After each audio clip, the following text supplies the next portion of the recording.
Now that I was looking for it, I spotted the patterned flutter of her left hand with ease, and it broke my heart into pieces. "I swear sometimes it's like your father is talking out of your mouth, child. He was such a smart-ass." "I'm sorry." "Hush, Haley. Now what's going on?" "Majesty, you've been quite ill for some time now. You're being poisoned, Mother."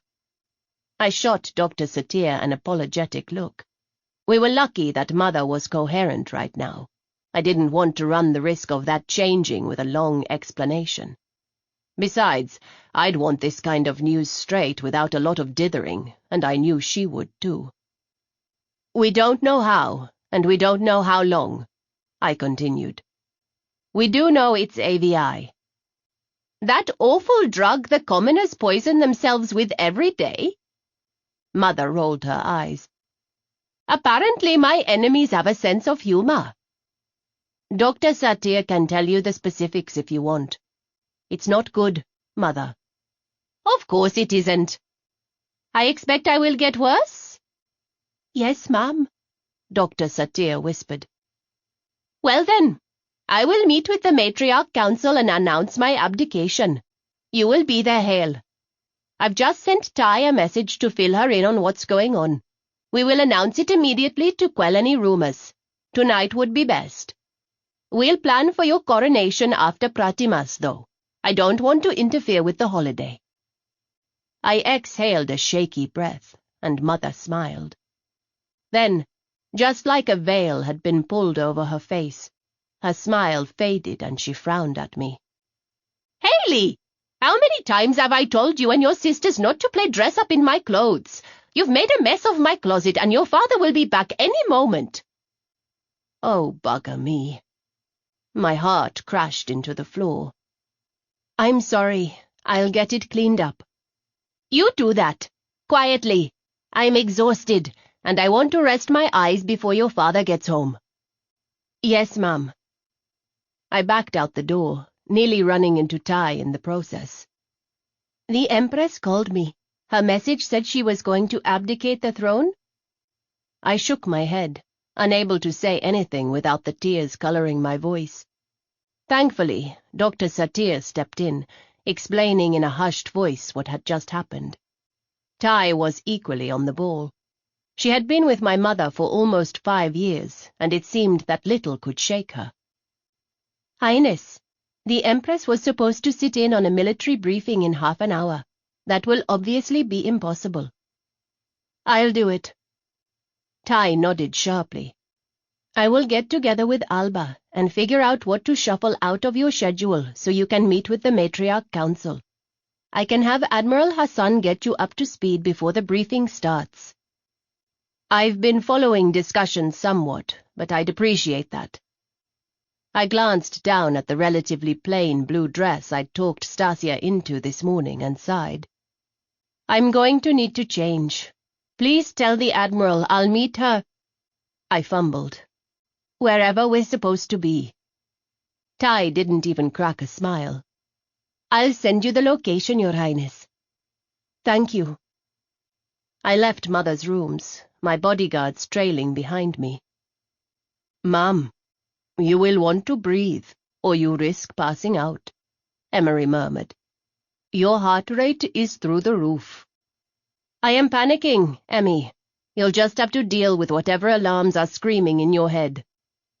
Not that anyone except my bodyguards could have guessed my state of mind. My face didn't show the slightest evidence of my fear as Stasia helped me change. I was back out the door and striding across the palace to the conference rooms in under 10 minutes, which had to be a record of some kind. It was a good thing I didn't have a chance to think, that the little girl in me couldn't stop and mourn, wail over the loss of her mother. It was a good thing I was a gunrunner, trained not to show any fear. If I stopped for a second, I was going to lose it. "Your Highness." Admiral Hassan met me at the door. "Thank you for stepping in on such short notice. Chamberlain Tai informed me the Empress is indisposed and asked if I would give you a quick briefing." She cracked a tiny smile and shrugged one slender shoulder. "Before the briefing, as it were." If the Admiral was at all curious about my sudden appearance or my attire, she didn't show it. My dress was white, the 3/4-length sleeves tight with no frills or lace to speak of, and my sari was the same blood-red one I'd worn to temple. It was the sort of thing my mother would wear, the sort of thing an empress would wear. Today's meeting concerns some recent developments with the Saxons and our shared border. There have been some difficulties of late. By difficulties, she meant the Saxons were chipping away at our border worlds, while we sat by and did nothing about it. I didn't mention that, and instead accepted the file the Admiral sent me. "I'm going to wander over here and read this," I said, waving to the corner of the room. "You can introduce everyone when we get the briefing started." "Yes, ma'am." "What do you think, Emmy?" I murmured, as I skimmed over the file. "Should I announce the news and see what kind of reaction we get?" "Unwise, ma'am. You still need approval from the matriarchs to take the throne." "I'm her blood." Even as I protested, I knew he was right. It was a simple formality for the matriarch council to acknowledge my mother's abdication and approve of me as the empress, but that didn't mean that someone couldn't object. Especially given that until I returned, Ganda had been dealing with them as though she would take the throne. I swallowed the curse. Tough luck for her. I wasn't leaving my people in Ganda's spoiled, selfish hands. "They would need a concrete reason to deny you, Highness. The rules of succession are in your favor." "I need to know what the atmosphere is before I go into that meeting. Alba." "Yes, ma'am." "Gather what you can. I won't need you while I'm here. There's a 2-hour gap between this meeting and the one with the council. Luck hasn't been with me lately, but maybe we could figure out an angle of attack in that time. Maybe Ganda wouldn't protest at all if—" I snorted back a laugh, drawing several looks from the military members filing into the room. I ignored them and sat down in my mother's seat. If. Fires of Naraka, I was still so fucked. "Go on, Alba. I'll see you after the meeting." "Yes, ma'am." I glanced quickly around the table so my smarty could log the faces as people took their seats. The admirals in charge of 2nd and 3rd fleets were only faces on holoscreens, their presence at the meeting beamed in from thousands of light-years away. The other men and women around the table were dressed either in the black-on-black of the Imperial Guard or the dark blue of the Imperial Navy. Dressed in white, I blazed like a star amid the unrelenting backdrop of space. "I have been informed that Her Majesty is indisposed, and she asked if the heir would sit in on this meeting. Casbell, if you'll start off the introductions?" The hawk-faced man in civilian dress to her son's right nodded sharply. "Director Casbell Ganesh, Highness, Head of Galactic Imperial Security." I nodded in reply, and the introductions continued around the table. "The Saxon alliance has been pushing at the borders. Nothing overt enough to break truce, so long as their government keeps their peaceful coexistence rhetoric pumping on the media lines." Hassan continued after the introductions were concluded. There was bitter laughter around the table. "They've convinced," there was no mistaking the sarcasm in the word, "3 border worlds in the last 2 months to join the alliance. Why haven't we taken them back?" I could have bitten off my damn tongue when the question slid out. Every single pair of eyes flipped in my direction, some filled with poorly concealed contempt, others with sympathetic agreement. "Because, Your Highness," Admiral Schul, head of the 2nd Fleet, said slowly, speaking as if I were a child, "as long as the Sacs claim to be sticking to the treaty, so must we. There's no obvious military involvement. The planets voted, at least according to the Saxons." "Surely there are ways to get those planets back without overt military involvement on our part, then?" I was already hip-deep in it, so I figured I should just keep going. "Don't you think we've discussed that already?" Schul replied. and the sharp bite of his voice over the speaker had several people at the table sucking in surprised breaths. "Admiral Shul, you will modify your tone when speaking to the Crown Princess," Hassan snapped.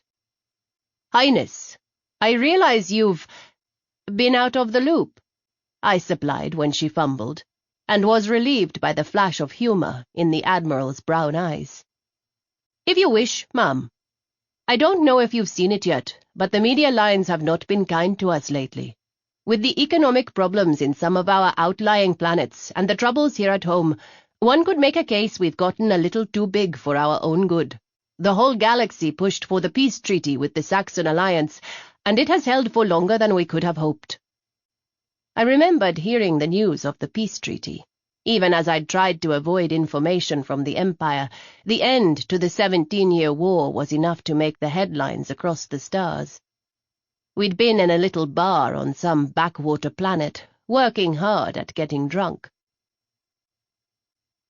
"There's a sight I never thought I'd see," Portis said.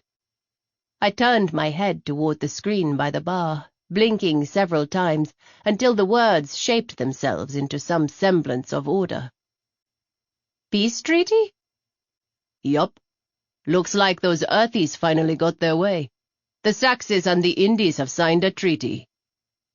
He grinned at me and lifted his drink in a salute. "Maybe we should expand our territory." "No!" It came out sharp, but I was too drunk to care much about the look flashing over my Portis's face. "Those Saxon Alliance types get worked up about gunrunners. Besides, Damas, they just signed a peace treaty. Not our market." I waved at the bartender for another shot and turned away from the screen before I could get a good look at the image of my sisters. "Highness." "Sorry." I forced a smile out. "Please continue, Admiral." "Caspel can probably tell us more," the Admiral replied, looking at the hawk-faced man on my left. "What's the word on the ground?" "Not good," he replied, rubbing a lean hand over the stubble of grey hair on his head. "We've lost contact with our assets on Primatoria 4.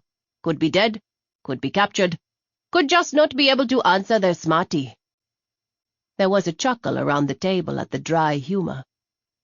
"Reports from the Shiva system are unpleasant. It looks like the SA incited riots on the twin planets. It proved to be enough of a distraction for them to move troops in.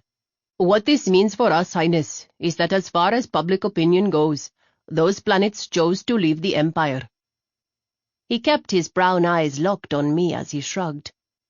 "We could take them back by force, but there's no way for us to prove those planets didn't change allegiance willingly," I finished. Caspel nodded. "Until we can, we are honor-bound to hold to the treaty or look the villain to the rest of the galaxy." I nodded back, swallowing down the suggestion that we send in stealth teams of our own. A room full of military minds probably wasn't the best place to suggest gunrunner tactics. I made a note in my smarty to speak with the GIS officer later. Out of all the people present, he could be most receptive to my suggestions. That is, if he wasn't part of the plot to kill me. The conversation resumed around me, and I struggled to keep up with the myriad of names, dates, and systems flying through the air. By the time the meeting had ended, I had a file filled with information tucked away in my smarty, and a pounding headache. Chapter 16. "Caspel, will you hold back a moment?" If he was startled, he hid it well. Caspel nodded and remained in his seat. No one else said a word to me as they filed from the room, though Admiral Hassan gave me a sharp nod and the briefest of smiles before she turned on her heel and headed for the door. "What can I do for you, Highness?" The head of the GIS was the epitome of politeness, and had a poker face that would be envied in most illegal gambling establishments on Resita Semora. "What's the possibility of sending our own stealth teams in?" "It's something ITS head General Vandi and I have discussed, Highness," Caspel replied, I am trying to get a feel for the situation first. How many more planets do I lose before that happens? Caspel tilted his head and studied me. As many as need be to make certain your highness doesn't lose the Empire entire. Fair enough. I ran my tongue over my teeth and then smiled. I'd like the names of the people responsible for the deaths of my sisters and my niece. I would give them to you, highness, if I had them. His non-answer told me more than any names could have. Your Empress Mother had 5 men arrested for the transportation and sale of the Ebolenza virus, but we were never able to figure out how it made its way into the palace. 2 of the men killed themselves in their cells, and the other 3 were executed before my people could finish questioning them. When Princess Siri and her daughter were killed, we were able to trace the explosives back to some of the more radical members of the Upja. However, the 2 men and 1 woman whose names we obtained were killed in a shootout with royal bodyguards the day you returned home. My contact with the Upja was understandably edgy about the way things went down, and hasn't been in touch since. A shootout? I heard they were executed. I suppose it depends on who you ask. Do you think it was the Upja? I didn't mention I had contacts of my own. It was just a matter of trying to get them to see me. Caspel studied me for a silent moment before answering. No, Highness. Not the main group, anyway. Abraham Suda wants change, not bloodshed. But he doesn't have as tight a grip on the group as he once did, and there are factions who are a little more willing to see blood spilled to achieve their aims. Which are what? The end of the matriarchy, Caspel said, flicking a glance at Emery over my shoulder as he spoke. I don't know if they're looking to put a man on the throne or dismantle the Empire entirely, Highness. Do you think we'd be better with a man on the throne? It will cause chaos we cannot afford. Whatever King Trace says in the public venue, his troops are moving. The Saxons have been preparing for this moment, while we have been trapped by tradition and economic struggles. If Indrana goes down on a knee, Highness, we will lose the fight. Besides Emery, this was the bluntest response I'd gotten from someone since my return. Even Admiral Hassan had been vague in her replies. It's a risk to be so bold with me, Caspel. He met my eyes unflinchingly. I am the head of your intelligence service, ma'am. If I do not speak up, no one else will dare. And there is not much use for an intelligence service that does not share what it knows. Your sister appreciated the truth. I would hope you share that trait. A truthful spy. I confess that is a new one. His grin was as quick and sharp as his bow. Your spy, Highness. Indrana's spy. If you would send what information you have to Emery, he and I will go over it. Perhaps a pair of fresh eyes will give us somewhere new to go with it. Given the number of times someone has attempted to kill me, it would seem that the perpetrators are still on the loose. Of course. Thank you, Caspel. A pleasure, Highness. Please call on me if you have need of anything. The smile transformed Caspel's face into something less severe. I have stood up to murderers, walked into Zeng-owned warehouses and back out again without even a scratch on me. I have fought my way through bars that even the law wouldn't set foot in just to have a drink. I have been shot, stabbed, blown up, or nearly so, had guns jammed under my chin and shoved in my eye. None of that ever scared me as much as walking into those council chambers did. The 2 hours flew by, barely giving us enough time to lay out all the possible objections and come up with compelling arguments against them. Thankfully, there were few realistic ones that Alba and Tai felt like the council might lay on the table. I didn't know what I would have done without the help of the Chamberlains or Zinn. Despite his seaside upbringing, my bodyguard had an impressive grasp of imperial politics, and he came up with several objections we never would have considered. It still took a hell of a pep talk to get myself through the door, and an even sterner voice to keep me moving when I realized several of the matriarchs were already in the chambers. "Don't be a baby, Hale. You could take any one of them in a fight." I'd have laughed out loud at that, except my eyes landed on Ganda at that exact moment. She was sitting in Mother's chair, talking to Matriarch Saito.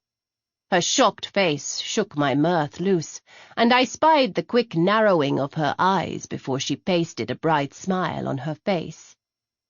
"Hale, I was hoping your mother would allow you to join us. It's good to see you." She jumped up and extended her hands toward me. Smiling back, I resisted the urge to break her fingers, instead squeezing her hands briefly and releasing her.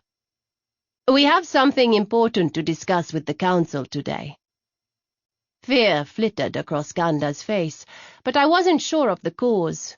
It could have been my incredibly unsubtle use of the royal we, or the fact that Tai was speaking quietly with Matriarch Desai. Clara raised one grey eyebrow my direction, but otherwise didn't react to the news Tai gave her. I dipped my head at her and neatly slid into Mother's seat. I knew Ganda had been occupying it since Ciri's death, and the look on her face as I took it back was priceless. Zin fell into parade rest behind my chair, and I spotted the wary glances several of the other matriarchs aimed his way. Bodyguards were not brought into the council chambers. While I was relatively confident about my ability to survive anything the women in the room threw at me, Emery had insisted, and I hadn't felt the need to argue with him. Besides, I wanted Zin's eyes on the women in the room. He could look objectively at the matriarchs I'd grown up with.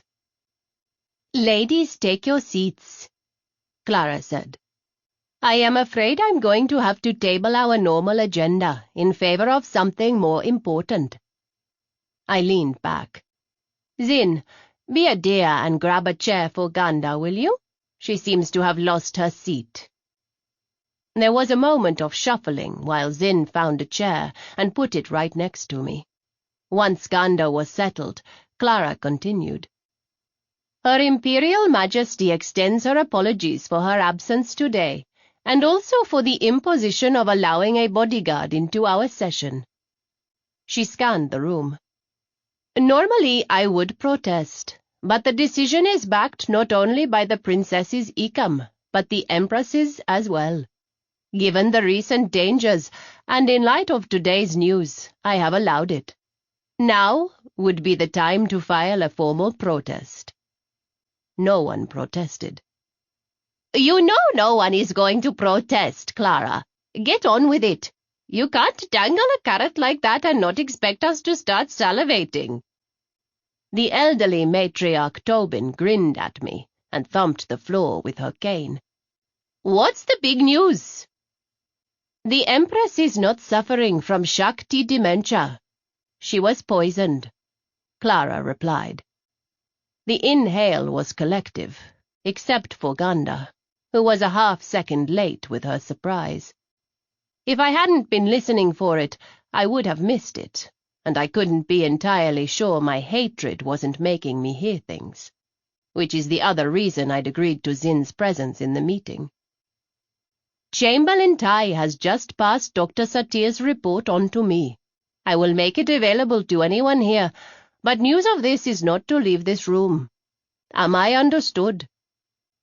There was a chorus of assent, and I settled back in my chair, content to let Desai run the show for the moment, even though several of the matriarchs shot looks my way that clearly expected an explanation from me.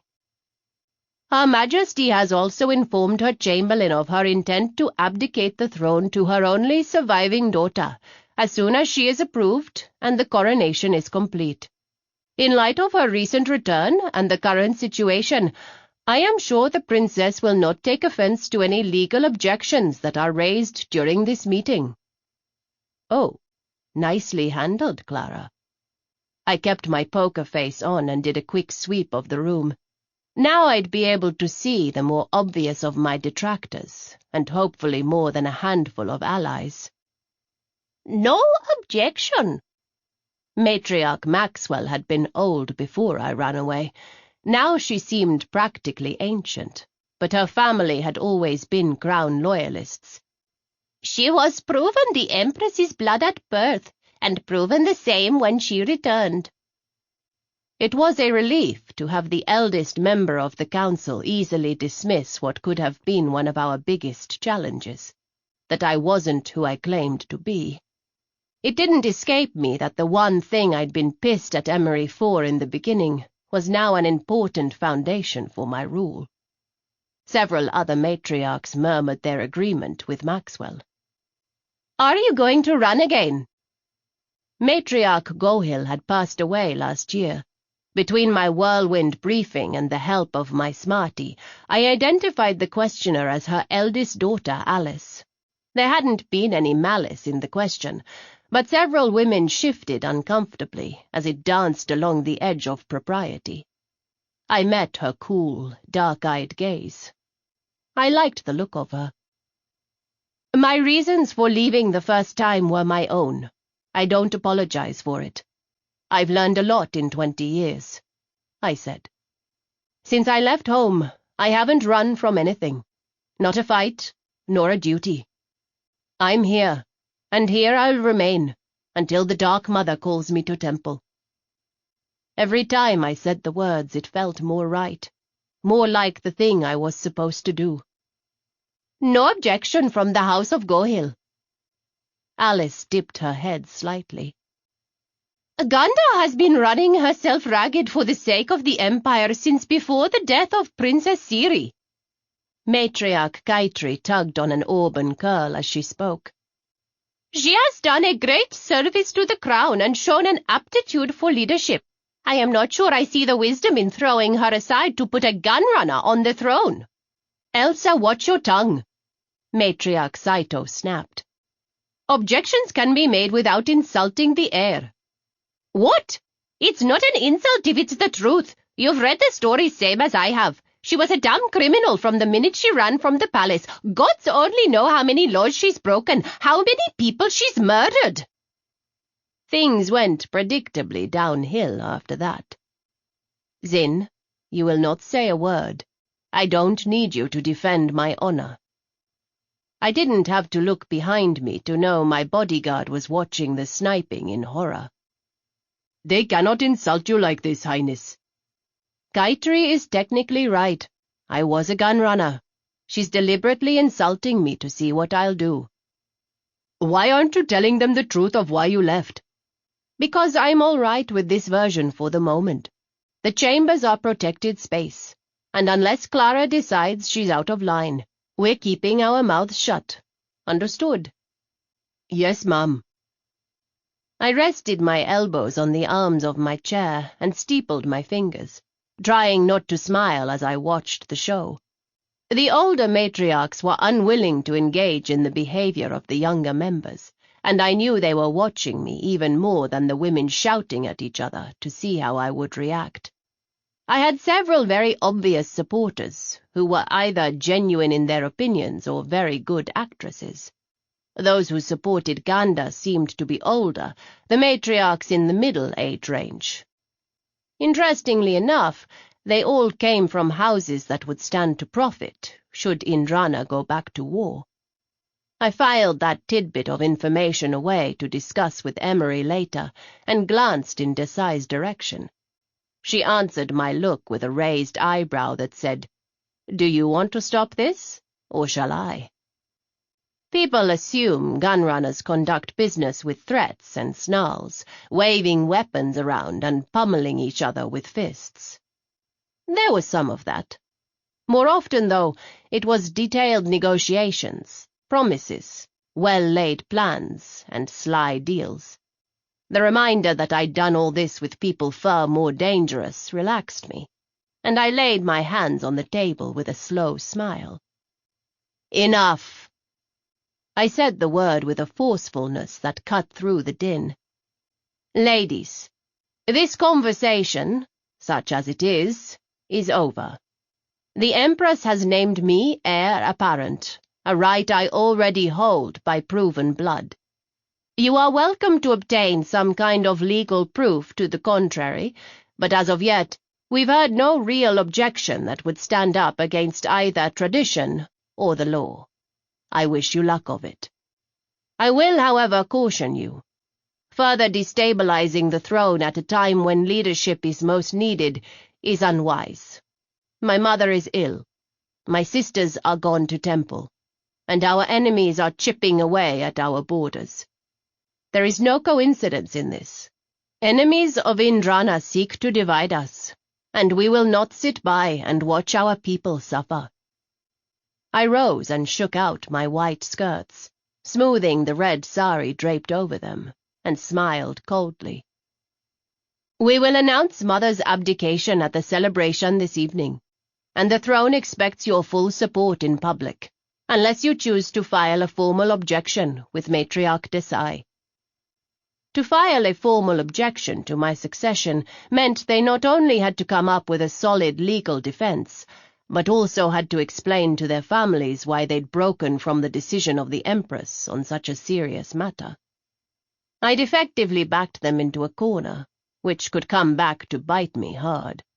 Civilized people tend to panic when pushed, and they lash out with unpredictable results. I wasn't in the clear yet, and once they all settled down and read the report about the poisoning, I wouldn't be surprised to see an objection questioning Mother's competence. Which was why we had to get her abdication signed before she lost it entirely. Right now we were going on the strength of Ty's impeccable reputation and Dr. Satir's witnessing my mother's lucidity, neither of which would stand up to a formal objection. I didn't let that show as I strode from the room, Zin right behind me. Emery was nowhere to be found. "He headed back to your rooms, ma'am," Zin said at my sideways glance. Cass and Jet fell into step ahead of me and at my side, and I hid my shaking hands in the folds of my skirts as we headed back to my rooms. The raised voices hit me before we turned the last corner, and I grabbed Cass by the arm to stop him. "I have listened to your complaints, Nal." "Have you? You haven't done anything about them. You continue to let your partner fulfill my role. You continue to ignore the fact that it is unseemly for the princess to be guarded by only men." I arched an eyebrow at Zin, who shrugged in reply. "I am choosing the heir's guards based on their qualifications, not their gender. And I have been listening to your suggestions, Nal. But that doesn't mean that I have to take those suggestions." Emery's voice was calm, but I could hear the heat bubbling under the surface. "You question me in front of the others. You have constantly thrown obstacles in my way as I try to keep the princess safe. It is no wonder that I have trusted Zin more. You have demonstrated to me that I cannot trust you, and if you continue this way, Nal, I will have you removed." "You can't do that. The Empress appointed me." "I am the Ikam. I can and will do whatever is necessary to keep the heir safe.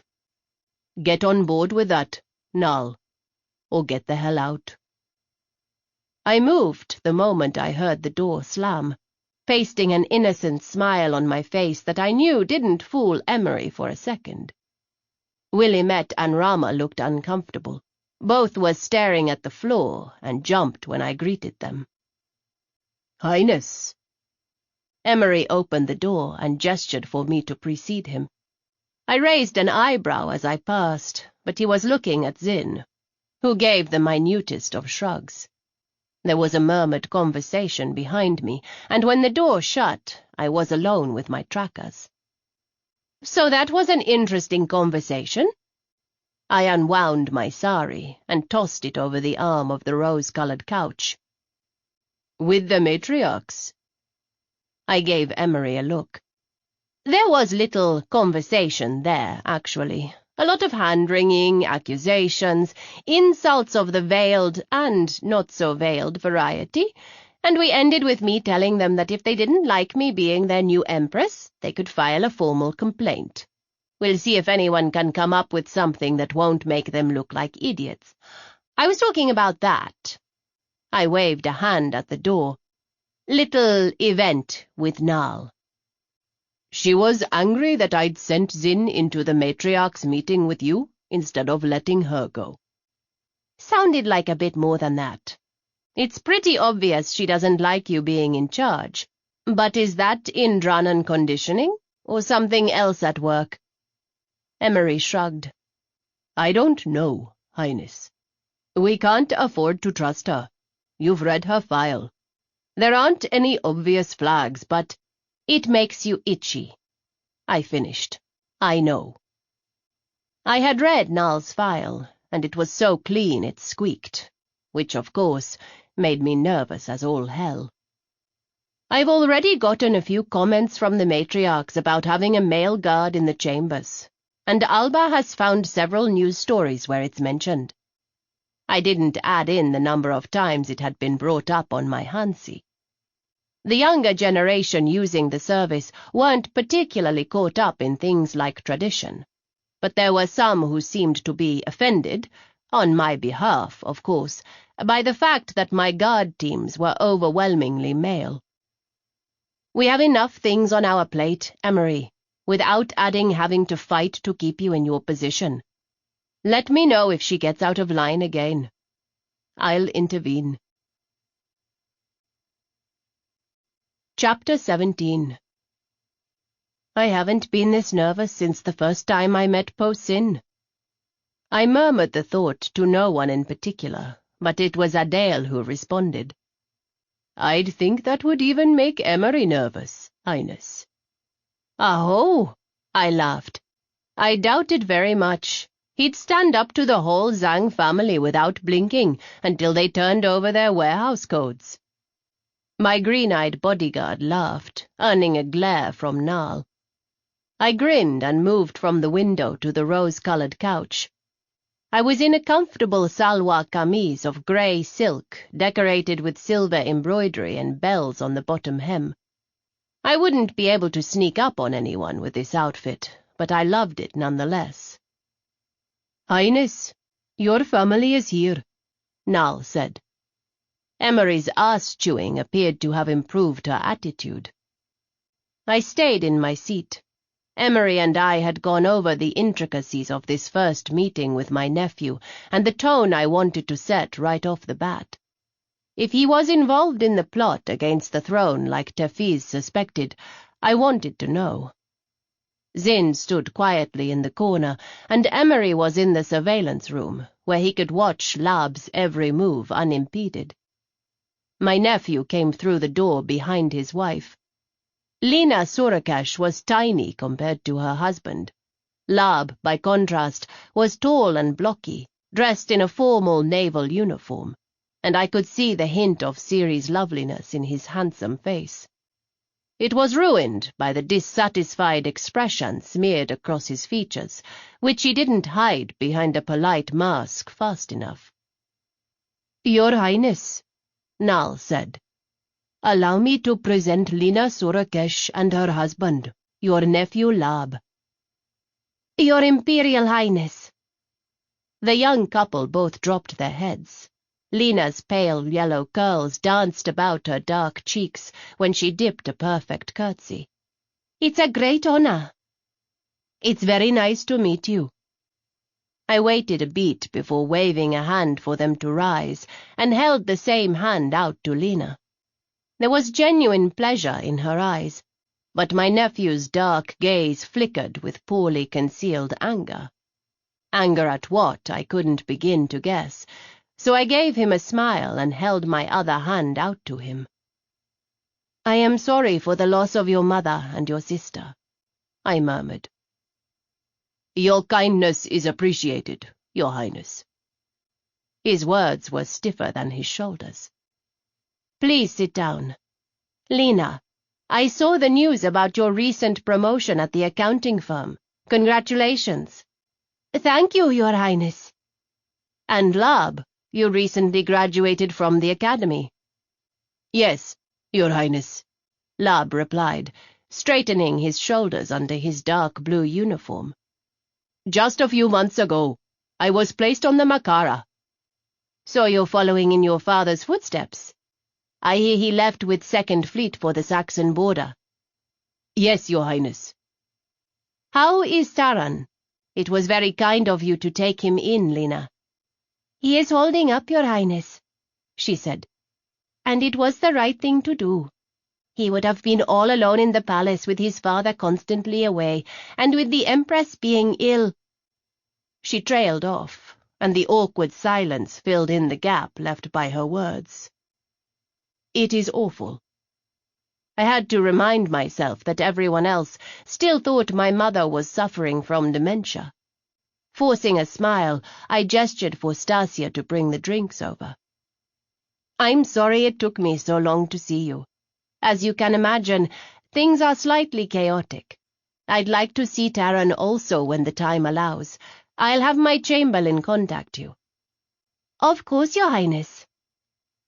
Did you see him twitch when Lena mentioned my mother being ill? I used our comlink to talk to Emery. I did, Highness. It's hard to say what it means, though. Nothing good. Accepting a chai from Stasia, I returned my attention to my guests. I appreciated your mother's support in the council meeting the other day, Lena. Of course, Highness. We are ever the throne's loyal subjects. She smiled softly. Mother was quite irate about Matriarch Kaitri's behavior. Lab fisted his right hand. To be honest, I said with a wink, she didn't say anything that wasn't true. I was more surprised by Matriarch Prajapati's support of my cousin. According to my mother, you running away from home was Matriarch Prajapati's major complaint. I wonder if she'll change her mind when she finds out that I left home for a very different reason. I surveyed their confused faces over the rim of my mug. Former GIS Director Britlin is giving an interview that should be going live any minute now, about my hunt for the man who's responsible for my father's death. I suspect it'll clear up a lot of the objections the matriarchs have. Most of them, anyway. My mother never said a word about this, Lab said. His eyes narrowed. She wouldn't have. I smiled and stood. It was all kept very quiet.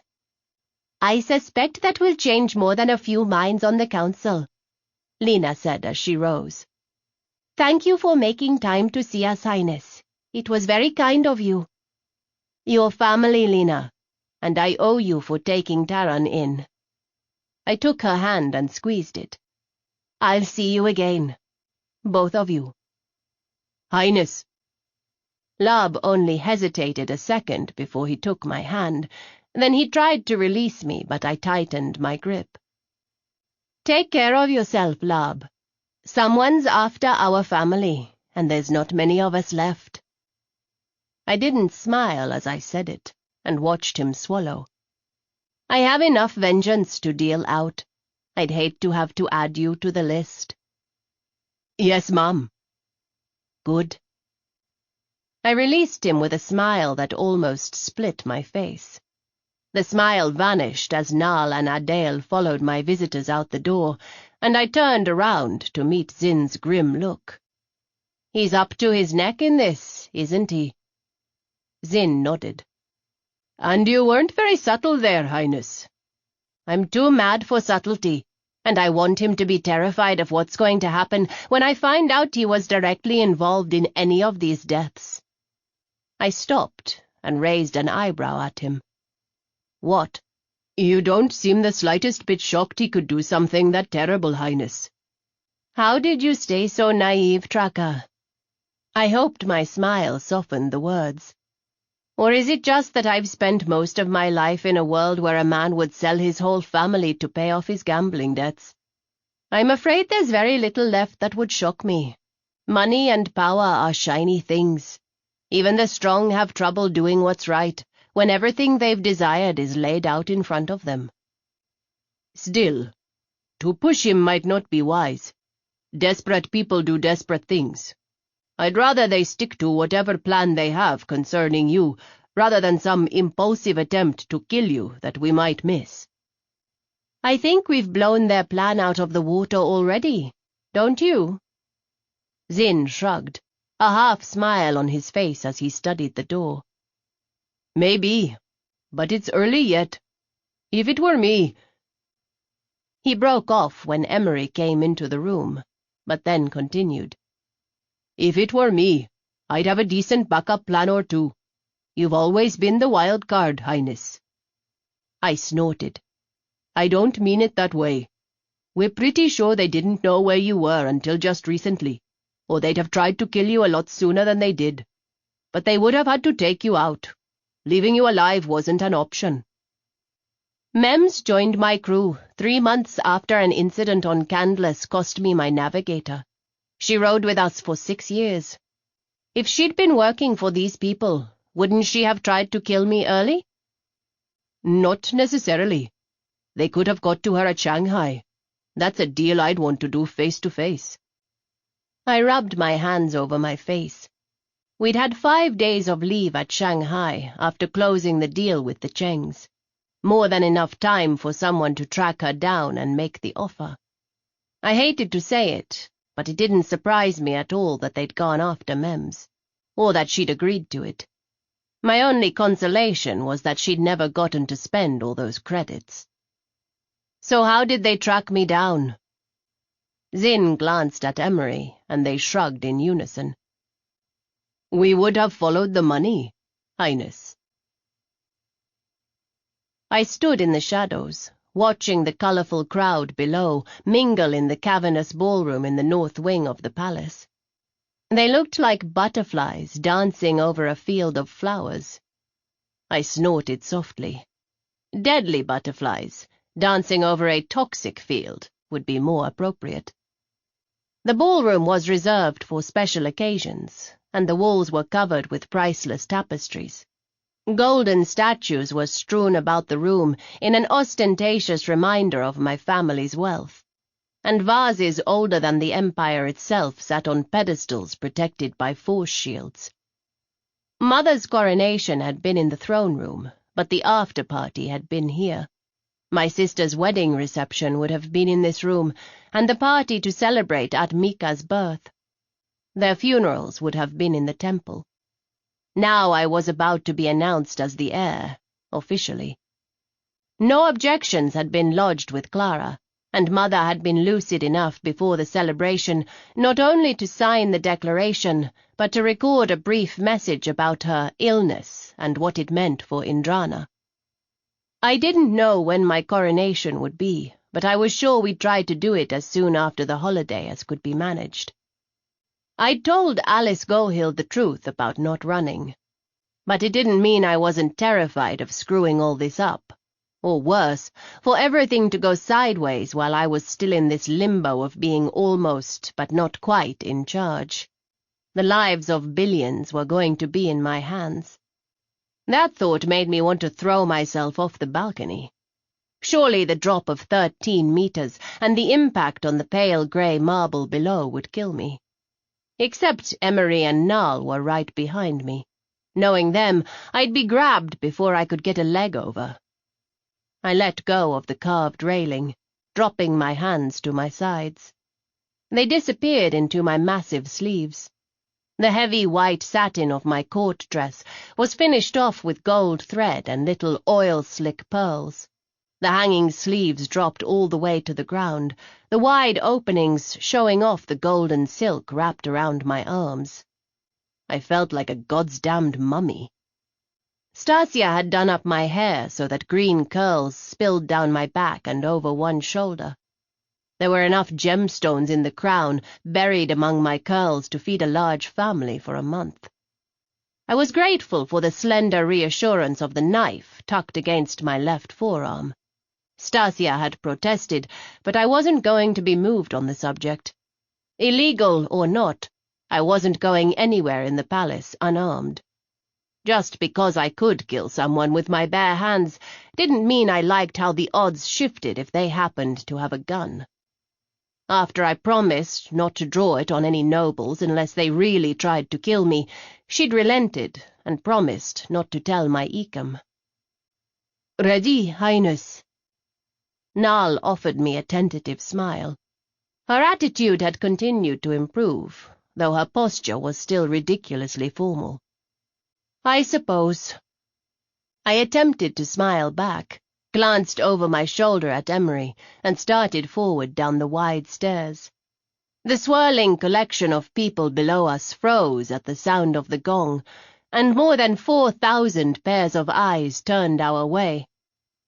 "Ladies and gentlemen, Her Imperial Highness, Crown Princess Haley Mercedes Jaya Bristol." The crowd burst into applause and cheers, a predictable reaction, but I still jumped. Ostensibly, they were there to celebrate my return and the holiday, but I knew better. Somewhere in this crowd were those who were plotting to overthrow the throne. "Smile, Highness," Emery whispered from behind me. "You look like you're about to shoot someone." "If you'd let me have my gun with me, I would," I hissed back, from between the clenched teeth of my fake smile. "Let's get this damn thing over with." A nice thing about being royalty is you don't have to circulate at parties. Everyone else is expected to come to you. After I had presented myself to the empty throne and watched the shocked reactions of the crowd as the announcement of abdication was read, all that was left was for me to pick a spot and wait for people to approach me. Everyone was all abuzz about Fenna's interview and the news about my involvement in catching my father's killers. Also, the curious and more daring of the bunch asked me questions about gun running or Po Sin. Those questions I avoided deftly or answered carefully. I endured a number of not-so-subtle requests for assistance, poorly veiled insults and insipid conversations, smiling politely and getting my own carefully worded stabs in when I could. When the flow of curious introductions trickled off, I was left standing across the room from Mother's empty chair, watching the intricate dance out on the floor. There was at least food. I nibbled on an idli, coated with spicy chutney, from the plate Nal held as I attempted to catch up on the various factions at court. The subject, I figured, was safe enough to discuss in front of Nal. "So, the Surakesh are solidly on the side of the crown," Emery murmured, gesturing unobtrusively at the woman with silver hair who sat at my 11 o'clock. Lena's mother had been silent and watchful during the council meeting, agreeing with Matriarch Maxwell's position but not engaging in any of the debate. "They always have been, though I suspect it's as much a matter of self-preservation as anything. The matriarch had 6 daughters and—" I frowned and checked my smarty. 4 sons. The eldest daughter has 4 girls of her own. 5 now, Highness." Emery murmured the correction. "Lena is second oldest of them." He gestured covertly, and I followed the line of his gloved finger until I spotted my nephew. "He doesn't look happy at all, does he? And he hasn't come to say hi." I cocked my head to the side and studied my nephew. "Interesting." "I could have someone bring him over," Emery replied. I gave a minute shrug, watching the whirling dancers. The bright silken dresses and impressively cut jackets were a riot of colors on the dance floor. Pace hadn't been old enough when I attended my first adult party, but Siri and I both got new dresses. Silly, girlish things with too many ruffles.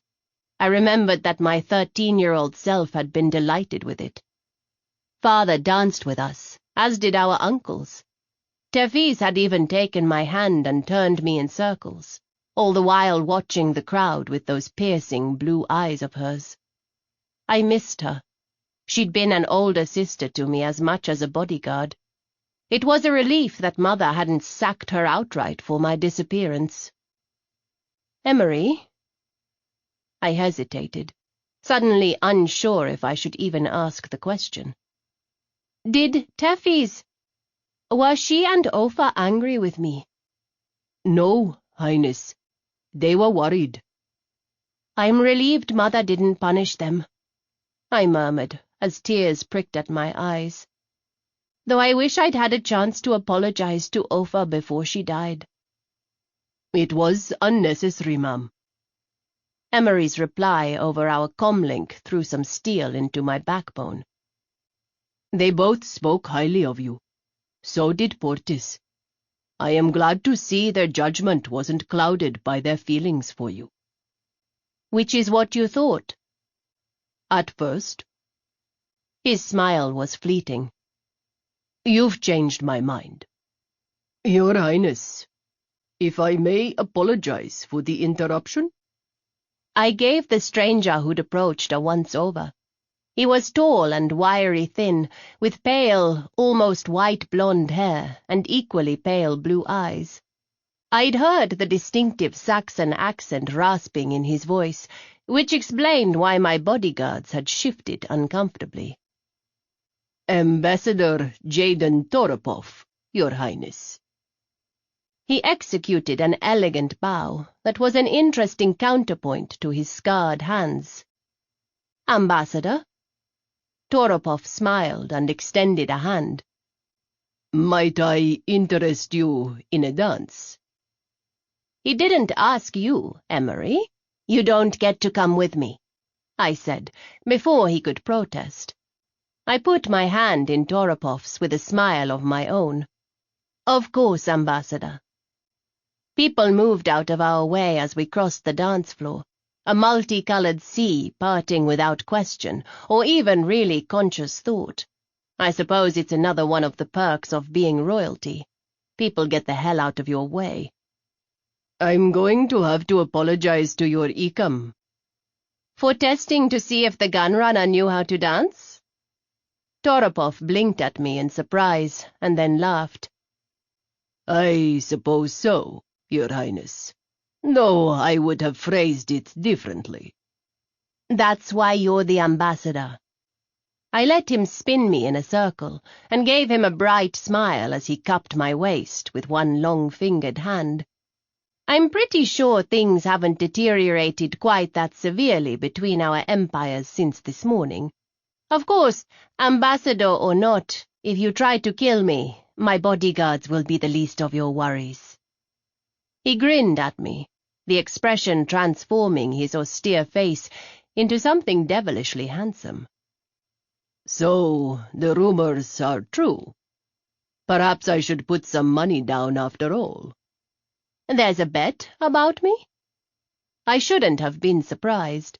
Gambling was the national pastime. Bets about anything and everything were placed with frightening regularity. Sometimes the bets were just friendly wagers among a select group, but sometimes it was a publicly backed pool that attracted the attention of even the largest bookmakers. I just hadn't had a chance to look into it. Several, Your Highness. I believe the popular one concerns the odds of your survival. That's dreary. What are the odds? I whistled when Toropov told me. Steep. You'd think people would have more faith. I don't know, Highness. The odds do seem stacked against you. I've had worse. I poked him in the chest. Remind me to tell you about the time I walked into a Zhang outpost and out again with 4 free boxes of their not-yet-released QLZ-57 handgun. Toropov blinked at me and then burst into laughter. It rang through the air, a sound as clean and bright as the bells on Temple Day. I choked back a giggle, then gave up and joined him, laughing until tears were rolling down my face. 4 boxes? He gasped. The guards helped me carry them out, I said breathlessly. That is a story I would love to hear, Toropov said as the song ended. However, I'm afraid if I don't get you back to your bodyguards, there's going to be blood spilt. Probably mine. He took my hand and led me back across the dance floor.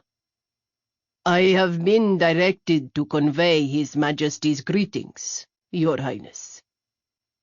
I swallowed back my laughter at the overly formulaic phrasing.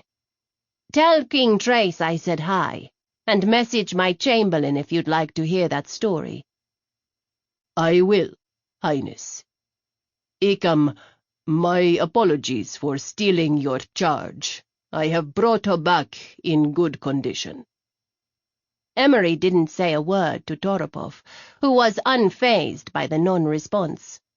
He gave me another smile and a bow, and left me alone with my bodyguards. Well, that was interesting. I flagged down a passing servant and snagged a thin-stemmed wineglass off the golden tray. Emery caught my hand, passed 3 fingers over the top of the glass, and cocked his head to the side as he scanned the readout from his sensors. "Safe," he said, and let me go. I picked at the idli still on the plate Nal was holding and popped one into my mouth. Wrinkling my nose at the too sweet paste coating it, I spit it out in my hand and dumped it back on the plate. Ugh! The dry bubbles of the shore-bred grapes helped cut through the sticky sweetness, and I finished off my drink with a grimace. Did you know my odds of survival are 872 to 1 against? That's insulting. Emery, are you insulted? "Extremely, Highness." I think. "Your pardon, Highness." Prime Minister. I offered my free hand. Feinin took it and bowed low. "If I may have a moment of your time." Sure. What's up? I handed the glass off to a passing servant. Annoyance flickered over his face at my casual reply, and I resisted the urge to grin, because Alba had been gently hammering away at my desire to behave like a gunrunner rather than a princess. "Understand I'm in no way criticizing your behavior, ma'am, but you do realize that was the Saxon ambassador you just danced with." My amusement vanished. I straightened my shoulders. The shoes Stasia had forced on me had a decent heel, and I was half a head taller than Feinin with them on. Do I look like an idiot, Prime Minister? He paled and bowed again. "Of course not, Your Highness. Of course not. Perhaps if I knew what your plan was, I could—" I don't have a plan. He asked me for a dance. I was being polite. Last I checked, we were not at war with the Saxons, Feinin. Have I missed something? Should I have shot the ambassador instead? Nal coughed behind me. Emery was stone still. "Highness, I realize you may not have caught up quite yet with the Empire's affairs. I am merely trying to—" I was in a damn briefing not 5 hours ago, and I am fully aware of what's going on in my empire, even though it has more affairs than a call girl from Holgan. Untwist your knickers, Feinin. The ambassador wished to pass on a greeting from his king, and, I don't doubt, to be able to tell his peers he danced with the infamous gun-runner princess. Despite what you seem to believe, I can be trusted to not start an interstellar incident over a dance. "Yes, ma'am." Go away. I waved a hand. Feinin bowed again and scurried off. What in the fires of Naraka was that about? I muttered. "I don't know, Highness. Tensions are high right now." If they were that high, Toropov wouldn't be here. I grabbed another drink, hissing at Emery when he insisted on performing yet another scan on it. We fell into a somber silence. The odds were not in my favor, no matter what I'd said to Emery and Toropov. This was going to be a hell of a fight. But since the options were death or the throne, I figured I didn't have anything to lose. Nal. I gestured at her and she leaned in. I think we should put some money down on me. I tugged her closer and whispered an amount in her ear that made her mouth drop open in shock. Go find the royal bookie and tell him to take care of it. If he wants to argue with you about it, tell him to come talk to me. I smothered a laugh as Niall shared a look with Emery and then vanished into the crowd. I sipped at my wine, watching the dancers with half-closed eyes. "They're underestimating us, Emery." I kept my voice low, even though the music made it damn near impossible to eavesdrop. "Thankfully, yes. I doubt their arrogance will last long, especially if you keep showing people how smart you are." "I'm not good at playing dumb, Emmy." "Better that than dead. We need to have a conversation about your abilities." I managed not to turn around and look at him, instead concentrating on the bubbles in my glass. They floated through the pale gold liquid, popping on the surface. "What do you want me to tell you? That I could kill someone with the stem of this glass if I had to? That I can point out every single noble who's packing a weapon tonight, despite the fact that it's illegal? I can even tell you which of them actually knows how to use it. I've got a knife in my left sleeve, 4 jeweled pins in my hair, and could probably beat someone to death with these monster shoes I'm wearing, though that's messy and exhausting, and I wouldn't want to do it in public." "It's a good start," Emery murmured back, the amusement in his voice wrapping around me like a security blanket, soothing my worry. "I knew all of it, except for the glass. That hadn't occurred to me." "That's because you're an honorable man. I'm only a princess by blood, Emmy. Well, that and 18 years of training, which I can't seem to shake. But I was a gun runner for longer, and that sort of training has a steep learning curve." "You don't say." "You know, with all of us in one place like this, a thermo would take care of their problem in one shot." "Highness, there are bomb detectors for a reason." I shrugged. "The Chernoffs figured out a way to break one down, smuggle in the separate pieces, and reassemble it in less than a minute. It's rather impressive." "Your definition of impressive and mine do not quite line up, Highness." I was right in the middle of another drink, and my laughter turned into coughing as I sucked wine down my windpipe. "I'm all right," I gasped, swatting at Emery with my free hand. "Just the wrong—" My throat closed up. Or more accurately, my lungs just stopped working, and I realized that I wasn't okay. Someone's shocked gasp mixed with the shattering of glass as my nerveless fingers lost their grip on my wine and it plunged to the ground. I dropped after it.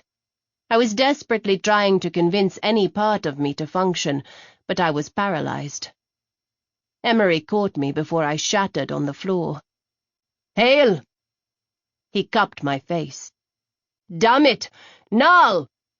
He shouted something garbled before looking back at me. "Inhale for me," he murmured, pressing his hand above my mouth and nose. A pale yellow mist appeared, and I tried to obey, but my body wasn't having any of it. As I passed out, I hoped that the panicked look on Emery's face wasn't the last thing I'd see. Chapter 18. "Highness, open your eyes for me." Frowning, I forced my eyes open. I was back in my room. Emery and a grey-haired doctor I recognized as Dr. Ganjan, who was Dr. Satir's backup, hovered over me. "What?" I choked on the word, cleared my dry throat and tried again. "What in the hell is going on?" "You were poisoned, Highness." "How?" I pushed myself upright, waving off the doctor's anxious protests. "You checked everything that went into my damn mouth, Emery. How did I get poisoned?" "I don't know." His reply was an impolite snarl. "Sorry, ma'am." "No, my fault. Stupid question." I sighed and looked at the ceiling. The movement made me dizzy, and I cursed, sliding back down to the bed. "Please lay still, Highness. The poison is exacerbated by movement," Dr. Ganjan said. "Where's Dr. Satir?" Family emergency, her colleague replied. She had to leave the capital for a few days. Your Ekam's quick reaction with the antidote saved your life. The older man patted me on the arm. You'll want to take it easy for a day or two, Your Highness. There will be residual weakness from the neurotoxin. I'll have to do some scans to figure out what caused the reaction, since your Ekam insists you didn't ingest any of the toxin directly. Pretty sure I didn't, though that idli tasted funny. I stuck my tongue out at Emery and winked. That dragged a chuckle out of him. It was frayed and ragged with stress, but the amusement was there. You're going to give me grey hair, Mum. You don't have any hair. Princess, are you all right? Nal's voice floated over Emery's shoulder. Someone just tried to kill me, Nal. I am not all right, but I am alive. Nal was concerned for your safety, as we all were. Confident that Nal couldn't see me, I arched a curious eyebrow at the edge in Emery's voice. Help me up, Ekam. I promise I won't dance around, but I don't want to be lying here. It makes me feel worse. He took my arm and helped me off the bed. Leaning against Emery for support, I offered Nal a sarcastic smile. See? I'm alive. You were poisoned, Highness. Right under your Ekam's nose.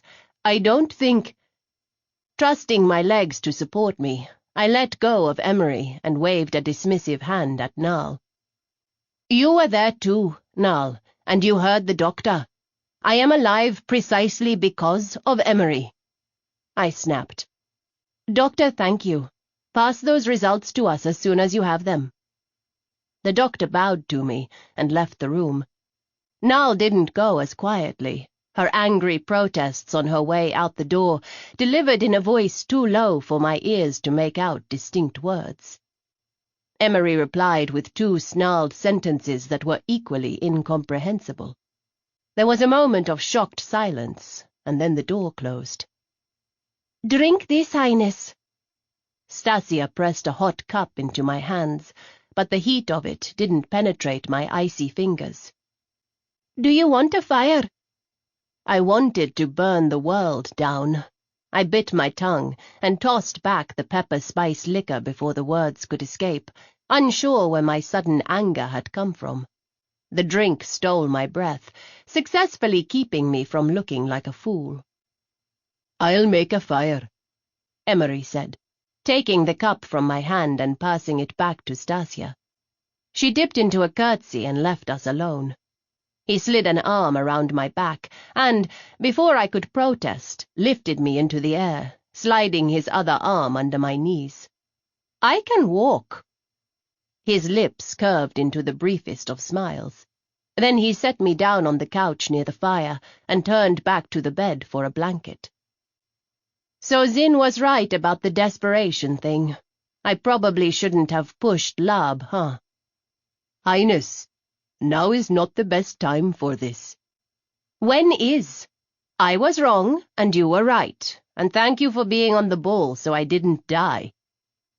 I leaned against the couch cushions, stifling a yawn as the drink hit me like a sledgehammer. I really loved your brother. Did he love me back? Emery knelt by the fire and piled logs as he spoke. I knew my brother. He loved you. Don't ever doubt that. He was there to keep you safe. I choked back the laugh, remembering some of the foolish escapades I'd been involved in over the years. Portis apparently had a slightly different definition of the word safe than you. Emery gave me a smile that I thought was the first genuine one he'd shown since this whole thing started. I know he left a lot out of his reports. He was there to keep you safe, but it was as much because of his feelings for you as his duty. He dusted off his hands and got to his feet. I miss him too. For so long, I thought my little brother had betrayed our family, this empire, everything I believed in. Emery's smile was quick, filled with a regret I'm sure was echoed in my eyes. Zin could tell you how I cursed Potis's name every night for that first year he was gone. Then the pain faded. My initial rage dulled to a bitter ache in my chest. I couldn't forget him, though, no matter how much I tried. I kept dreaming about him, would think of him at odd times. Part of me couldn't believe he'd really— Emery broke off and forced a smile. 4 months ago, Zin and I came home from a job, and Tefis was waiting for us. I didn't recognize her, but Zin did. She told us who she was, and said that my brother had specifically suggested us to the heir. I couldn't figure out what she was talking about. Tired, dirty, and still stinking of gods know what, we went to meet your sister, Ven and Ofa. Emery's laugh sounded like he still couldn't quite believe it all. I was so angry. Thank the gods for Zin, who kept me from saying something I'd regret when I saw Potis's face. Potis told us everything. Then Princess Ciri told us the rest. The rising tension with the Saxons, the factions in the government who were too busy fighting with each other to notice the problems outside, the growing unrest of the people. Everything you've learned since you came home, Highness. And things have only gotten worse, I murmured. Somewhere in the middle of all that, I realized that little piece of me had been right all along. My brother wasn't a traitor. He hadn't been stripped of his service and banished. He just walked away from all of us to keep you safe, Emery said. That's how I knew he hadn't tried to kill you, Highness. He wouldn't have, because you were everything to him. He was everything to me, too, I murmured, holding my hand out. Emery took it, and I squeezed his fingers with a smile of my own. Whoever poisoned me fucked up. I changed the subject abruptly. They are desperate. They're on some sort of timetable here. Otherwise they could just sit back until we got complacent, and then strike. Eventually someone would get a lucky shot off. I'm not questioning your ability. That's just the odds, Emery. I ignored the look from him. They tipped their hand. Now we have somewhere to really start looking, because whatever they poisoned me with had to come from somewhere. Emery studied me for a long moment. You would have made a good tracker, ma'am. I was saved from gaping foolishly at him by Zin, who appeared in the doorway. Highness, the Prime Minister has had Ambassador Toropov taken into custody. What? Why? He's accused Toropov of poisoning you. I sat up too fast, and the room swirled around me. Oh, bugger me. Emery, did he just say what I thought he said? He did, Highness. I tossed back the blanket and got slowly to my feet, waving off both of them as I made my way toward the bed. I've got it, Zin. I'm not an invalid. Go get Stasia. I want out of this damn dress. Call Clara and Feinin. I want the ambassador in my main room in 5 minutes or heads are going to roll. Emery, you fetch him yourself if you have to. Yes, Highness. Zin obeyed. Emery, of course, did not. I probably should have been grateful for it, since his disobedience kept me off the floor. Damn it, Emery! If I'd thought you could walk yourself, I would have left you alone. The doctor said the weakness would affect you for several days. If this damn dress didn't weigh 3 stone, I could. Don't pick me up, Emery, it's embarrassing. I slung my arm around his neck. Just help me over to the wardrobe. I could barely walk, but Emery, thankfully, was kind enough not to point it out, and instead helped me across the room. I sank down onto a chair with a muttered curse. Ma'am, I'm sorry. It wasn't your fault. I'm not doing a very good job of keeping you safe. If you think for 1 second that I'm letting you abandon me here, Ikam, you're mistaken. I'm still alive, and that means you're doing a good job. Sometimes you have to count your blessings where you can find them. I patted his arm. Now stop wallowing and go rescue the ambassador before some idiot starts a war. Yes, ma'am. My smile faded when Emery left the room, and I retreated into my thoughts, only murmuring a word or two to Stasia as she stripped the dress off me. I tugged on a pair of black pants and a tank top, and tried to ignore the trembling in my limbs that wasn't all a residual reaction to the toxin. I'd almost died. It wasn't the first time. Hell, I couldn't even count the number of close calls we'd had out there in the years I was away from home. There were a handful of memorable ones. The bank job, the backwater ambush, staring down one of Po Sin's rivals with a gun shoved up under my chin. I shuddered a little at the memory. I still didn't know how I'd made it out of that one alive. That bastard had been fucking insane. The only reason I didn't have a hole the size of a planet in my head was because he'd liked the color of my hair. It wasn't the almost dying part that was causing my hands to shake. It was the fact that Emery had saved my life. You can't fool yourself any more, Hale. I snarled at the voice in my head, burying my face in my hands. But it wasn't going away. I was in this, and in it deep. I had fully put my trust in Emery and Zinn to handle things I wouldn't be able to, almost without realizing it, and to keep me alive. At Stasia's insistence, I bundled up in a robe and let Emery help me out into the main room. I was settled onto the rose-colored couch talking to Alba when Ambassador Toropov was brought in. Your Highness, a joy to see you safe. Ambassador. I held out a hand to him, smiling when he took it. I apologize for the overzealous response from my people. We are all a little jumpy, given the circumstances. Understandable, my dear. I take no offense. I hope you realize the Saxon kingdom wants nothing more than peace with Indrana. Oh, of course. Toropov was a consummate politician, and didn't even bat an eyelash at my tone. Given all the recent tensions, I couldn't rule out that the Saxons could be behind this plot.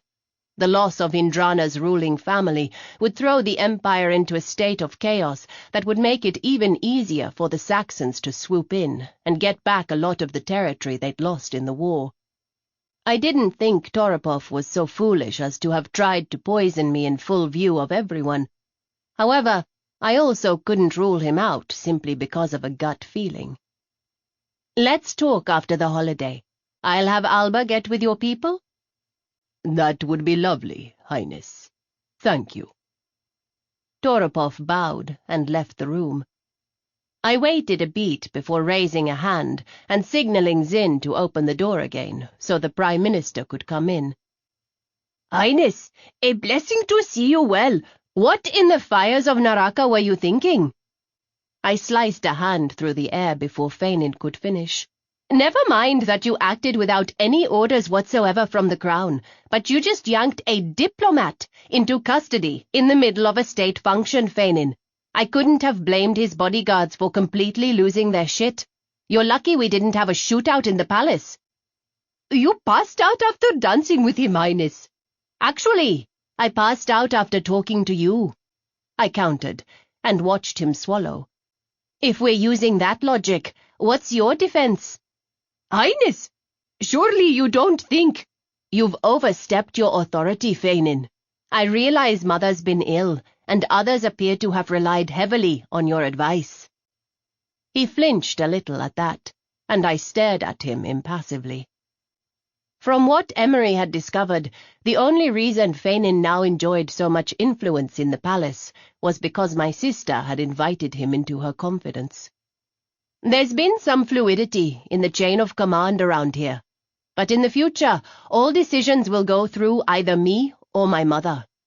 I will remind you only once that you are merely the Prime Minister, and the amount of say you have in the politics of this empire is right about here. I held my hand down by the floor. You are not a council member, nor a member of the royal family. Next time I catch you making decisions about matters of the empire without some kind of approval, I'm going to take you out back and shoot you myself. Is that understood? Yes, Highness. He bowed.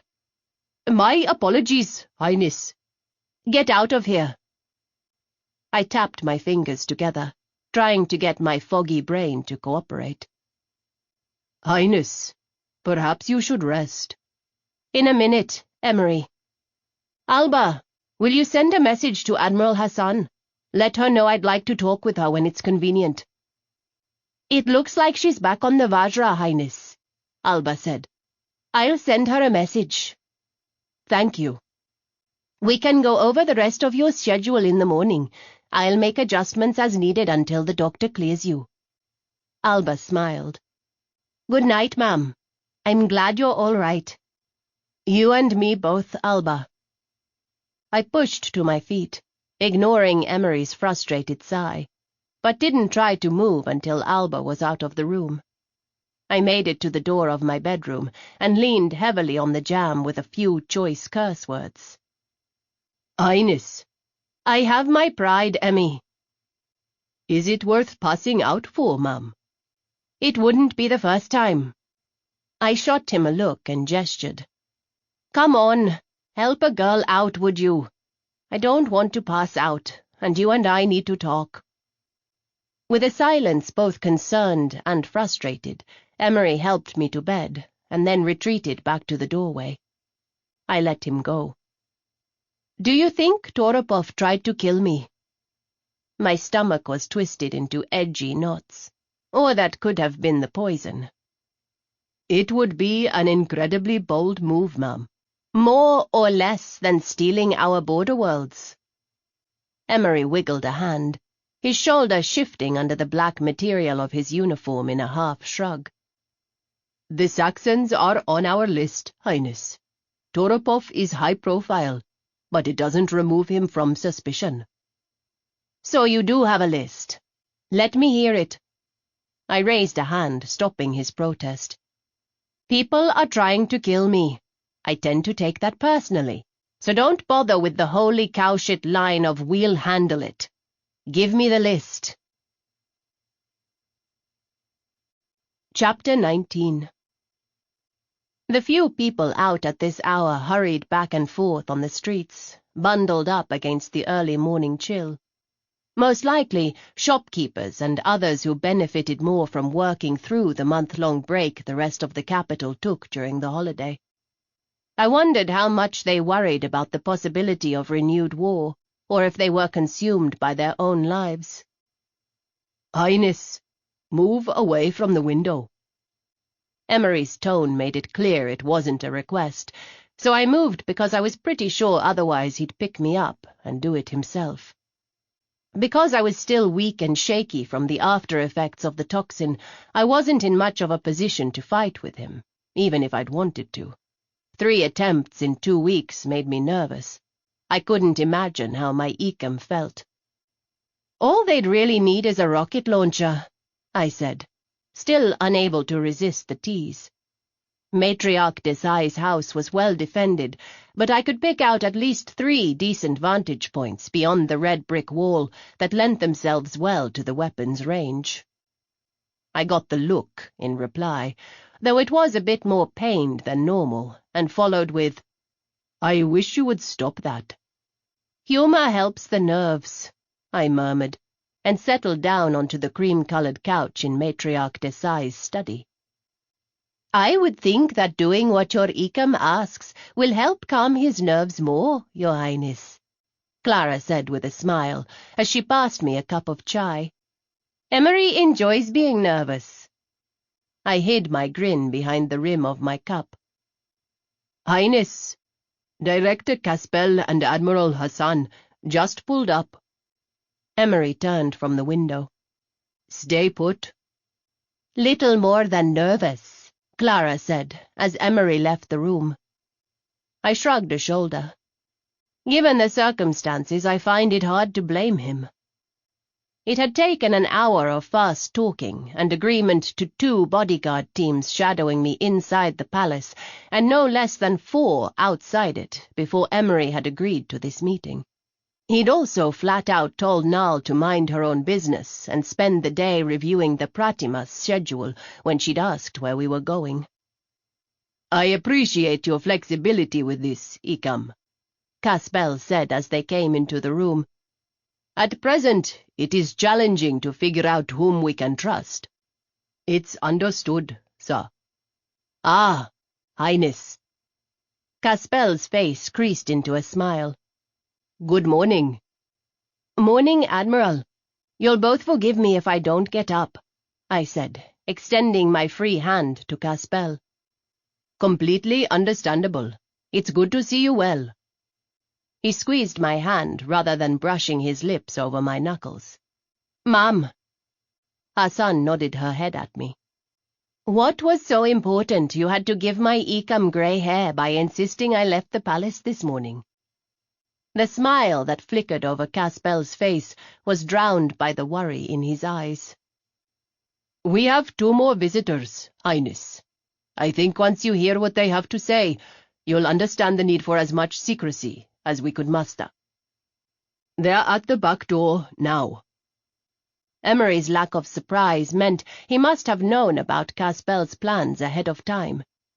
And when Kisa appeared at the door with Matriarch Gohil and General Saito, I knew why he'd been so agreeable. General Kaid Saito was the head of the Tracker Corps. She was tall and blonde, with distinctive Cheng features, and her bow to me was as perfunctory as Alice's curtsy was elegant. "Your Highness, welcome home." I nodded at the greetings and sipped at my chai while beverages were prepared and everyone took a seat. My bodyguards were spread out around the room, which was done up in rich brown leathers and pale cream. They all looked a little awkward among the finery. Emery took up position just behind my left shoulder.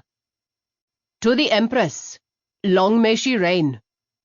Caspel's salute was without mockery, but he was looking at me, and we were all too aware that my mother's reign was fast coming to an end.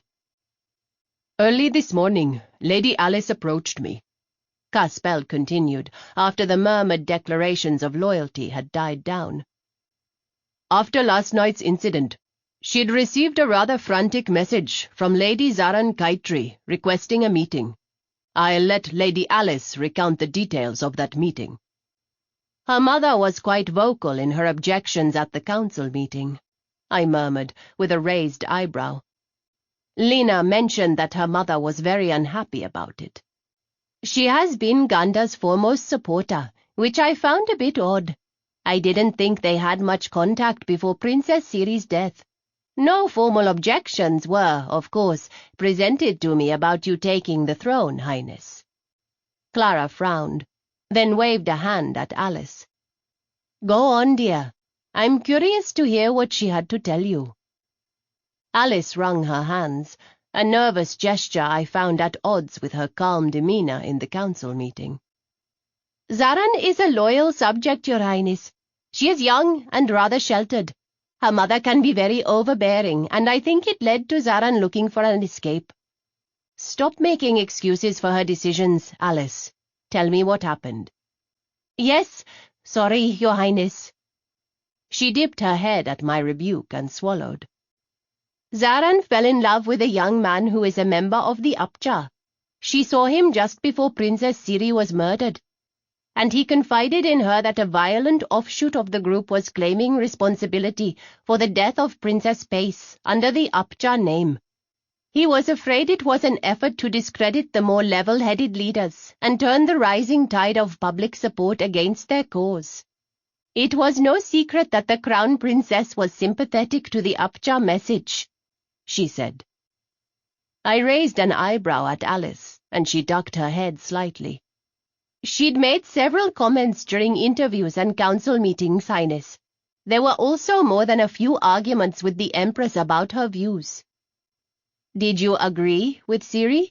I asked. "Your pardon, Highness. I did not. I do not think men are capable of the kind of responsibilities your sister wished to place on them. Our ancestor mothers took over when their men could not cope with the stresses of space travel. This method has worked for thousands of years, and I see no reason to change it now. Well, I like the honesty, I said. Continue. Zaran says in the last few weeks there have been a lot of late-night visitors to her mother's house, or that her mother has left the house in the dead of night with only a single bodyguard. She gave me several names of people she recognized, and I passed them on to Caspel. Last night, after you collapsed, Zaran came home with her mother, who claimed to be so upset by the incident she was going to bed. However, Zaran said her mother left the house shortly after, and she followed her to a shop in the back district. The back district was a dangerous place to be after dark, especially for a noble. I kept my surprised whistle from escaping, and simply nodded at Alice to keep going. Matriarch Kaitri met with your cousin Ganda, your nephew Lab, and a man Zaran didn't recognize. Her smarty wouldn't give her an identification either. All she could tell me was that he was about as tall as Lab, with broad shoulders. He wore a hooded jacket, and his face was in shadow, except for one brief moment in the light. We can see if we can pull a memory that's good enough to get a facial recognition print going. What did they talk about, Alice? Caspel prompted. Ganda was upset with Lab, said he should have talked to her before they tried to poison you. She told him it was his fault for involving those Upja bastards. The hooded man interrupted their bickering with a reminder that his people had already set things in motion, and time was running short. Ganda needed to move on to the next phase of her plans if this was going to work. My muttered curse was echoed by several others, most notably Clara, and I grinned sharply in her direction. I take it we have no clue what this next phase actually entails. Actually, I have a suspicion, Highness, Caspel said. Several news stations received anonymous reports overnight, accusing Princess Siri of being in a relationship with Upja ringleader Abraham Sura before her death, and insinuating that Atmika was not Major Bristol's daughter. This time, my swearing was more violent, and I pushed to my feet, intent on pacing the length of the study before my body reminded me that it wasn't going to cooperate. I fell back against the couch and snapped a hand up, stopping anyone from fussing over me. I'm fine. What the fuck do they think smearing my sister's memory is going to prove, Caspel? It's not just your sister, Highness. There are also several news stories about your exploits. Those have been running since I put my feet back on the ground here. The GIS officer's smile was sympathetic. Not like this. Are you familiar with the incident on Shodakan about 5 years ago? I froze. Bugger me. Caspel, I'd be very careful with the next words that come out of your mouth. It was the only thing Emery had said so far, but it dropped the temperature in the room down into the freezing range. Easy, I murmured. I'm pretty sure that he's not going to say I had anything to do with an explosion that resulted in the deaths of 153 schoolchildren. Your employer did. Yeah, no. I ran my tongue over my teeth as I calculated the best way to tell this story without adding one more name onto the list of people who wanted me dead. I could handle my prissy cousin, dissatisfied nephew, and any other Indrana noble without blinking. Pissing Po Sin off, however, was not something I wanted to do. Po Sin was embroiled in a territory war with an Irani up-and-comer named Roshanak. She turned several of his lieutenants, including a man named Jin, against him. I rubbed a hand over the back of my neck and sighed. It had been an ugly business, 6 weeks of hell, where I'd very nearly ended up as pieces of human sashimi. Jin planted the bomb as an attempt to discredit Po Sin.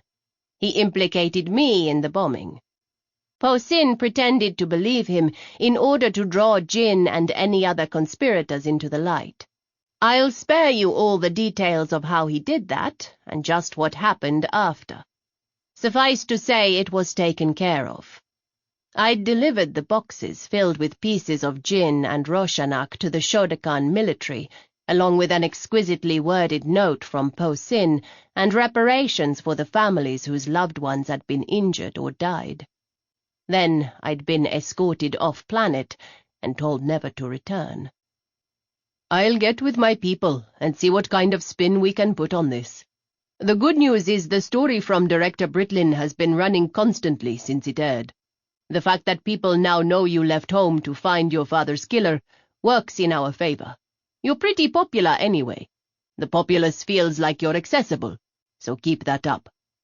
There's no possible way to do any kind of testing to prove the rumors about Atmika, and I suspect we can quash them without too much trouble. She was too well loved by the people for this kind of smear campaign to do anything but anger the civilian population. I want Zaran in the palace within the hour. We'll make up some kind of excuse for getting her out of her mother's house, Clara said. I want testimony about what she saw recorded and her visual of the unknown man downloaded so we can start searching for him. General. Saito nodded, with a slight smile in Emery's direction. My best team has been otherwise occupied, but I will find a team to put on this mysterious man as soon as you have a description for me, ma'am. Admiral. Inanna Hassan looked up at me expectantly when I called. Do you think that Major Bristol's decision to leave with Admiral Schul's fleet has anything to do with our current situation? Emery and I had talked about this the night before. My sister's husband was on the list, as was my dear cousin. The Saxons were always on the list, and I didn't think even a declaration from King Trace would convince me otherwise. My Ecam hadn't seemed at all shocked when I suggested Prime Minister Feinin. His little shrug spoke volumes about his opinion of the man. The problem was that Feinin's behavior was easily explained by Mother's sickness and the trust my sister had put in him. Someone had to run the Empire, and the fact that the Matriarch Council hadn't put the smackdown on him when he first stepped over the line said a lot. The man's background was totally clean. It's possible, ma'am, Hassan said carefully, in answer to my question.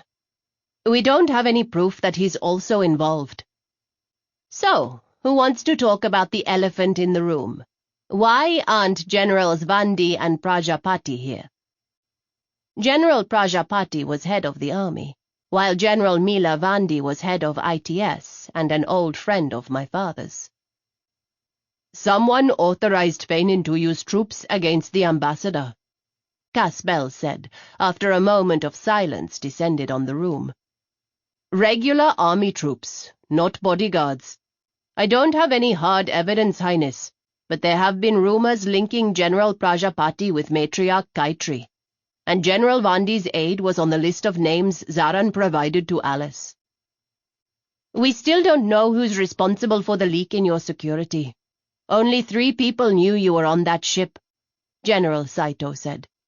As much as Emery assures me his brother wouldn't have, it wasn't Portis who betrayed me. I cut her off. You have my assurance on that too, General. Someone got to my navigator at Shanghai. Offer her enough money, and Mems would have strung up her own grandmother. Saito dipped her head in acknowledgement. No one knows General Vandi's position on the matter, so Casbell decided to be cautious. Someone probably should figure that out. If both the standing military branches are against us, we're going to be in trouble. I can't hold the palace with just my bodyguards, General. I would hope it doesn't come to the point where you have to hold the palace, Highness, Clara said. However, should it come to that, the matriarchs will provide the throne with assistance. Assuming you won't be in need of defending yourselves. Saito's comment wasn't quite muttered, and I bit my tongue. I suppose we'll deal with that as it comes, General. Clara smiled and rubbed her hands together. I think we have pushed our luck as far as we dare today, and I'm sure the princess needs to get back to her rooms and rest. Highness, I will message you if anything further comes up." "That would be fine." I nodded at the others as they stood, and I carefully got to my own feet. "Admiral Hassan." "Yes, Highness." "If you have some free time before Pratimas, I'd appreciate a full briefing on the present situation with the Saxons and our border worlds." I hid my smile at Hassan's curious eyebrow. "I have the minutes from the meetings I've missed, but making sense of them without some background is going to prove a little challenging. I'd like to be caught up before the coronation." Pratimas was in 6 days, and the coronation would likely be after. Until that happened, I was in the rather awkward position of still not being empress. Mother could still overrule me, especially on matters of state, and with her sanity in question, we were going to find ourselves in deep shit if the Saxons decided to move on us in the middle of all this. "Let me get with my aide, Highness. She can clear some time in my schedule." "Send it to Alba. She'll be able to squeeze you in," I replied with a nod. "I've got a meeting with her later today anyway, and she knows my schedule better than I do." I caught the flicker of humor on the Admiral's face before she controlled it. "Yes, ma'am." "Thank you, Admiral." Hassan nodded sharply and left the room. Caspel had hung back by the door and pulled it closed again, leaving the 3 of us alone. "Highness, I need to ask you something indelicate. Is there truth to the rumors about Princess Ciri?" "I'm not sure how I could know that, given how long I've been away from home." The look he gave me wasn't a duplicate of Emery's, but it was close. I met it calmly. "Tell you what, Director, I'll tell you what I know, if you tell me why you smiled when I mentioned Shanghai." Caspel's raised eyebrows spoke volumes, and I held in the smug smile at having been able to surprise the taciturn intelligence agent. "You're good, Highness. I had an agent in port. They mentioned you." "You do realize this puts you in rather the same predicament as General Vandi?" I replied.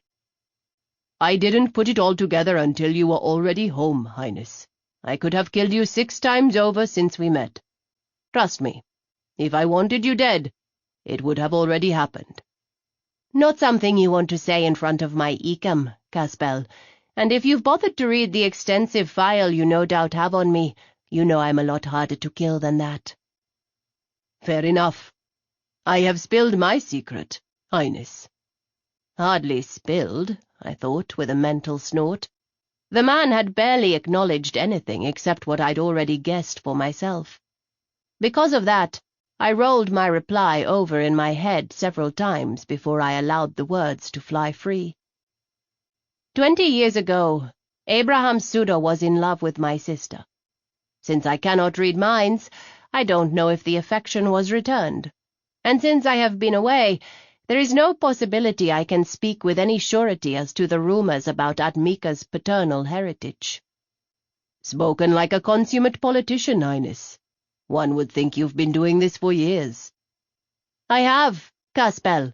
It just involved more guns." He inclined his head and reopened the door. I followed him from Clara's house after a quick goodbye to my hostess and dozed in the air car on the way back to the palace. Back in my rooms, my thoughts were spinning all over, and I stayed silent as Stasia helped me out of my gown and into bed.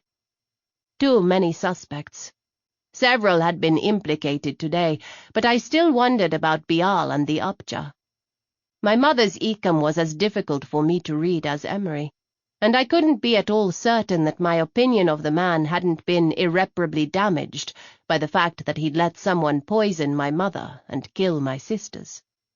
I knew he didn't like me, but what I couldn't figure out was where the root of that hatred lay. It seemed excessive to be mad over the fact that I'd been a gunrunner. I queued up my smarty and called Fenna. "Good morning." "Good morning, Highness. What can I do for you?" "Is she there?" "She's sleeping, Highness. Can I help you with something?" "Tell me what you know about Bial." Fenna arched a red eyebrow at me. Could you be more specific? I could if I knew what I was looking for. I muttered a curse under my breath and looked away.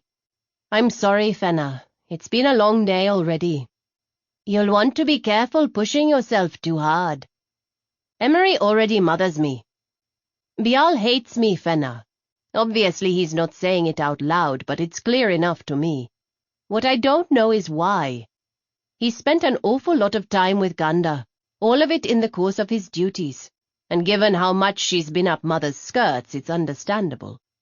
And you need proof he's involved? I need something. I threw my hands up in the air, wishing I could pace. Unfortunately, I'd probably end up flat on my face if I tried. I can't bar the man from my mother without a good reason, and if he's involved, I don't want him near her, even if the damage is already done. Fenna's eyes widened and she nodded sharply. I'll send you what I have, Highness. Later today. Don't argue with me. You need your rest. I glared at her, but knew that she'd likely just call Emery if I protested too much. So instead I nodded and disconnected the call. Emery shared my concern about Bial, and we'd all been proven right today about Ganda. I was having some trouble believing her capable of cooking up a scheme this complex, but I was also willing to admit my bias for her intelligence could be blinding my thinking. The only ones Emery and I couldn't agree on as suspects were the Upja.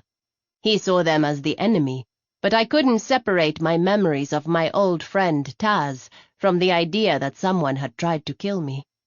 Not to mention Ciri's involvement with the man in charge of the Upja.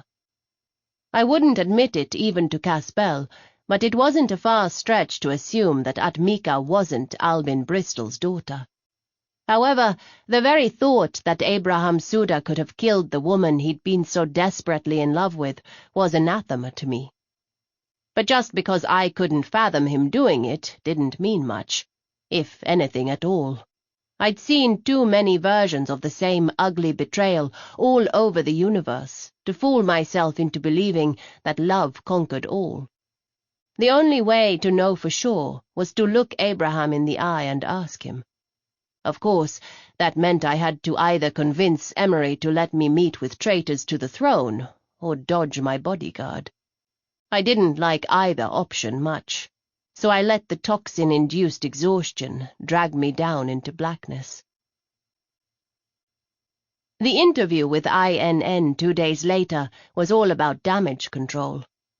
The rumors about Ciri had died out as quickly as we'd suspected they would, and only some of the fringe stations were still harping on them. Assaulting her memory had resulted in a lot of commentary on how crass it was to indulge in rumors against a dead woman and child. The one about me was a little more exciting, and one more brushstroke in this whole Princess Gunrunner painting the press had been putting together since my arrival home. I survived the interview, barely, and even managed to clear up my part in the whole mess without actually saying anything that would have gotten Po Sin or Hao pissed at me. The journalist from INN seemed sympathetic enough, but even if she wasn't, Emery and Alba had final say on the piece before it was released to the public, so I wasn't too worried. I hadn't watched the footage yet, but I trusted Alba and Emery hadn't let me make a total fool of myself on camera. I staggered away from Emery's punch, my head ringing and a stream of curses dropping from my mouth like B5 cluster bombs.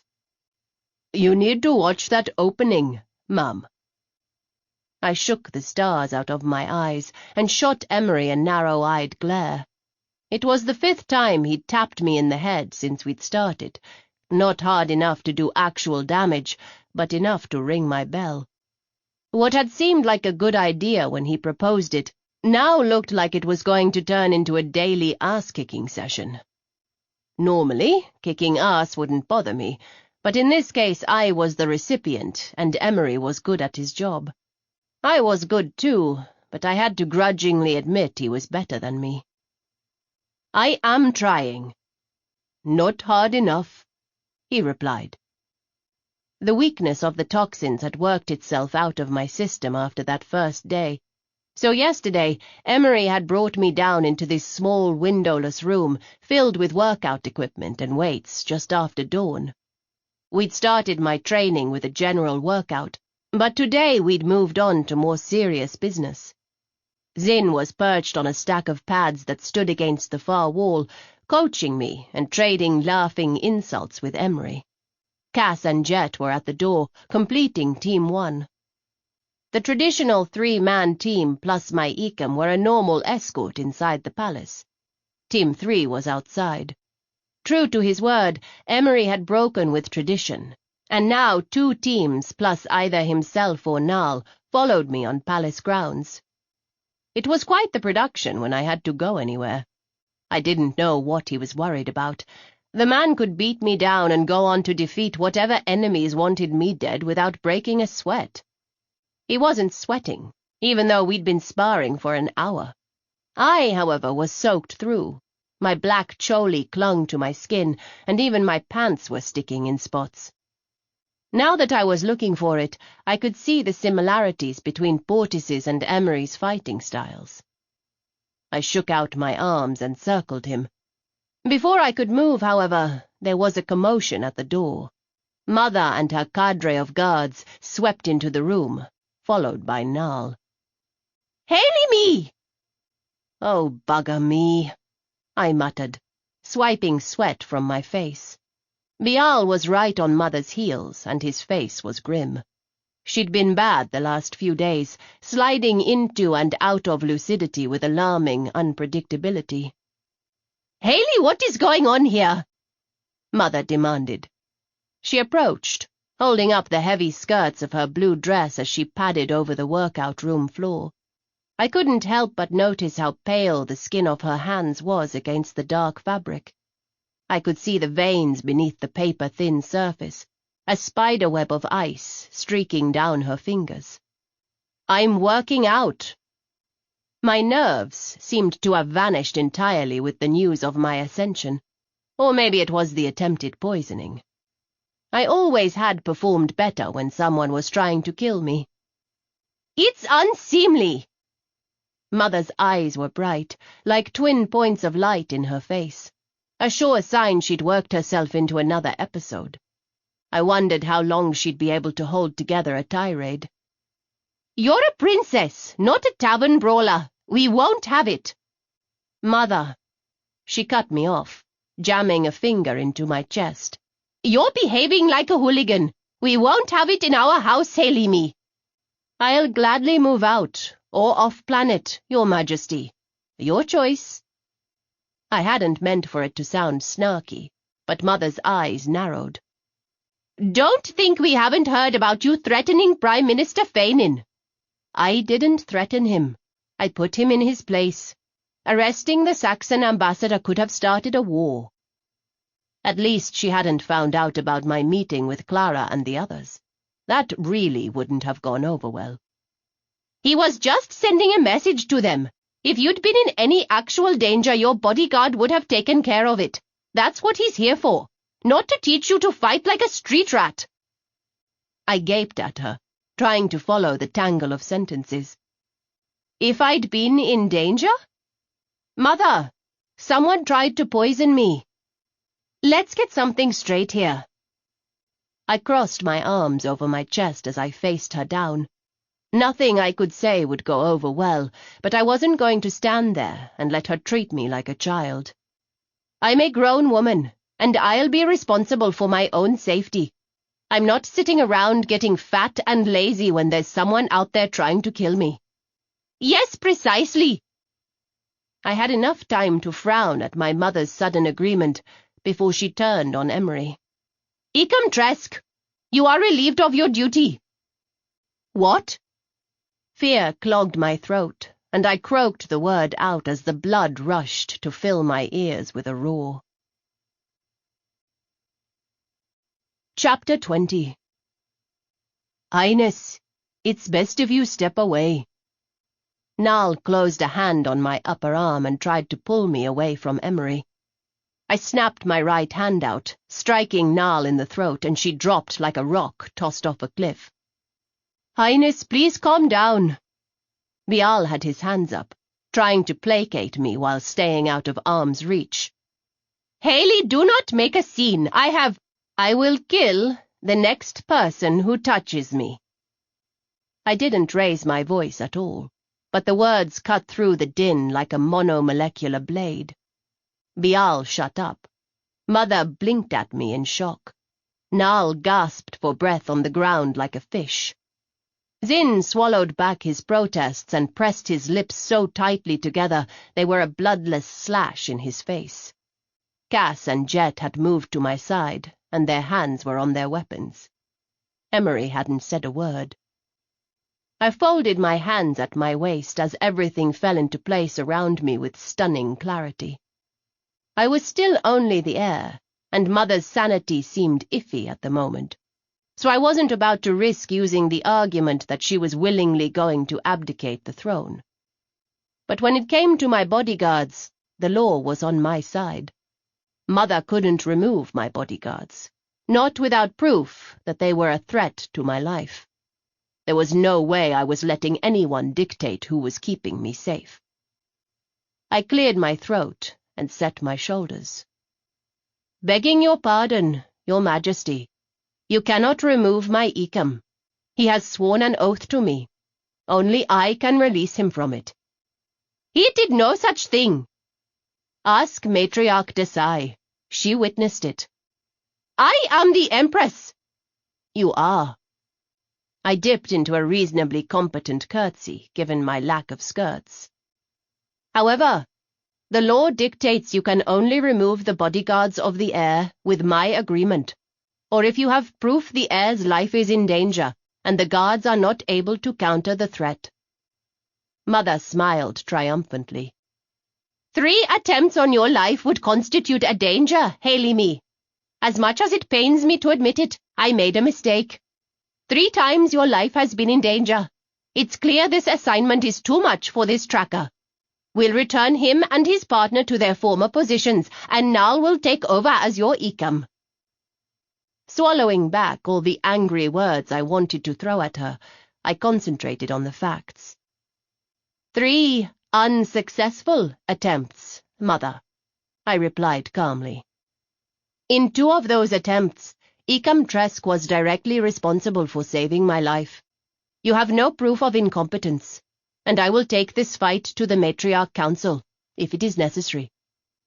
The seconds ticked away as Mother and I stared at each other, silently battling it out. There was little question in my mind who was going to win. I was dead if she took Emery away from me, so from my perspective, I didn't have anything to lose. What's it going to be? Fine, if you're going to make an issue of it. She shoved past me, the force knocking me into Zin. Don't be a brat, Haley me. We're sick to death of arguing with you. There will be no more of this foolishness under our roof. And you, bodyguard Tresk, we've entrusted the welfare of the crown to you. She glared at Emery. Don't disappoint us again. Never, Your Majesty, he murmured, dropping his head. Fix your damn hair, Haley me. Mother snapped her fingers, and I heard the sharp staccato of her footsteps as she marched back out of the room. Highness, are you all right? I didn't look up at Zin as he set me on my feet. My hands were shaking. Mother was well and truly gone. I couldn't do anything to save her, and her behavior was only going to get worse. All I could do was take on the burden she had shouldered for so many years. It's a responsibility, Haley, not a burden. Ciri's voice rang in my head as one of the last conversations with my sister floated up from the depths of memory. I've been given the gift of this life. I can do something with it. Make life better for others. I'm not saying it's easy, duty never is, but it's a responsibility I'll take on gladly. The price of everything I've been given.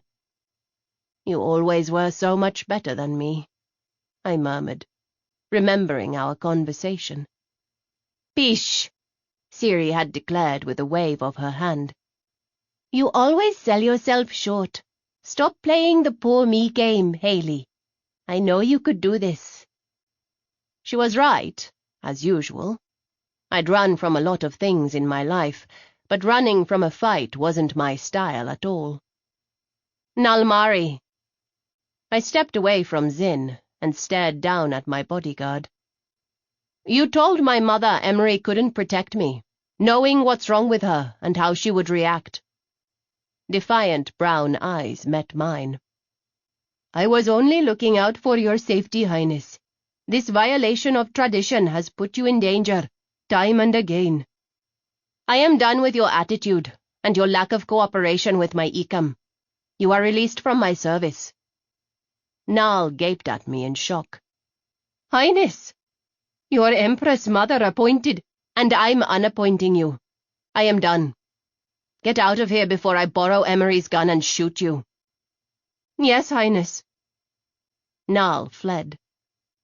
If you're going to argue about this with me too, I should warn you I'm not in the mood. I didn't bother waiting for the door to close fully before I spoke, and stalked over to grab a towel. I'm honestly surprised you let her stay as long as you did, Highness. I stopped drying my face and stared at him. Are you kidding me? If you wanted her gone, why didn't you fire her? Emery shrugged. Your Empress Mother appointed her. I suspect if I'd tried, we'd have had a much bigger fight on our hands. You have the right, as you just pointed out, to decide on your guards.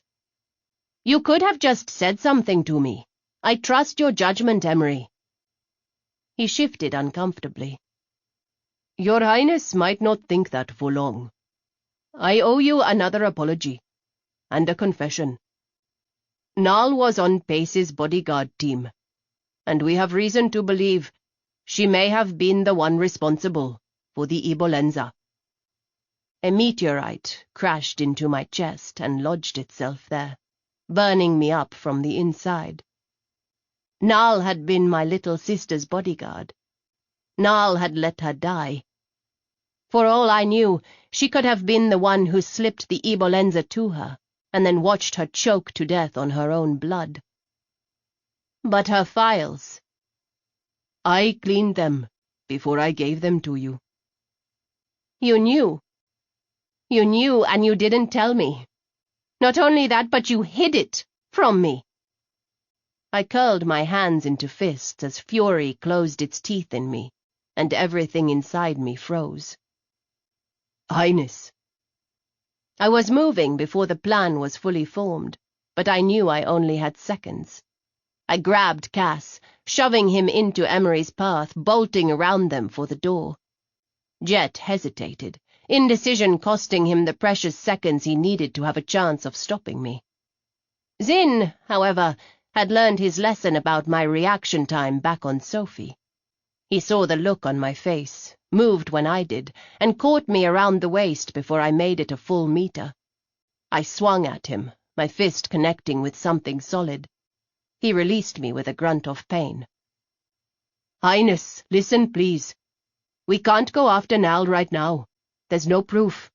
Emery kept her on in the hopes that we'd have the time to find it. Zin held his hands up. Please. I tossed my towel in one direction and came at him from the other.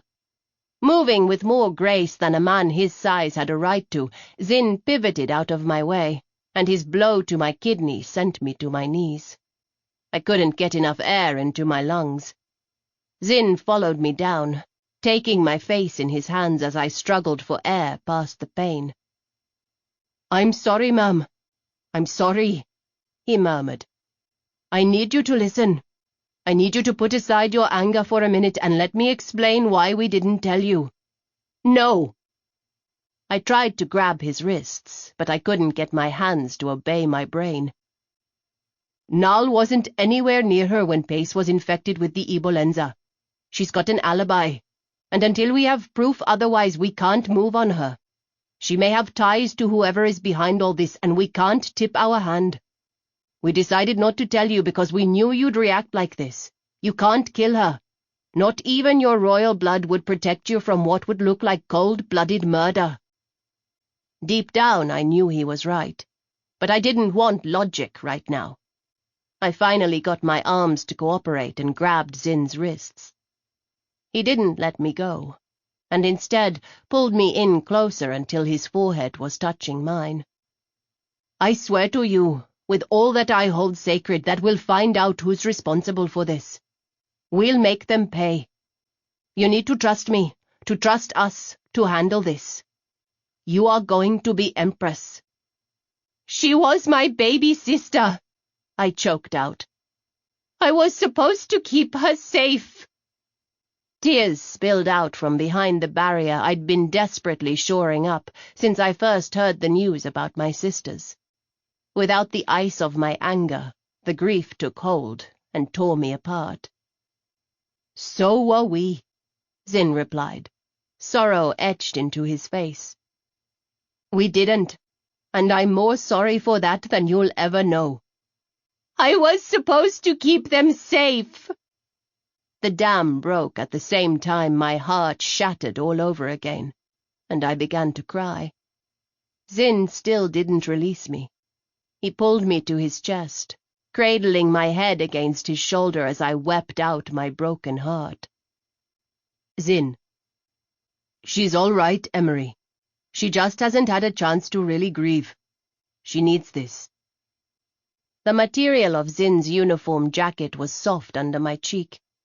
He rocked slightly, completely at ease with my tears, murmuring comfort to me until they died out. Embarrassment set in shortly after. I untangled myself from Zin and landed on my arse. Next time we fight, I'm bringing a gun. It wouldn't help, Highness. I'm sorry for hitting you. Stop apologizing. I'm still furious with you both. I rubbed at my back and shot him a rueful smile. You're good. I underestimated you. Most people do. It's why Emery keeps me around. He got to his feet and held out a hand. I need to clean up. I took his hand, wincing a little as I got to my feet. I snagged my towel from the floor and headed for the door, but Emery dropped to a knee in front of me. Zin glanced at us and ushered the other bodyguards out the door. I am sorry, Highness. Studying my ecam, I mulled over my replies before choosing the best option. I've trusted you, and thought you returned it. I'm not going to lie and say that doesn't hurt. Remember that next time I doubt you, it's a problem of your own creation. Get up. That makes me uncomfortable. I started walking again, figuring that would get him moving. I'm still going to kill Nal. That's exactly why I didn't tell you, he said. He's dangerous, I said, with a wave of my finger ahead of us at Zin as we started down the hallway. Emery's smile flickered. You don't want to fight him, Highness. I just did, and I got my ass kicked. You know what I mean. You've got that look. So I can't kill Nal right now, I said, restarting the conversation as soon as we were safely in my rooms. Is there anything else I need to know? Nal and her older sisters were all sponsored to either the Naval Academy or High Point by Matriarch Surakesh's youngest sister. And all of them are gone, lost to the war. Emery nodded sharply. That's motive enough to hate your family, but it doesn't end there. Ganda spent a lot of time with Pace before she got sick. It would have been easy for her to get close with Nal. And to suggest her as my ecam when she found out I was coming home. Hissing out my frustration, I stared up at the ceiling. I'm going to kill my cousin too, Emery. I would advise against it, Highness. There have been an awful lot of accidents happening around here lately, especially to my family. It wouldn't be any more suspicious than the others. Silence settled down around us, a cloak as heavy as the snow falling outside the window. Emery conceded my point with a shrug of his shoulder and changed the subject.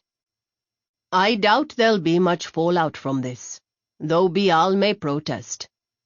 Let him protest, I said, with a shrug of my own.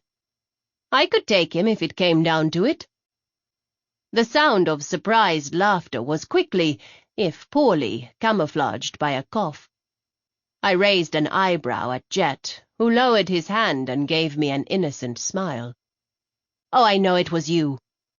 I threw my towel at him. I'm going to clean up. Clara sent me Zaran's full report, but I haven't had a chance to read it because I'm still working my way through the one Fenna sent me on Bial. Emery, will you get me food? We can go over it while I eat. An hour later, I was clean, comfortable, and relaxing on the couch as I flipped through the report Fenna had sent me. I'd had Emery put it up on the screen so we could all see. There's nothing here to suggest his involvement, Highness. I know. I made a face. That's the problem. His behavior doesn't match his squeaky clean file. He's from a good family, passed all the required loyalty tests, even has a recommendation from General Saito. He was the first name on Ven's shortlist. I couldn't bring myself to replay the journal entry by Mother's former bodyguard, talking about how Bial was a proud Indranan, fiercely loyal to the throne. Other than the first night, he hasn't been outwardly insulting toward you, Zin said. He doesn't like me. It's obvious every time I get near the man. I'm a good liar. Your pardon, Highness, but your readings go all over the place when you lie. I shrugged. It's not worth the effort it takes to hide it from you. I took a breath and looked right at Emery. I slept with Cass last night. Emery gave me the look, clearly unimpressed. Not a blip. Zin blinked. Not bad, Highness. I'm not sure what this proves. We know you're lying. Do you? No one was in my rooms last night, and Cass wasn't on duty. Did you see him? Zin frowned and glanced at Emery. She's lying, right? Emery didn't look away from me. I actually can't tell. Your point, Highness? I'm better at reading people than I am at lying. Bial's hiding something. He may as well scream it at me every time I come near him.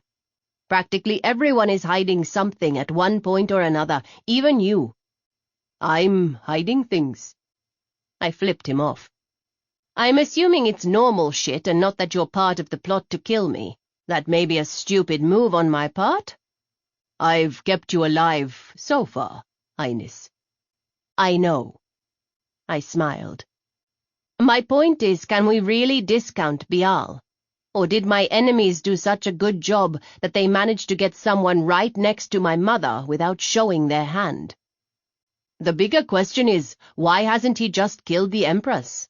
Why go to all the trouble of making her look crazy? Zin asked. That's easy, Emery replied, rubbing a hand over his head. If you want to throw things into chaos, it's better to damage the foundation. If they just killed the Empress, someone else would take her place. But if you make the people fear the monarchy first... I finished his thought for him. You get the Empress to make a whole bunch of questionable decisions, and suddenly people start questioning the government. Then when you kill them, people are a lot more open to a change in leadership. I'll keep digging on Bial, Highness, Emery said, as Stasia came in the room with my food. I wiped the report from Fenna off the screen as I picked up my fork and brought up the report Matriarch Desai had sent over. My fork clattered to the floor. Highness, what is it? I dragged in a breath, and then another. Tears were blurring the image on the screen. The face of the man Zaran had seen with her mother. The face of the man I'd seen the day my father was killed. Highness! Emery's voice was more insistent, and I tore my eyes away from the screen. It's Wilson. Blinking the tears away, I faced my Ecom. It's the man I was hunting. He killed my father, killed my sisters. He strolled back onto my planet like he owns it. Rage clawed at my chest, and I cast about for something to throw. But Emery grabbed my arm and didn't back down, even when I snarled at him. We don't know what his role is, Highness, or even who he is. Because he's a Shiva-damned ghost. I pulled out of Emery's grasp and stalked to the window where Zin stood. I don't even know why they let me go after him. Why they didn't send someone better. They sent the best trackers, Highness, Zin murmured. You're lucky you didn't vanish like they did. I'm not sure luck had anything to do with it. I tapped my fingers on the windowsill. The fact that no one but Portis knew who I was out there probably had more to do with it than anything. I tracked the man I knew as Wilson as far as the edge of Solarian space, even met with a man who claimed to have intelligence on his network. But that information didn't pan out. The trail went cold after that. Turning back around, I called Bial with my smarty and projected the link onto the screen. Highness? No one is to see my mother without my permission, with the exception of Dr. Satir. Dr. Satir is still visiting family, Highness. Dr. Ganjan, then. No one else, Bial. Highness, your cousin has breakfast with the Empress daily. Then you can meet her tomorrow morning and inform her that I forbid it. I could call her now and tell her, did I fucking stutter? It was petty payback for the earlier breakfast stunt of hers, but I figured Ganda would come see me when she found out, and I didn't feel like dealing with her right now. No, ma'am. I'll see that it's done. Bial hung up without waiting for my dismissal, and I arched an eyebrow at the blank screen thoughtfully. He was more cooperative than I expected. Do you think he's coming around? Hard to say, Highness, Emery replied. What now? I need to send a few messages. I want you to put someone on the security footage of the hallways, and inform me if anyone gets in my mother's door besides the doctor.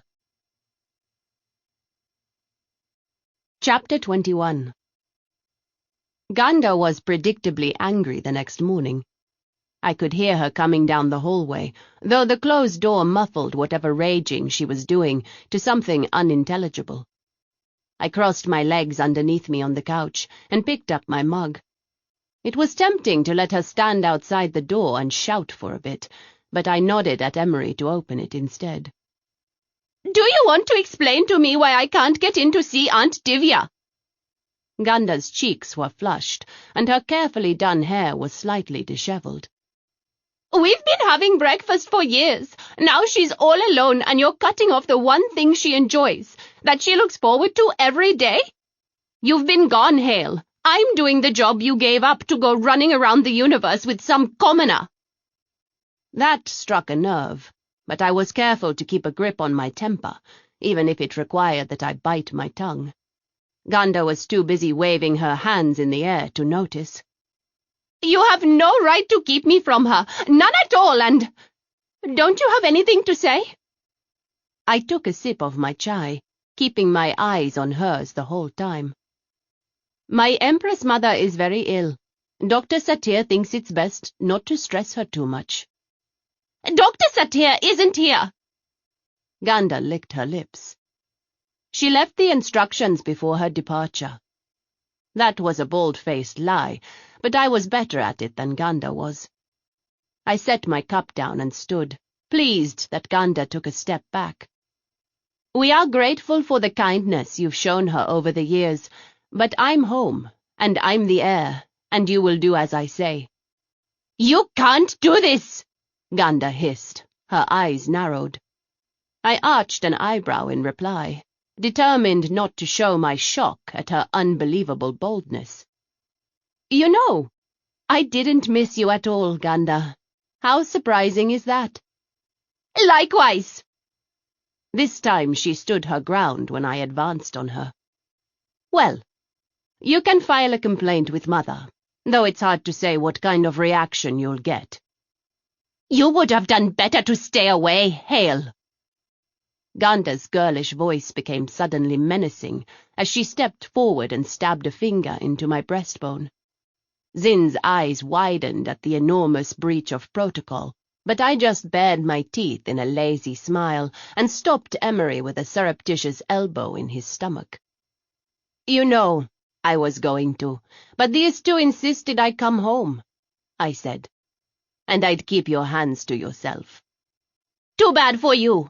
I'd suggest you find a way to do another disappearing act and go back to that pitiful life of yours before you lose it." Did she really just threaten me? I blinked at Ganda, too stunned for a moment to register Emery's hissed exhalation. Then the point of her nail dug into my sternum again. I grabbed her finger, bending it back sharply until the bone cracked from the pressure. Ganda let out a cry of pain, and tears appeared in her eyes. I let her go, and she staggered back toward the door.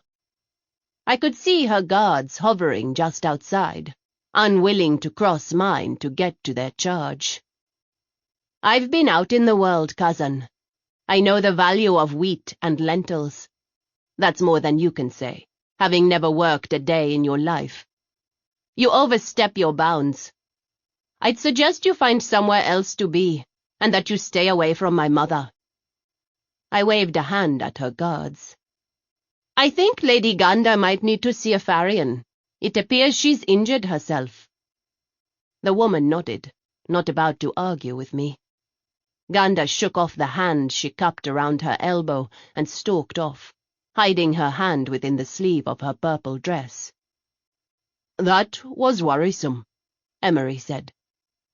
I kept the smile pasted on my face and tried to shake the chill that Ganda's words had sent running down my spine. "Tell me about it." She always was an annoying bitch, but direct threats from her are something new. Usually she just liked to whisper and connive behind my back. "I can't believe she threatened you." Admiral Hassan shook her head with a frown. "Me either, but that just goes to show how much things have changed around here." I stopped in front of Bial and smiled at my mother's Ecom. "Good morning. How is she today?" "Well, Highness." Bial exchanged a nod with Emery that was just a shade frostier than the one he'd given me, and I made a mental note to ask him what the fallout had been from Nal's dismissal. Admiral Hassan and I headed into the room. Mother was standing with Caspel, studying the projected worlds hovering above the massive table in the war room. "If we move the 107th and the 33rd from the Cerulean system, we could put them here and here." Planets lit up as Mother moved forces around with her fingertips. "It leaves us awfully exposed on the backside." Caspel frowned. "Admiral Hassan, thoughts?" "Good morning, Majesty." Hassan bowed and crossed the room. "It does leave us exposed, but the likelihood of the Solarian conglomerate attempting anything is extremely small. However, I'd suggest moving the 81st from here to cover some of the gap left behind." I circled around the other side of the table, staring up at all the planets as memories drifted through my head. "You used to love coming in here with your father." I bowed. "Good morning, Mother." She smiled. It erased some of the exhaustion on her face.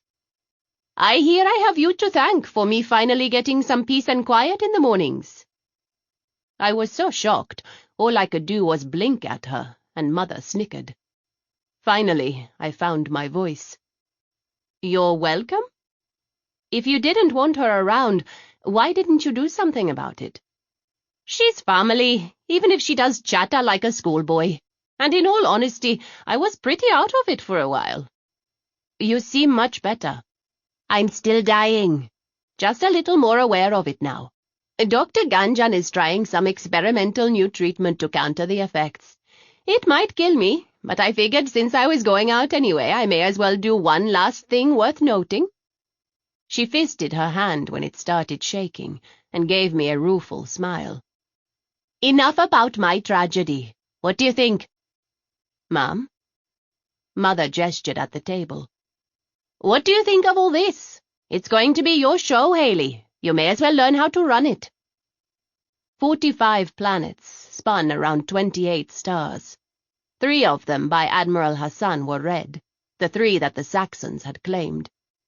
In the center of it all was the Ashvin system and home. Blinking designations hung in the air above the naval vessels, and I continued my path around the table, studying them intently. 2 of the worlds the Saxons had claimed, Hanmas and Interia, orbited the same star, but the 3rd was farther out and a reasonable distance away from both home and the border worlds. Why did they take that one instead of this one? I gestured at a reddish planet closer to me. This would have made more sense. ITS training world, ma'am, Hassan replied. There's no civilians. Ah, yeah, that probably would have been a little more obvious than they want at the moment. Clicking my tongue on my teeth, I stared at the pair of planets for so long that my vision blurred. I blinked and froze. Bugger me. Highness? Have you looked at this? Caspel arched an eyebrow, and I grabbed Hassan by the shoulders and dragged her in front of me. Look past those worlds, Admiral, not at them. I sped up the timescale. The planets moved along their paths, opening up a corridor that led straight to home, and I heard Caspel's quiet curse behind me as it sank in. I'm only paranoid because people are trying to kill me, but there's an awful lot of empty space leading right up to Pashati in the next few months. They would never, Mother said, shaking her head. To strike at us here, to strike so deep into the Empire, would take a force greater than they have. Plus, they'd be cut off from supplies, support, everything once they got past Canafe. We'd grind them up from the front and the back, Hassan agreed, though her brows were knitted together as she contemplated the possibilities. I take it you don't agree either? Caspel wore a deep frown, but he too shook his head. It's risky. Bold, though, and King Trace is known for that. I need more intel before I'm willing to accept it. Speaking of Canafe, can we pull the 44th from there and send them back to support the ITS troops on New Vesa? I wouldn't, Mother, I said. Even with the Vajrayana initiative docks there, they wouldn't be able to get them up and running fast enough if the Saxons hit us. I wasn't going to say it out loud, but I didn't know why she was suggesting it when I'd just shown her that taking any troops away from Canafe was a very bad decision. I can take into advisement your concerns, Hale. However, I'd caution you to not jump to conclusions on this, and remember that we've been following what the Saxons are doing for quite a bit longer than you have. A smile took some of the sting out of her words. Admiral, send me an action plan by the end of the day for approval. Yes, Majesty. Mother squeezed my forearm with a second smile. I'm going to go lie down for a bit. I smiled back and watched her as she carefully walked to the door, then turned back to look at the map again. Highness, whatever your Empress Mother says, I will keep an eye on this. If I come across more information, we can perhaps change her mind. Thank you, Caspel. Let's hope we have time for that. My gut was screaming at me, and after all these years, I'd learned to listen to it. The GIS director bowed and left the room. Admiral, I'm having dinner tonight with Lina Surakesh and my nephew. If you're free, would you care to join us? Of course, Highness. Good. I laughed. To be honest, I'm not entirely sure I trust myself not to grab him by the throat and shake him until he confesses. Understandable, ma'am. I'll see you this evening, then. She took the hint and left me alone to stare at the map and wonder just what in the fires of Naraka Trace was up to. I was tempted to just call him up and ask, but I was pretty sure it wouldn't go over well. As uneasy as I'd been earlier, it multiplied itself tenfold by the time my air car pulled up outside Shivan's later that evening. Convincing Emery that having dinner with a man we were pretty sure was trying to kill me had taken some doing. I realize the security risks here. Believe me when I say I'm not being reckless. I need to look Lab in the eye again now that I know for sure. See what he's made of. And maybe if I drop a few hints, we can shake him up enough that he'll fold. Shivan's is one of the few restaurants in the city the media can't get into. And frankly, I'd rather no one overhear this conversation we're about to have. I realize that, Highness. Emery gave me the look. Hey, I haven't killed Nal, have I? I think you can trust me not to kill my nephew. I'm still getting out of the car first, Emery said, stopping me with a hand when I moved forward. Jet, you're with me. The big man nodded and followed Emery from the car. Shivan's was an exclusive restaurant buried in the heart of the capital's warehouse district. The building was a narrow, 3-story structure covered with unassuming grey brick and surrounded by warehouses that bustled with activity day and night. I stayed in the air car with Zin and Cass, not arguing with Emery about the need to check out the restaurant. Our enemies had been given plenty of warning if they wanted to try something, and I didn't want anyone hurt because of me. Several moments later, Cass tilted his head to the side and said, "We can go."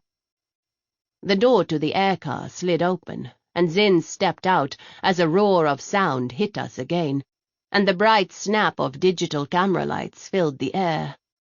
Oh, bugger me, the media. Taking Zin's offered hand, I plastered a smile on my face and lifted my heavy skirts as I stepped from the car. The multi-hued fabric looked like the ocean after a storm, shimmering with color and light in the entire spectrum of blue. "Your Highness, what can you tell us about the accusations you were involved in the killing of children?" "Princess, is it true you are a hitman for Po Sin?" I didn't know any of the people shouting questions at me.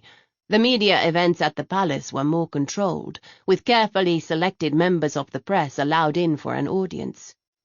My interview with INN had been the third carefully orchestrated one since my return. I turned toward the crowd of reporters and released my skirts to give them a wave. "Dinner at home might have been easier," Zin whispered out of the corner of his mouth. "I know," I muttered back. But this was safer, as weird as it sounded. "Princess Haley, do you have any response to these accusations?" I looked at the young man who'd shouted the question. "You've seen my interview with INN. I hope that answered all your questions about the incident. If not, feel free to put in a request with my Chamberlain about another interview. I will reiterate that the accusations are false, though I think you've all figured that out for yourselves. The venerable Po Sin is not the sort of man who handles dishonorable employees well." Nervous laughter answered my reply. "Your Highness, why are you having dinner with your nephew and the Admiral?" My reply slipped out before I could stop it. "Because I'm hungry." Laughter echoed up from the cluster of media personnel, and I tossed the crowd a wink. "Not now," I said in response to the deluge of questions. "I really am hungry. Hang around, and I'll answer a few questions after dinner." Grabbing for my skirts again, I headed up the short stairs toward the orange double doors of Shivan's. Emery had come back out of the restaurant and was scowling at the crowd. "Hang around," he said shortly. I grinned at him. "They're harmless." "The media?" He snorted with another sweeping glance. "Maybe, but I'm not worried about them.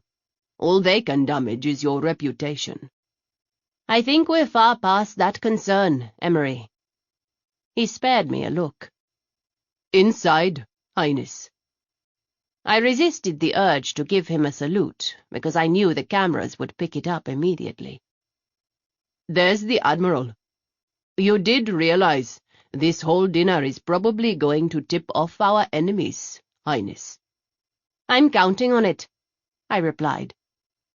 I wanted to wait for Admiral Hassan, but instead I let Emery direct me into the restaurant. Adele, Jet, and Salham stood just inside the door. They fell into step behind us. The doors shut, closing the jarring roar of the media outside, and I sighed a little as the soothing sounds of the restaurant wrapped around me.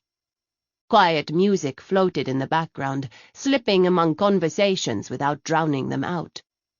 The interior of Shivan's was quite different from its outside skin. The entryway opened up into the wide reception area, and beyond was the first-floor dining area.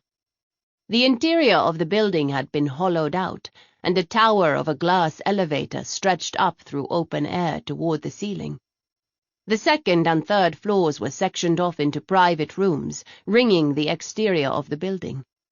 Orchids and other exotic plants dangled from the balconies, spilled from carefully stacked displays, and filled the air with subtle scents intended to enhance rather than compete with the food. Faze. I smiled at the Farian and the other 2 members of Captain Gill's squad as we came through the doorway. It's good to see you again. Likewise, Your Highness. Do you have plans for the holiday? Farians tended to assimilate into the cultures they were living in, somehow seamlessly blending their own beliefs into Indranan holidays and celebrations. No, ma'am. We're on duty. A rotund little man bustled through the crowd toward us. Your Imperial Highness, you do me a great honor. Evan Shivan bowed low, popping up before he overbalanced and landed face first on the polished wood floor. His round face was dominated by a pleasant smile, and he held out both hands, palms up. So formal, I teased, taking them without hesitation.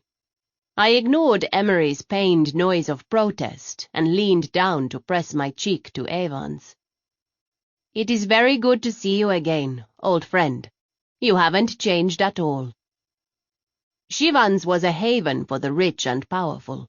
Not only was the food excellent, but Evan's grandfather had fought for, and won, an injunction keeping the media from being allowed on the property. That ruling had instantly made his restaurant the preferred place for people who wanted more than the usual privacy, for whatever reason.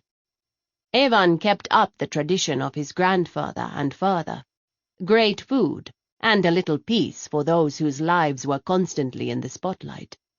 He'd also taken in one restless royal princess. I'd spent a large chunk of the year before and the months after my father's death hiding in the kitchens of Shivan's. Evan smiled even wider, a feat I wasn't sure was possible without damaging his face. I'm afraid I can't say the same about you, Princess, he teased, pulling away with a quick, apologetic glance at my bodyguards. You've made quite the transformation since I saw you last. Evidence of my misspent youth. Evan barked a laugh that sounded very much like a pure earth sea lion. So I've heard. Please, come this way. I have a room ready for you on the 3rd floor. He waved a hand over his shoulder, heading not for the glass elevator that dominated the center of the building, but for the stairs. Your Ecom requested we avoid the elevator. Of course he did, I murmured. If your Highness would rather— No, Evan, I replied with a wave of my hand. I've upset my bodyguards enough tonight. Let's not push our luck. 2 flights of stairs won't kill me. We wound through the crowd, diners rising to greet me as we passed. I spotted Alice in the corner having dinner with her father and gave her a brief smile. We'd set her up in the main room to see if there would be any buzz about my dinner plans. Pezan and Willamette stood at attention in the hallway outside our room. Lady Surakesh and her husband are already here, Pezan said. I showed them in. Kisa and Rama are in the room. Thank you. I spotted the Admiral and her aide approaching from the other direction. Oh, sure. She gets to take the elevator. Admiral Hassan's brown eyes widened in shock at my comment and Zin's muffled laughter. Emery didn't even bat an eyelash as he replied, "No one has tried to kill her lately, Highness." "No one's tried to kill me for several days now, either," I muttered. "Though, Admiral, you'll probably want to sleep a little lighter. If you stay at my side for much longer, they might decide you're a target." "I always sleep lightly, Your Highness." Admiral Hassan bowed, her short black hair shifting with the movement. "You remember my aide, Commander Hamprasad?" "Admiral," I replied with a nod of my own. "Commander?" The woman at Hassan's side bowed to me with a murmured, "Highness." "Evan, it's good to see you again," Hassan said to the proprietor, who beamed at her. I stepped behind Evan so he could say his hellos, heading through the dark green door Pezan held open. The room within was small but well lit, with walls covered in rich green fabric. A table for 5 was the centerpiece of the room, its dark wood surface gleaming under the lights. "Your Highness." Lena dropped into a perfect curtsy, her silver-blue dress looking like a pool of liquid mercury. Lab was dressed in uniform, and his perfunctory bow wasn't fast enough to hide the surprised confusion when he'd spotted Admiral Hassan. "Lena, so good to see you again." I took her hands and urged her to her feet, kissing her cheeks. She was the puzzle, either up to her neck in the whole plot, or totally innocent, and I hadn't figured out yet which it was. "You too, Highness. I am very relieved you are feeling better." Her face was open, dark eyes filled with hesitant delight. "You and me both," I quipped, and her surprised blink seemed genuine. "This is Admiral Hassan and her aide." I passed Lena off to the Admiral and turned to my nephew. "Lab." His smile was brief and filled with nervousness. "Your Highness." "I think in private we can be a little less formal. Have you met Admiral Hassan yet?" "No, ma'am. It's a pleasure." "Highness." Emery handed me a glass of wine, and I took it with a smile. After the poisoning debacle, the only way to get my Ecom to agree to this meeting was to allow him to set the rules for food. Everything I got to eat tonight had been checked and rechecked, analyzed together and alone, until Emery was certain it was clean. The report from Dr. Ganjan had been both enlightening and disturbing. An innocuous substance in my drink, in all the drinks at the party, in fact, had reacted with another that the doctor thought had been introduced through contact absorption. What we couldn't pinpoint was if that had been from what I was wearing, or the long list of people I'd come in contact with that day. Given how fast my reaction had been, I was sure it had to have been something, or someone, I'd touched in the moments right before I collapsed. That narrowed the suspects somewhat, but the only thing I knew for sure was that Emery's quick response was the reason I was still alive. I smiled at Zin when he pulled my chair out for me, and I settled into my seat, letting the bustle of the bodyguards and Evan's silently efficient staff flow around me.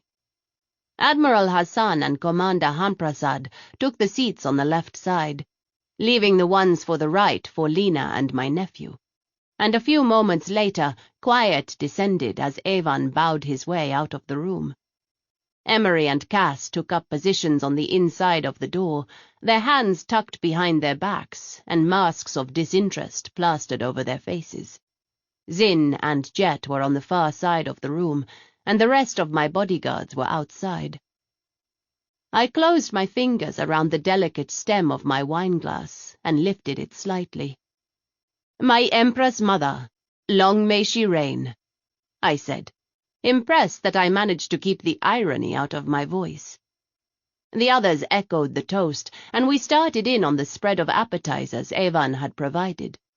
I easily slid into casual conversation with the commander, who, it turned out, was from the same coastal town of Tibble where Emery and Zin had grown up. I grabbed for an asparagus spear wrapped with cheese and meat and bit the end off. A happy sigh escaped me, and I saw Admiral Hassan smother a smile, but I was too blissed out by the smooth earth Havati to care.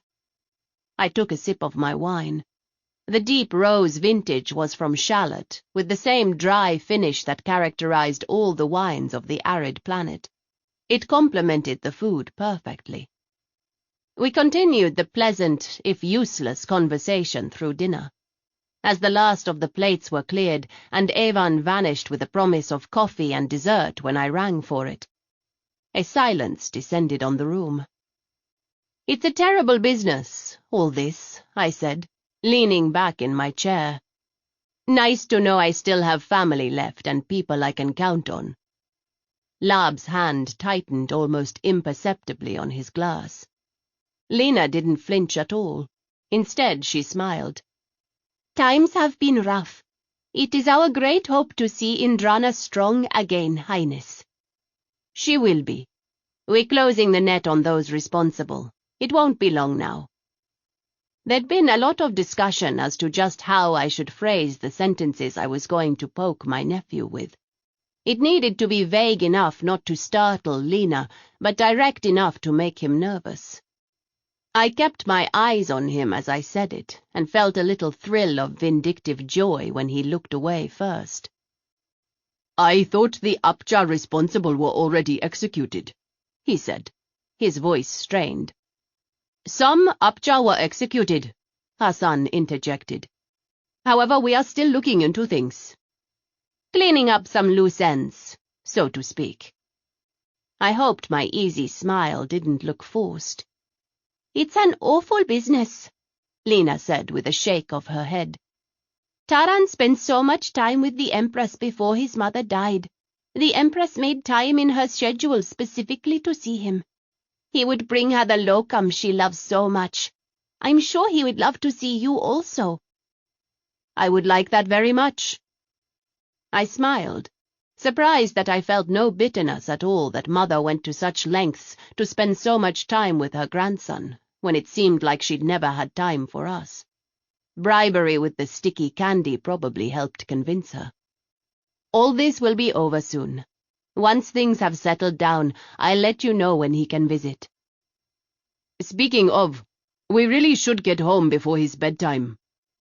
Lab rose, and I debated for a moment staying in my seat to drive home the rudeness of his behavior. But judging by the look his wife gave him, he'd get an earful on the way home. Instead, I got to my feet and said my goodbyes. "That was fucking awkward," I muttered to Admiral Hassan as the door closed behind the pair. "Tell me about it." Hassan swallowed and added, "Ma'am." "What's your opinion on Lena?" "I doubt she's involved. We should be able to tell here shortly, though. Some of General Saito's women are following them. If Lab drops his wife off at home and goes back out, we can be pretty sure she's not involved." "I hope so. I like her." It would be bad enough that she'd lose her husband and the disgrace that was likely to follow. From what I could tell, she'd been very kind to Taran, and I hated to repay that kind of loyalty with the death of her husband. "Highness, we're leaving. Now." I blinked at Emery. "What? Why? I haven't had dessert yet." "They just found Dr. Satir's body in her home." Emery had both of us moving before he finished the sentence, and Admiral Hassan's gasp of surprise echoed my own. "How?" "She's been dead since the night of the celebration, Highness." "Does that necessitate us rushing out of here?" "I'm not taking any chances. Move, please." Emery propelled me out the door, and my other guards formed up around us as we hustled for the stairs. "My car is at the back door, Ikam." Hassan didn't flinch from the look that Emery gave her when we hit the landing. "You need to trust me. We have no idea if they've planned all this. Your charge could be dead the minute you walk out the front." "Or dead the minute I let her go with you," he replied. "Emery." Zin's quiet voice cut through the chaos. "Out the front. I'll go." The grip on my arm loosened as Emery passed me wordlessly off to Zin, with only the briefest of glances at his partner. Cass and Jet handed off their weapons to Commander Hamprasad and the Admiral. I held a hand out for the gun that Zin was already passing my way, and he allowed a smile to flicker. "I'll watch your back." My heart was pounding in my throat as I said it, and Zin nodded. Half a second later we burst through Shivan's kitchens. Zin was in front, with me right behind. I could feel Admiral Hassan's hand on my back as we made a mad dash through the startled employees and emerged out the back door. I was shoved into the back of the aircar. The others piled in after me, and we took off at a speed that threatened to ruin the meal I'd just eaten. Coming off the adrenaline rush left me with a wicked headache. I took the cup of chai from Stasia with a grateful smile and looked over at Emery. "Okay, we're safe again. Now tell me what the hell is going on." "Dr. Satir is dead, Highness. Presumably from an overdose of AVI. I raised an eyebrow at him. "That's a lot of AVI. A contact of mine with the police messaged me the scene photos and the doctor's alleged suicide note. "Emery, she never would have—" "Desperation, remember," he replied, pushing away from the windowsill to pace the room. "Time of death is the evening of the celebration. Dr. Satir must have known something. Maybe she was going to talk. Whoever is trying to kill you had to take her out of the picture also." My cup rattled on the table when I set it down and got to my feet. I ignored Admiral Hassan's curious look and hooked my hands behind my neck as I wandered to the windowsill Emery had just vacated. "What did she know?" I voiced the question, even though I didn't expect an answer from anyone in the room. "We need to find out, Emery. Are they—" I broke off, the grief slamming into me, and pressed a hand to my mouth as I tried to hold it back. "Are they going to download her smartie?" He nodded. "My contact promised me a copy. Once we're done sifting through the information, I'll let you know what we find." "If anything," I murmured. It was likely that most of the files would be corrupted, given how long she'd been dead. I should have pressed about her absence, but it hadn't crossed my mind that something could be wrong. "We're already reasonably sure your cousin and nephew are behind this, Highness," Admiral Hassan said. "We're missing something. I can feel it." Shaking my head, I tapped myself in the stomach. "Right here. I don't deny Ganda and Lab are up to their necks in this whole thing, but they couldn't have pulled this all off on their own." I looked at Emery with a frown. "Wait, you said alleged suicide note?" "She confessed to poisoning the Empress." "Holy cow shit," I countered. Hassan attempted to cover up her laughter, failed miserably, and settled for a reproving look that I met with a grim smile. "If Dr. Satir had wanted to take out the royal family, she could have done it a lot sooner than the last 6 months. "She had the access, ma'am, and timing is everything. We already suspect the recent tensions with the Saxons are part of this plot. It makes sense that they'd have to wait to put certain parts of their plan in motion until the right moment." "You said alleged." Emery shrugged one shoulder. "Only because I don't think she killed herself, Highness. I'm not discounting the possibility that she was involved."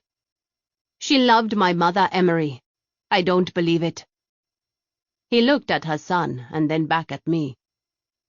"With respect, ma'am, you'll believe your nephew is responsible for the deaths of his sister and mother without any proof? Why? Because he's a man?" Emery's comment dropped on the room like an LCT into a combat zone, leaving a stunned silence in its wake. Hassan half rose out of her chair, gaping at my Ikam in appalled shock. "Ouch," I said, waving Hassan back down into her seat. "Point taken, Emery. And even though that was a rhetorical question, I'll give you an answer. I've seen the depths people will go to when they think power is in their grasp. I've seen the lengths they'll go to get it and keep it, and it's always worse when it's someone who doesn't have the power to begin with. So yes, to a certain extent I'm able to believe that Lab is more likely to do this because he's a man, but bugger me. Several ideas collided at once in my head, and I turned on a heel. Mum? I held up a hand at Emery, snapping my fingers. Hang on, I need to think. The thoughts crystallized as I paced. Oh, bugger me. What do we know about this whole thing so far? 1. My cousin managed to insinuate herself rather quickly into position to become heir when Ciri was killed. It would have stood to reason. She's not my mother's issue, but she's the eldest daughter of the eldest son of my grandmother. She'd still be in line for the throne after the rest of us were dead. I walked a circuit from the window to the fireplace and back, throwing up fingers as I rattled off points. 2. Somehow the people behind this whole mess managed to convince a radical sect of the Upja to join forces with them. How do you do that if you're still going to put a woman on the throne? Hassan frowned. I suspect Ganda wouldn't be on the throne for long, Highness, Emery said. If it were me, I'd tell the radicals that Lab would rule. While telling Ganda she's the one who's going to be in charge just to get her support? I shrugged. It would make sense. Who had the initial idea, though? My cousin? And then Lab decided to double-cross her. What happened to him to make him so heartless? I rubbed my hands over my face with a sigh. Sometimes people are born that way, Highness. We fell into an uneasy silence for several moments. Number 3, you prove the Empress incompetent. Hassan got to her feet and started pacing also.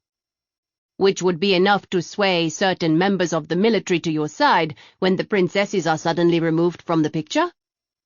It would have been perfect if they'd managed to kill me too. It's close enough even with you alive. Hassan dragged a hand through her hair. Your pardon, Highness, but your past has apparently still been enough to convince members of the military to support Ganda in this foolishness. True enough, I said after a moment. I wonder if they will continue to support Ganda when they realize she's killed 3 members of my family to get to this point. They might, Emery said thoughtfully, if they're supporting Lab instead of Ganda. Remember that his father left with Admiral Shul the same day you returned home, Highness. This is a Shiva-damned viper's nest. I rubbed both hands over my face. And they're on some kind of timetable that I'd bet a good chunk of Ravga has to do with that corridor we saw this afternoon on the map, Admiral. I already sent the Empress my report, Highness. She approved it, and orders went out. I can message the commander at Canafe and let them know to be on the lookout, but that's about all I can do. Do it, I said. It might be enough. I need to know what else they're planning, and when it's supposed to go down. Hit the weak link and the chain will shatter. Zin, who'd been quiet up to this point, shifted away from his spot near the door. We can find out, Highness. I just don't know if it will be in time. We'll deal with it if it happens. Go. No protests about coming with me? I stuck my tongue out at the tease. I have plenty to deal with here, and this is your job. Who are you going after? Zin shook his head with a slight smile. Sorry, Highness. It's better if you don't know. Zin, I can't leave her. Emery's voice was low and edged with regret. I know. I'm a decent enough tracker on my own, Emery. I think I can manage. Admiral, why don't I see you to the door while these two hash it out? I said with a grin, and headed across the room. I'd seen the way her jaw had tightened at Zin's remarks, and pinned her down with a curious look when we reached the door. I'm not questioning your judgment, ma'am, but can you trust them? With my life. With the Empire. I know their methods might seem a little mercenary. Dark Mother, I know my methods probably seem that way. I laughed briefly, and then sobered. We're not up against people who are willing to play by the rules, Admiral. They've killed my sisters, my niece, and my mother, your Empress, and too many other innocent people. They're pushing this empire to the brink of a war you and I both know we can't win. If that means I must take the slightly less civilized road to protect the people of my empire, I will do it. If you have a problem with it, I don't, ma'am. She dipped her head. I understand the necessity. Good. I'd like you to take Zaran back to your ship with you. I'll feel better if our sole witness to my cousin's treachery is somewhere with very few access points. Of course, if they really wanted to remove her, all they'd have to do is blow up the Admiral's ship. I could tell by the look in her son's eyes she'd thought of it too, but neither of us wanted to say it out loud. Yes, Mom. I'll see you after Pratimas. I nodded in reply and closed the door behind her. When I turned, Emery and Zin were standing silently, their foreheads pressed together and their eyes closed. Did you two finish your argument? Emery gave me the look. Zin grinned. We've got 5 days until Pratimas, Highness, he said. I probably won't see you until then, so try to keep your head down and stay out of trouble. Likewise, I replied, my cheeky salute ruined by the unexpected yawn. Good night, gentlemen. Good night, Highness. Sleep well. Chapter 22. Ma'am? I nodded at the steward, and she poured more chai into my mug with a deft hand. Mother shook her head, pressing a hand to her stomach with a sigh. I'm stuffed, Hannah. Tell Olazi that was his best meal yet. I will, ma'am.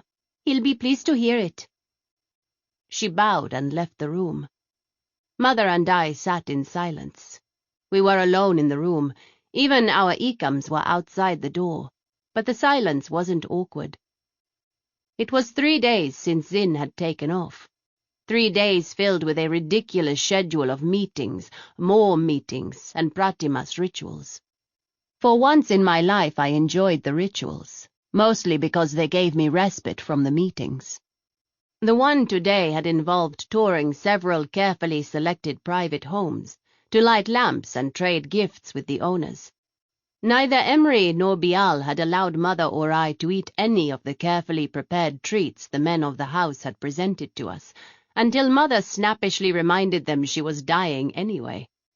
In an almost comical scene, both bodyguards scanned each treat. Then Mother ate part of it and handed the rest to me with a nod and a smile. I hadn't spent so much time with Mother since before she'd been crowned. It was bittersweet, and I found myself blinking back tears at the oddest moments. The experimental treatment Dr. Ganjan was trying appeared to be working. Over the last few days, Mother had been more alert, more stable, and even more like the pre-Empress Mother I remembered. I knew it wasn't going to last, so I was trying to stay with her as much as possible. The first day had been stiff and strange as we navigated between the past and the present, trying each in our own way to find some common ground, and failing with laughable results. That, I think, was what broke the tension between us. Mother's yawn interrupted the silence. I finished my drink and stood. I should go. Let you get your rest. She reached a hand out and I took it. Sometimes I think it's easier you've changed so much. You looked so much like your father, I'm not sure I could have stood it. Her smile was sad. Good night, Haley. Night, Mother. I kissed her cheek and headed for the door.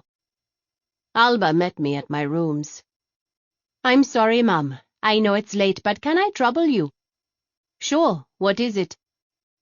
I stood back as my guards swept my apartments, and then followed Alba into the room. I've been screening your incoming mail for you, for junk mostly. I am passing on anything that looks legitimate. You don't have to apologize, Alba. It's your job to look at my mail. What's going on?" "At first I dismissed it, but you've gotten 50 or so in the last week." "50 or so what?" "Of the same email. There were a few early on, but lately there have been more and more." Alba shifted, clearly uncomfortable, and I couldn't stop the laughter. "Shiva's bones, woman, what is it? Naked pictures?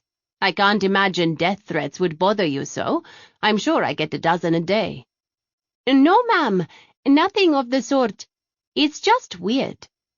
"Well, let me see it then. Throw it up on the screen, though I'm sure Emery's already in the loop on this." Alba nodded and sent the offending message to the screen on the far wall. I took one look and laughed out loud. "Bugger me. How you ass." It was just white text on a black background that said, "V sorry about P. You owe me 100 credits." "You know who it's from?" Emery was shooting for casual and missed it by 1.5 meters. "Yeah." I shrugged.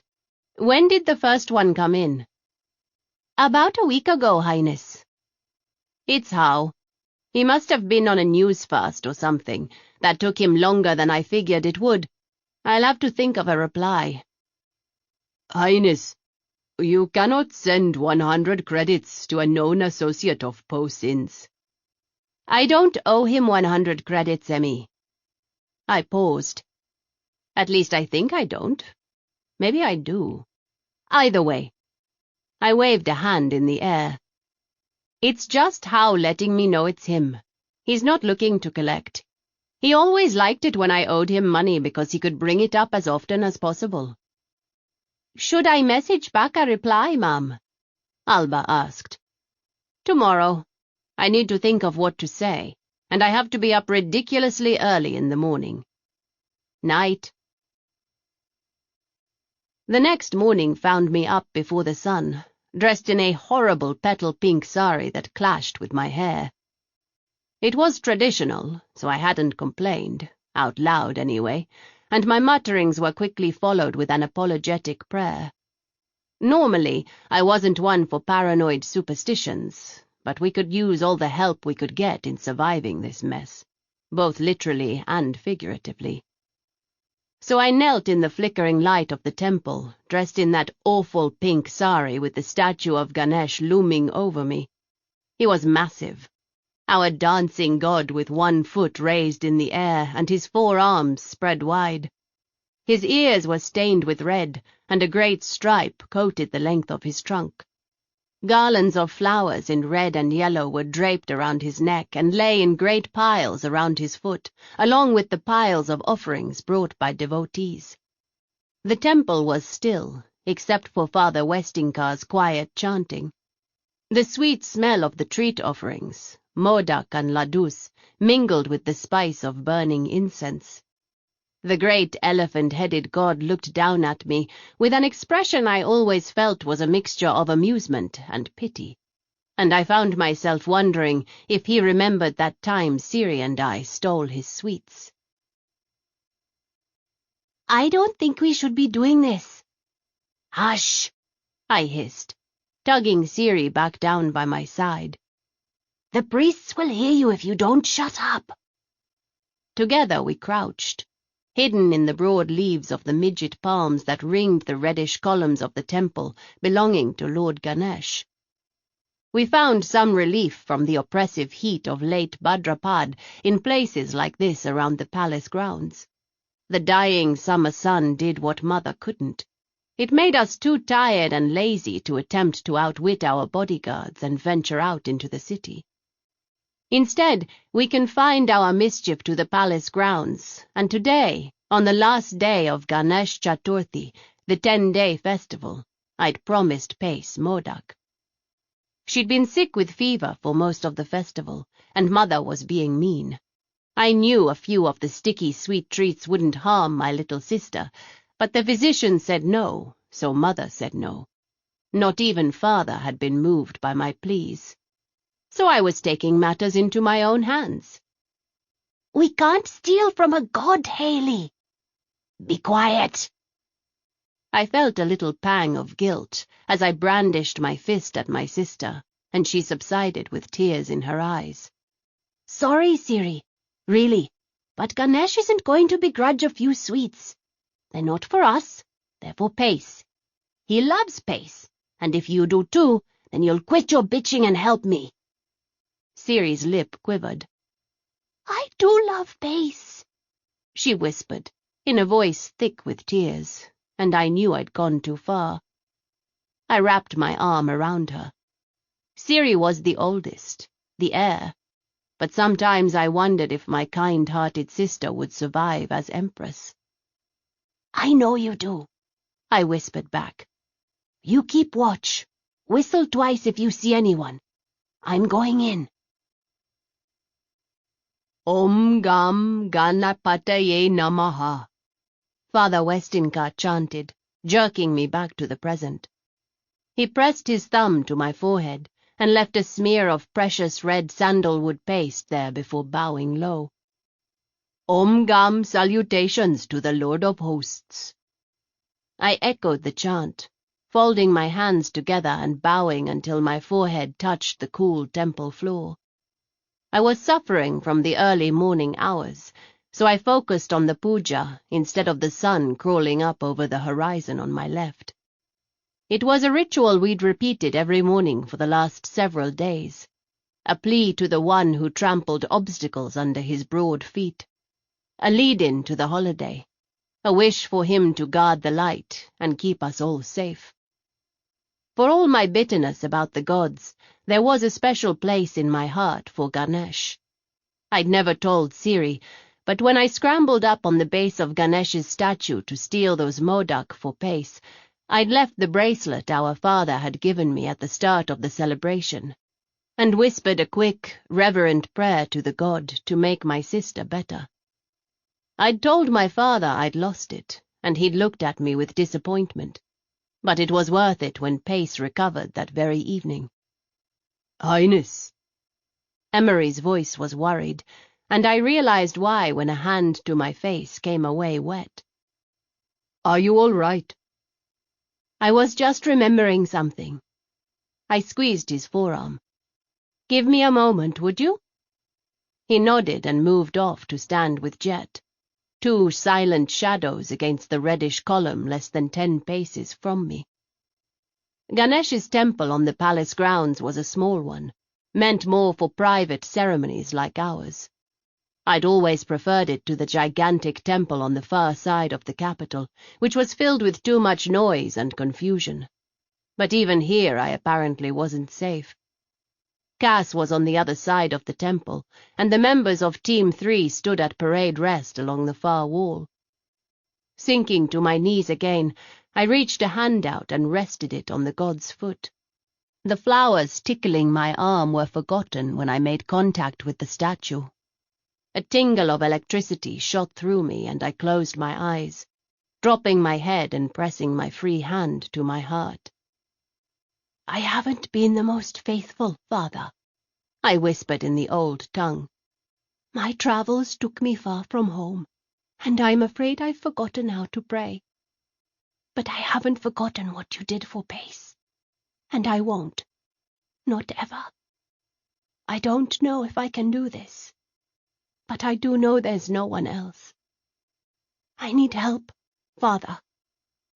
Clear the obstacles from my path. Help me save my empire, my people. I knew a request of that magnitude required an equally great sacrifice, and I dragged in a deep breath. I don't have anything I can offer you but my freedom. Do this for me, and I swear I'll do my duty for as long as you require of me. I swear I will be faithful to you for the rest of my days. It was a hell of an open-ended vow, dangerous enough to make to a person, but to a god it was a promise of endless devotion. My heart tore itself open as I sacrificed myself for my people, the same way my ancestors had so many thousands of years ago, when they volunteered to go out into the blackness of space. "What the fuck are you doing, Hale?" I muttered the question, even as I unwound the leather band from my wrist and took off Pace's heavy silver ring, leaving them both amid the piles of flowers. Wiping my face with the heels of my hands, I rose to my feet, gave the god a final bow, and headed out of the temple with my shadows following me. Alba met us outside the temple, and I answered her bow with a smile. We were halfway back to my rooms when the ping of an incoming call sounded. "Emery, it's Admiral Hassan," I said, holding up a hand and stopping to answer the call. "Admiral," I greeted Indrana when she appeared on the screen I threw onto the nearest blank wall. "Highness, I've got Caspel on the line also," she said. The screen split, and the hawk-faced head of GIS appeared in the second panel. I added Emery to the link with a thought. "Your Highness, I have bad news." The knots in my stomach that had been slowly loosening themselves snapped taut. "What?" "I've just received reports from our assets on the ground in Canafe. Less than 10 minutes ago, Saxon shock troops hit the governor's palaces on Major and Minor. Governor Phyllis is dead. Governor Ashwari has been taken prisoner. I've got an operative trying to get her out, but I can't give you any promises." "The shipyards?" "They're intact, ma'am. The lockdown order went out from Governor Phyllis's office. That's all I know at the moment. So the ships in the yard, all 47 of them, are pieces of floating rubble as far as the Saxons are concerned. Unless they can get the lock codes from Governor Ashwari." Caspel's expression was so cold it froze my skin. "If she's still alive, ma'am, they'll get them one way or another." "You get her out of there, Caspel." I'd seen what Saxon shock troops could do to their prisoners, and I'd be damned if I'd leave any of my people in their hands. "Alive. Do you hear me?" "We're working on it, Highness. I've got one of my best trying to get in there now." I barely smothered the curse threatening to crawl up my throat. The man knew his job, and so did whoever he'd just sent in to rescue the governor. My railing at him wasn't going to help matters. "It's the day before Pratimas, Caspel. They know what this holy day means. How could they—" "It's not how could they, Highness. It's that they did. They know we're vulnerable right now. Governments in transition always are. I wanted to move your coronation up, solidify your rule. This delay makes things wickedly unstable, but—" "What? No one told me that." "Your Empress Mother disagreed, and no more was said on the matter." Caspel glanced away from the camera. "We're landing. I'll be at the palace in 5 minutes, Highness." I didn't bother to ask how the head of Galactic Imperial Security knew I was in the palace, and instead nodded sharply. "I'll meet you in the war room." "I'll join you on screen," Admiral Hassan said. "It would take me too long to get to the surface. I've already commed the other members of the Raksha. They'll meet you in the war room." "We're on our way." I waited until the comm was off before I blistered the air with curses. "Alba, where's Toropov? I want an explanation from him, and I want it immediately." Rubbing my hands over my face, I started down the hallway again at a speed that forced my chamberlain to run to keep up with me. "I'm messaging his aide now, ma'am. I also sent a note to Lena about your meeting with Taran." "Bugger me," I muttered. I'd forgotten about my lunch plans. "Make sure it gets rescheduled, Alba. After Pratimas, probably. That is, if we don't end up at war again." Mother and Bial met us at the door to the war room, with Caspel showing up just a heartbeat later. "Highness," Bial said with a short nod. "Your Majesty," Caspel bowed. "I didn't think you'd want to bother with this." "I am still Empress, sick or not.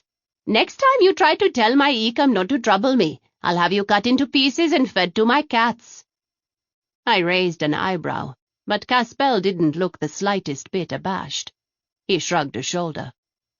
"You know as well as I do, Your Majesty, that emergencies are taxing. I thought calling you into a crisis of this magnitude would only complicate matters, and it was better left to the heir." "Don't try to drag me into this," I said, before Mother could reply. "Let's get a move on here."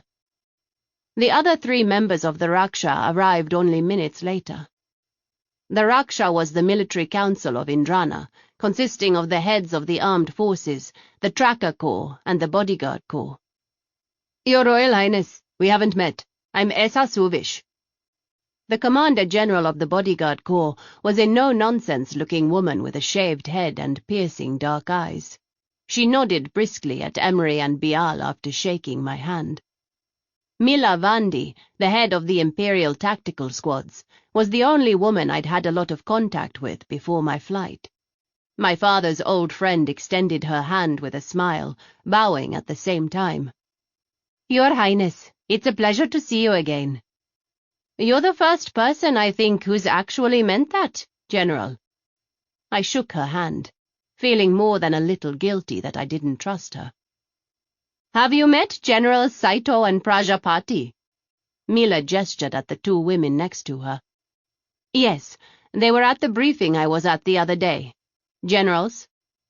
"Good to see you again, Highness." General Saito bowed. "A pleasure, Highness." I didn't know Prajapati at all, but the tiny, dark-haired general couldn't quite meet my eyes every time we'd been in the same room together, putting one more mark in the case against her. "Admiral Hassan is joining us on screen. Ambassador Yen has been notified, but obviously with message times what they are, it'll be tomorrow most likely before we hear from her. If you'll all have a seat." I leaned on the table, wishing briefly I wasn't dressed in such a god's awful color. Thankfully, no one had said a word about it. Admiral Hassan nodded and cleared her throat. "As you all know, Saxon shock troops hot-dropped into the capital of Canafe Major at 0300 hours local time. The governor's palace security was overwhelmed. Governor Phyllis issued the lockout order for the 47 ships of the Vajrayana Initiative in dock before he took his own life. Canafe Minor suffered a simultaneous assault, and Governor Ashwari was taken alive. Casbel tells me he has an operative on the ground and they are attempting to retrieve her." No one stated the obvious. If Casbel's agent couldn't get the governor out, he would need to kill her and dispose of her head, so the Saxons couldn't access the lock codes. "How many ships do they have in the area?" Mother asked. "Unknown, ma'am. Admiral Schul and the Second Fleet are 2 systems away. I could have him move and be at Canafe the day after tomorrow, but we have no idea what he'd be wading into." "A slaughter, most likely," I murmured, not mentioning out loud that we probably couldn't trust Schul, and heads nodded around the table. "I shouldn't have moved that battle group. I'm sorry, Hale. You were right," Mother said. I wish I hadn't been. I knew there wasn't anything I could do to lessen the guilt my mother was feeling. "General, do you have contact with the troops on the ground at Canafe?" According to my smarty, there was a large contingent of army personnel on Major and a smaller outpost on Minor. All told, we were looking at close to 500,000 soldiers, trapped on the ground with enemy forces. Bugger me. "We've gotten running commentary, that's about it," General Prajapati replied with a shake of her head. "There have been pitched battles in both capitals, and probably throughout most major townships. If you can get in touch with your people on the ground, you tell them to keep fighting. Protect the civilians. We haven't forgotten about them. They have the right to keep themselves safe by any means necessary." "Yes, ma'am." "Highness." I held up a hand, cutting Casbel off before he could get started. "We can't go toe-to-toe with the Saxons," I said. "Everyone is thinking it, but no one will say it out loud. We got hurt badly in the war," Hassan said cautiously. "Then came the treaty talks, the conglomerate's interference, and your Empress Mother's failing health. The naval budget has been slashed for the last 5 years running by the Ancillary Council. I was lucky to keep the Vajrayana Initiative on the table." I know. It didn't escape me that this was the second time she hadn't disagreed with me outright over this, but it just made me feel sick to my stomach rather than vindicated. We were in trouble. Serious trouble, if I couldn't convince the Saxons to back off. Which was the reason for the Vajrayana Initiative in the first place. These state-of-the-art ships would help narrow the imbalance with the Saxon alliance, but now they were all locked down in dock above an enemy-controlled planet. "We've got 3 ships that were out on maneuvers. I sent them messages to bug for home as fast as they could. Hopefully they did." "Your Majesty, Ambassador Toropov is here," Emery said quietly from behind me. "Hail you go. I don't want to speak to the man." "Highness."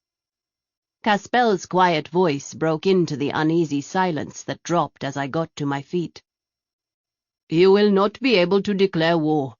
Until the coronation, the Empress is still the only one who can do that." "I have no intention of declaring war. Despite whatever rumors you all might have heard, I have excellent control of my temper. I care about our dock workers, our military members on those ships and the ground, and our citizens. Our priority, ladies and gentlemen, is to keep them safe. Right now that means we use diplomacy until there is no other choice." Emery opened the door. Cass and Jet were on the other side, eyeing the ambassador and his men warily. I slipped between them, ignoring Emery's hissed protest, and gestured for him to close the door. "The Saxon kingdom wants nothing more than peace with Indrana. Isn't that what you said, Ambassador?" Toropov paused, mid-bow, and glanced up at me. "I expected a call from your mother." "She is indisposed, Ambassador, and as the heir, I have been tasked to handle such things." "Until your coronation, you are still under her authority." "So everyone keeps telling me, and yet the shit is conveniently hitting the fan before that can happen. Now tell me, Ambassador, did I mishear you when you said the Saxons only wanted peace?" "I spoke truly, Your Highness." "So why are there Saxon shock troops on my sovereign soil?" Keeping my voice level and low was a challenge, but I managed it.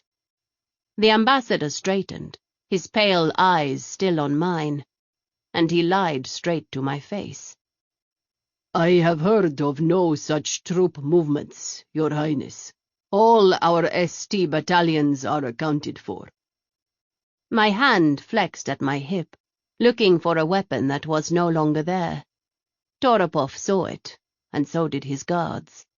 All 3 of them froze, though the ambassador didn't look nearly as worried as his men. I smiled coldly. "Be grateful, Ambassador. Today you got the princess instead of the gunrunner. My people are dying, and someone is responsible. I suggest you call your king and find out just what in the fires of Naraka he thinks he's doing, attacking my people right before a holy day. Because next time, it might be the gunrunner you're staring down. As of right now, I've authorized my troops on the ground to return fire in the protection of themselves or civilians. Since it's not Saxon troops they'll be shooting at, I'm sure you don't have a problem with that decision. I would love to resolve this as peacefully as possible, Ambassador, but I will not allow my people to suffer for the sake of diplomatic dithering." "Your Highness." Toropov's bow was a lot stiffer this time around. "I will beg your leave and consult with my king. Though I warn you, expecting the story to change will result in disappointment. The Saxon kingdom signed a treaty. We would never violate that without expressly informing you of our intent first." "So good to hear." I dipped my head. "I look forward to hearing Tracy's side of this." I watched Toropov and his guards move off down the hallway before I turned and went back in the war room. The conversation cut off when I walked back through the door, and I raised an eyebrow with an amused smile. "I don't think Ambassador Toropov will be inviting me to dinner any time soon." I recounted the conversation, leaned a hip on the table and looked at Caspel. He was lying to me. I just don't know which part, if any, was true. He shook his head. "It would be hard for me to say for sure without having seen his face. I've gotten confirmation from my agents on the ground about the shock troops, Highness. but I would hazard a guess that any decisions made were not passed on to the ambassador. Plausible deniability goes a long way." "Makes sense." I nodded. Now that the adrenaline rush was fading, the indecision struck hard and fast, paralyzing me like the venom of a viper day. I was ridiculously unsuited for this. I wasn't fooling anyone. Any suggestions I had about this would probably be met with the same derision I'd faced at the military briefing. Words dried up in my mouth. I lost a piece of my nerve and watched it skitter over the floor, where it curled into the corner and died. Bugger me, I couldn't do this. "Liar?" Portis wasn't bothered by my glare, meeting it with a cheeky grin as he smoothed down the lapel of my jacket. "I can't do this, Portis." I hated the panic in my voice, but the thought of walking through those doors was now more than I could stand. "I'm not diplomatic enough. I'm a gunrunner. This is important. I'll screw it up. I'll ruin everything. "Cress! Hey, look at me." His smile faded and he took my face in both his hands. "How wouldn't have suggested you for this, and Posin damn sure wouldn't have agreed to it if they hadn't thought you could handle it. I know you." His hands tightened briefly for emphasis. "And you can do this." "Highness." I blinked, realized that everyone was staring at me, and cleared my throat. "Sorry." Forcing a smile, I sat down and said with a confidence I didn't feel, "Let's get a game plan together, people. I want every possible scenario discussed." Chapter 23. 4 hours later, I left the war room, my head swimming with facts and possibilities, rumors and fears, plans and potential outcomes. "I need a drink," I muttered to Emery as we headed down the hallway. "You need some food, Highness. Alba had lunch sent to your rooms." "Can I have a drink with lunch?" He didn't crack a smile, and waited until we passed a group of young nobles, all of whom stopped their excited chatter about the news long enough to bow and curtsy to me, before he answered. "You don't have to play the uncouth gunrunner with me, Highness." "Who's playing?" I asked, and picked up my pace. I was desperate to get out of this hideous sari. "I am an uncouth gunrunner." "I would prefer not to remind them of that." "Yes, it would upset their delicate sensibilities." Now he did smile, and it was amused. "I am thinking more of the fact that I'd rather not remind them how dangerous you are. The events of the other day notwithstanding, several enterprising reporters have already discovered that many of the rumors about you are not rumors at all. I don't want our enemies figuring that out for themselves before we have a chance to show them." "You're getting bloodthirsty, Ecum," I said, pausing outside my door as we ran through the security check. Amazing how something could become so routine in so little time. Willamette stayed at my side with Emery as the other two went through the door. "It's a necessity, Highness. My job is to keep you safe. I can't do that when there are people out there trying to kill you." "They die or I die, huh?" "No, Highness. They die. There is no or." I didn't know how to respond to his deadly quiet certainty, so I swallowed and headed into my rooms. "Highness." Zin nodded at me as I came through the door. "Welcome back. We missed you." "Your lunch is ready," he said. "I want to get out of this first." I pointed a finger at him. "Then I want your report." Zin bowed. I stopped short in the doorway to my bedroom. "What in the fires?" I swallowed the curse back as Stasia straightened and stared at me in shock. "Ma'am?" The flowers trembled in her hand, steadied. You don't like it? Zin said you'd— Spinning back around, I jabbed a finger in Zin's direction. You did this? He looked as shocked as Stasia. Emery mentioned that you'd— Yes, ma'am, if you don't like it, we'll take it out. I shook my head, tears clogging the words in my throat, and turned away again. Striding into my room, I dropped down in front of the statue of Ganesh that now rested on the dark wooden table in the corner. It was gorgeous. Perfect. Exactly what I would have picked out for myself. My hand shook as I reached it out and touched his lifted foot. Emery and Zin had done this. Like Portis, they understood me, the real me, and I couldn't even blame it on the extensive file they'd compiled on me as trackers. They just got me. Emery must have heard my vow to Ganesh and passed the information on to Zin before he came back to the palace. Tears slid down my face, but I didn't even care as the last piece of my broken heart slipped into place with the quiet snick of an unlocked door. The statue did exactly what I needed, cutting through the bands of tension and anxiety wrapped around me with effortless speed. My trackers had turned into my touchstones in such a short time. Zin would never question me like Emery did, but I was starting to suspect he'd keep me sane, even in the darker days. In just a few short weeks, I trusted these men as much as I had trusted Portis after years of being together. I couldn't explain it, didn't even want to question it and risk the whole thing crumbling around me. It wasn't logical.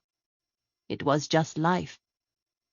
The sounds of Stasia quietly shooing everyone out of my room filtered through the ringing in my head. "Mom?" The smell of chai preceded her words, sweet spice and steam chasing away the memory before I could fully recall it. I took the cup with a smile. "They did good." "They did, Mum. Should I tell them?" "If you would, please. Tell Emery I'll be out to eat in a moment, too, or he'll fuss." As soon as the door closed, I bowed low before the altar, whispering a chant I knew by heart. I kissed my fingertips and patted Ganesh's foot before I rose and started unwinding the mile-long pink atrocity I'd been suffering in since daybreak. I didn't bother to call Stasia back into the room, dressing myself in a pair of black pants and a plain white shirt. The fabric settled around me. A far better fit than the sari I'd just discarded. "Alba, what's the likelihood of a huge outcry if we had the coronation tonight?" I asked the question as I came back into the main room. I was a little surprised my chamberlain considered my suggestion instead of dismissing it outright. She cocked her head to the side, her eyes focused on the window to my right, and her lips pursed. I'd come to recognize it as a sign that she was running through options, so I took the opportunity to grab some food.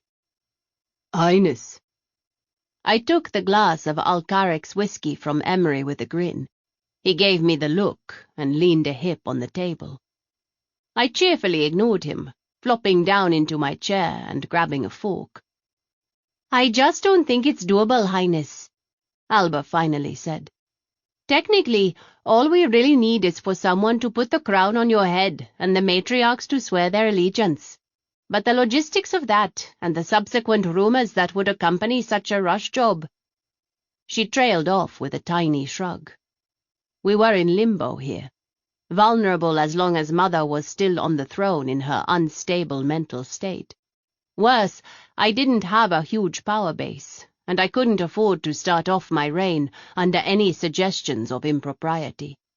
Knowing exactly what she meant didn't make it any easier. If the Saxons decided to really start something in the next 40 hours... "Alba, what happens if the Saxons declare war on us? Officially, I mean." Bless my chamberlain, but she didn't even blink. Even in this short amount of time she'd started to figure out how my brain worked and could follow along without missing the beat. "We'd be at war, Highness.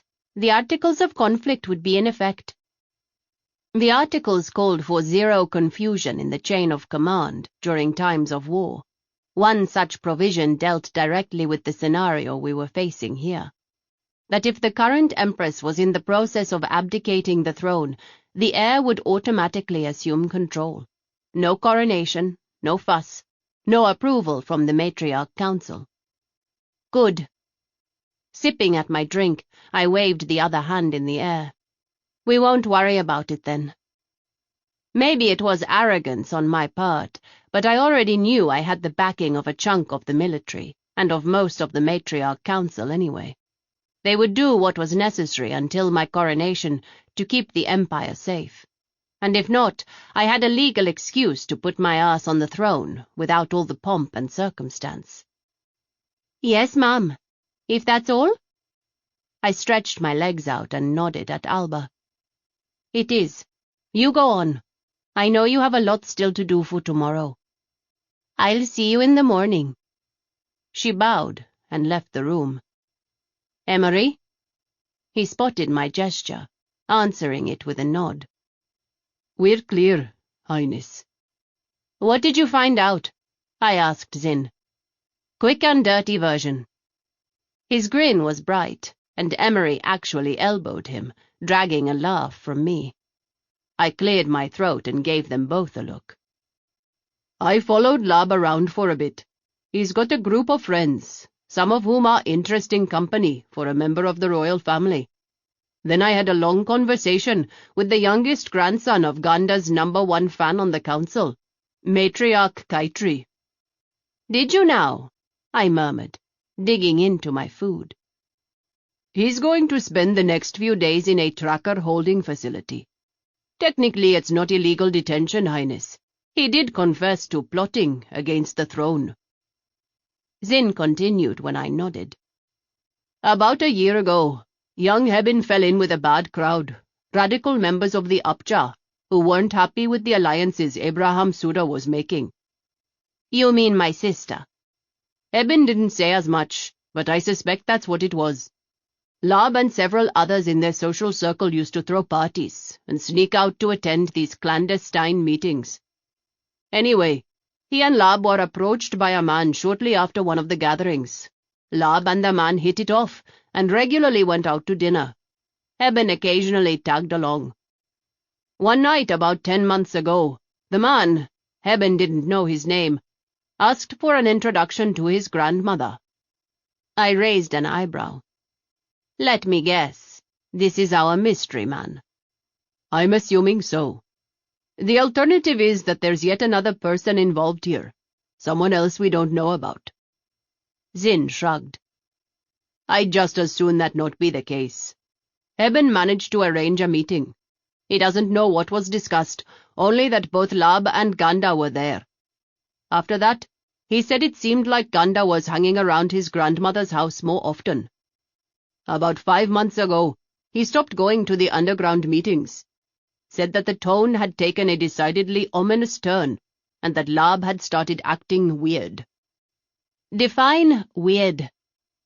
Being more and more outspoken about how his sister had no right to rule. More aggressive in the meetings with the Upja. He was always properly polite when at the matriarch's house and around Ganda, but Hebin said his behavior with other women was decidedly improper. Interesting. I got to my feet and leaned against the mantel, staring down into the fire. There's more, I gather? A lot, but that's the quick version. I'll write up a report for you. Do you think that they're really dealing with a radical sect of the Upja? That was the catch here, and it was difficult for me to be clear-headed about the whole mess. I wanted to believe that Abraham Suda hadn't sold my sister out for some promise of change that was going to jeopardize the stability of the empire itself. I think so, Highness, but there's no way to know for sure. There was, but Emery wasn't going to like it. Emery, would you do a favor for me? Tossing back the rest of my drink bolstered my courage some, and I ploughed forward with all the grace of a Carsian mastodon. I want you to go get Abraham Suda. Tell him I want to talk. See if he'll come with you. But if he won't, then drag his ass out of whatever hole he's hiding in." "You want me to try to track down the leader of the Apcha the day before Pratimas? Highness, the Saxons practically declared war on us a few hours ago. You're going to be out in the open the majority of the day tomorrow, and someone is still trying to kill you. Do I really need to remind you how dangerous the next 40 hours are going to be?" "No, but I apparently need to remind you that I'm not an idiot." I set my glass down and went back to eating, but the food tasted like ash, and I tossed my fork onto the plate. "I didn't say track him down, Emmy. I said get him. I'm pretty sure you figured out where he was the day after we got settled in here." "You have a high estimation of my skills, Highness." Emery had his poker face on. "You still think they're trying to kill me?" I countered, and got up to refill my glass, poking a finger at Zin on my way by. "And your partner here isn't as good at the blank-face thing as you are. I'm not going to let this go, Emery, and lying to my face will only force me to do this on my own. Besides, I don't want to wait until tomorrow. I want to talk to him now. I need an answer. I need to know if he's trying to kill me or not." "Highness." "No, listen, Emery. I need to talk to Abraham. I need to see his face." The whiskey burned on the way down, and I turned to my bodyguard. "It's the only way I'll know if he's still in love with my sister, or if he's responsible for her death." You'd have thought I'd pulled out my gun and shot Emery the way he was gaping at me. Zin cleared his throat. "Highness, I don't know if you've thought this all the way through. We can find him, but it's unlikely that he'll come with us willingly, especially into the palace. If we have to drag him back, it means the Apchas will be fighting us the whole way." I had thought it through, actually, which meant I felt like 10 shades of bastard for what came out of my mouth next. "I know, Zin. That's why you're going with Emery, and why you'll stay there." If Emery could kill with just that look of his, I'd have died on the spot. Ice-cold fingers dug into the back of my neck, shooting a tremor down my spine. "Let's go, Emery." Zin's movement startled us both. "Don't take this the wrong way, Highness, but you two will stand there all night if I let you. Exchanging me for Abraham will prove we don't want to harm him." "And Taz will make sure no harm comes to you," I said with a nod. "Believe me, Zin, if I thought there were any other way, there's not. It's damn brilliant, and he knows it." Zin jerked his head in Emery's direction. "Take the exit in my closet." I was surprised my knees held as I headed for my bedroom and keyed the hidden door open with shaking fingers. "You can get in this way if I let you in. Everyone will think you're still with me." Zin smiled and nodded once at me before he ducked into the opening. Emery didn't say a word, and he froze when I grabbed his arm. "We need to know, Emery. I promise they won't hurt him." "You can't know that," he replied, and slipped into the darkness without saying goodbye. I am no good at waiting.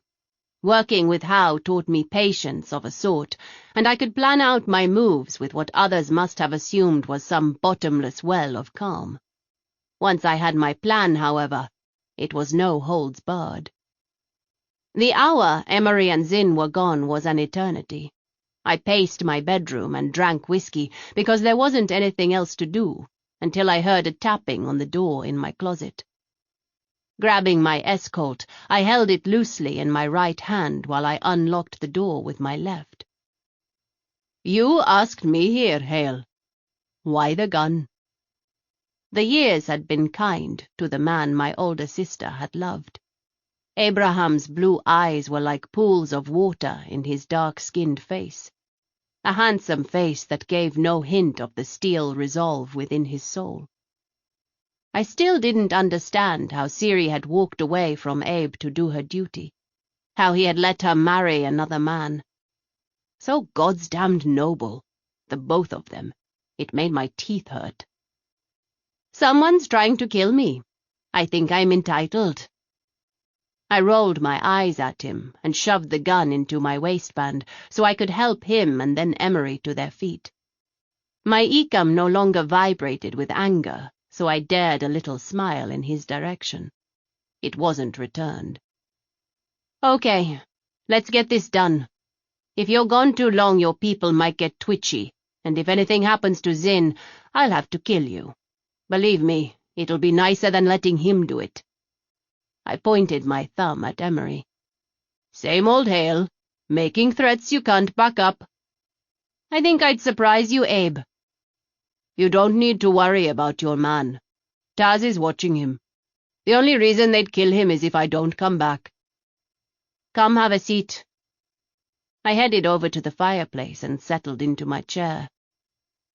Even your mother can't match your sheer arrogance, sending your bodyguards waltzing into my headquarters, asking me to come see you like we're old friends. You're lucky no one got killed. He shook his head. You mean we're not friends? I was kind of hoping we were, Abe. I've been hearing that some radical offshoot of your group is up to their necks in murder, or am I wrong? And you're the one responsible for killing my sisters. Abe froze, halfway into his seat. The look of abject grief that flashed across his face was quickly eaten by fury as he let gravity take over and drop him the rest of the way down. It told me more clearly than his next words that the answer to my question was no. You always were a cold-hearted bitch, Hale. Never cried a tear over your father's death. I should kill you for even asking me that question. You know what Ciri meant to me. Emery snarled, and I gave a tiny shake of my head. That's deserved, but I'd watch your tongue from here on out, Abe. He ignored the warning. No, I didn't kill your sisters. Neither did I order them killed, and I promise you, no one in my organization was responsible for their deaths. Christoph thought I was selling out by agreeing to work with Ciri. He split off from the group and took a bunch of idiots who were more interested in blowing things up than actually making life better for the people of Indrana. I don't know if he was responsible, but it wouldn't surprise me. Happy? No, it doesn't bring them back. But I'm satisfied you're telling me the truth. I crossed my legs and folded my hands over my knee. Well, I'm relieved. Your good opinion has always meant so much to me. You could give two spits about this empire, Hale.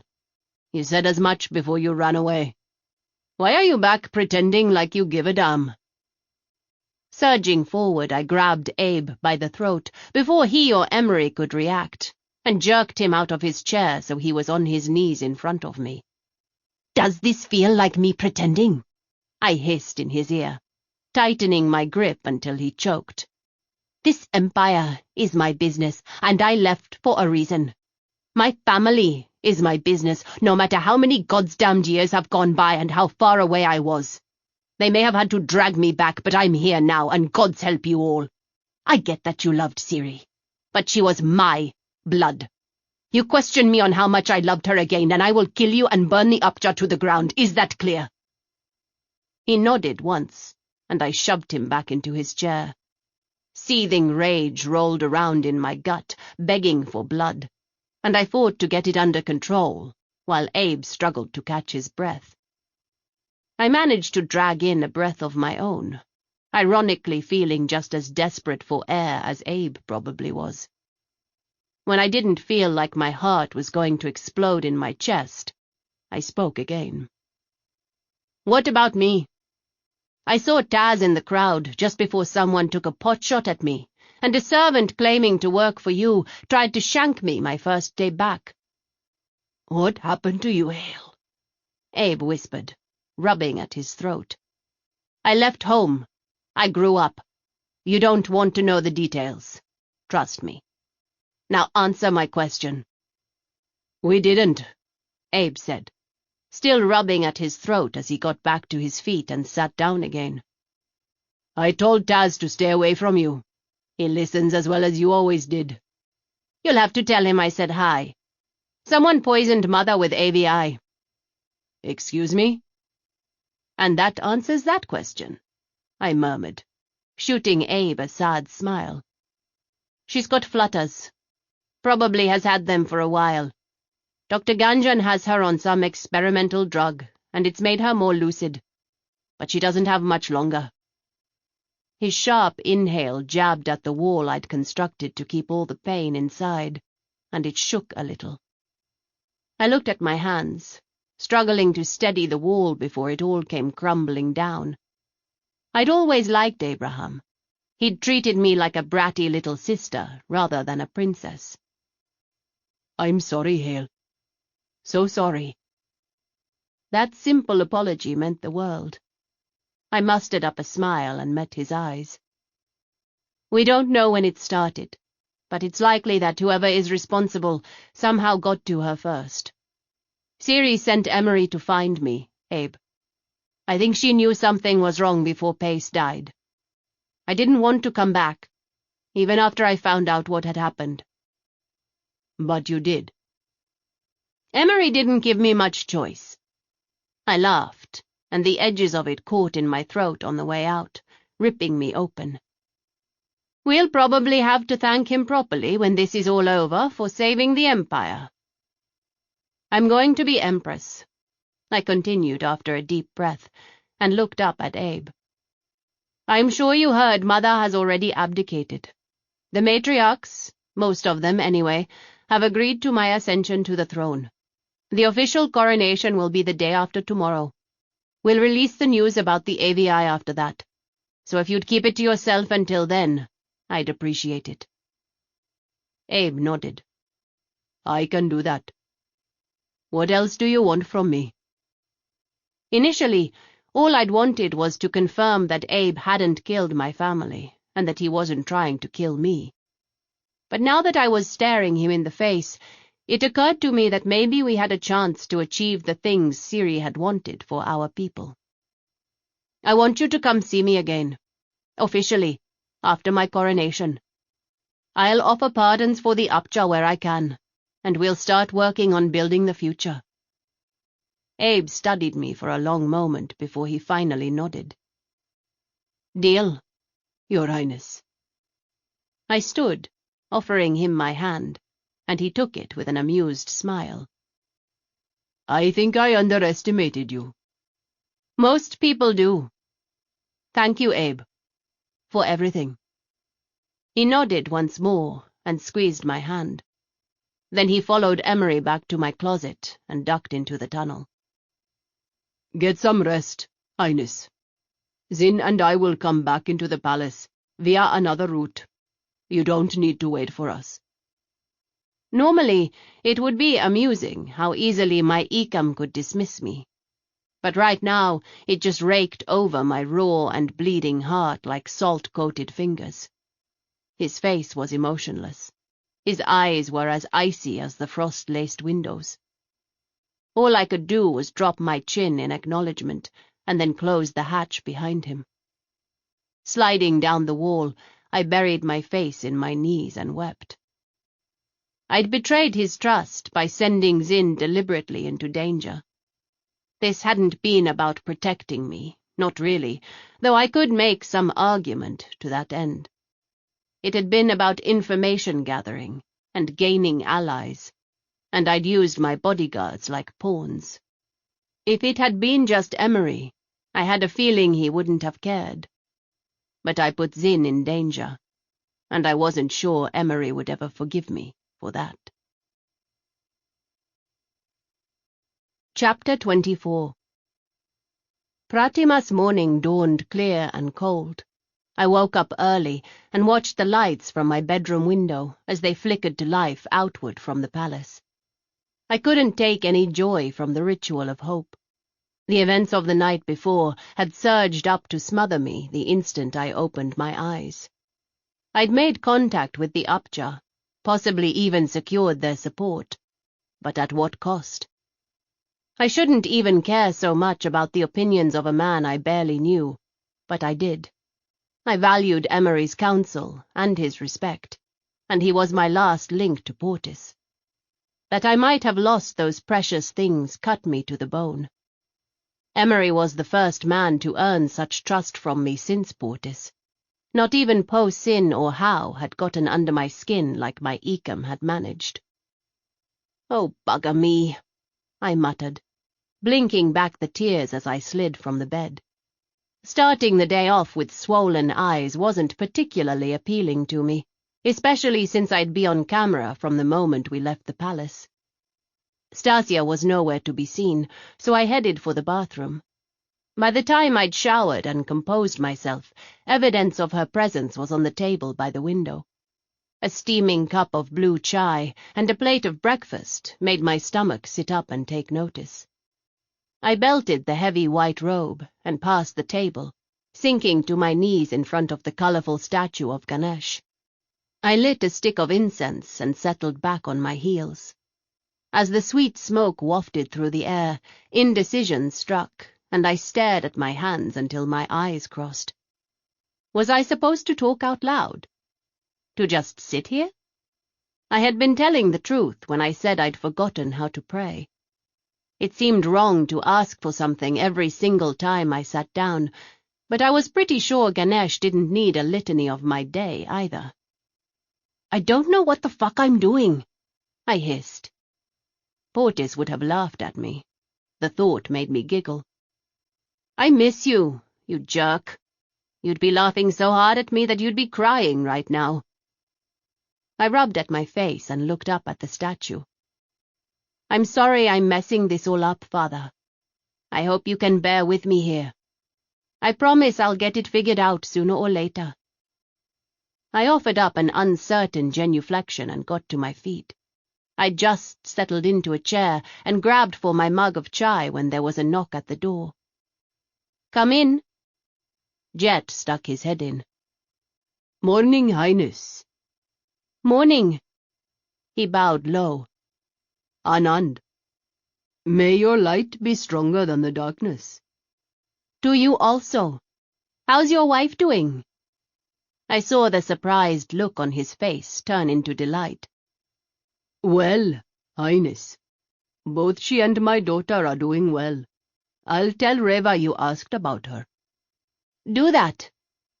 I smiled and sipped my chai. I'd love to see them both after the holiday. "Reva would love that, ma'am. Thank you. Ecam Tresk asked me to let you know the security briefing is starting in a few minutes." "Right." Rising, I snagged a piece of bread. "Let's go." "Ma'am." Jet paused, looking distinctly uncomfortable. "You should probably—" I laughed. "Oh, change the clothes, huh? Emery will fuss." "He will, Highness." Grinning at Jet, I shooed him out of the room. "I'll be right out," I said, closing the door. I shoved the bread into my mouth to free up my hands. Throwing the robe onto the bed, I crossed to the wardrobe and snagged a few pieces. I jerked them on and shouldered the door open as I scooped my wet hair up into a knot at the base of my neck. "Better?" I twirled in a circle, delighted when Jet actually chuckled. "It will keep the Ecam's blood pressure even, Highness." "Let it never be said I'm not concerned about that." I didn't know where my new-found good cheer had come from, but I was determined to hold on to it for as long as I could. The bodyguard rooms were next door to my quarters. The main room had bunks along the far wall for the guards on duty, and a smaller kitchen tucked into the corner. There were 2 doors off to my left.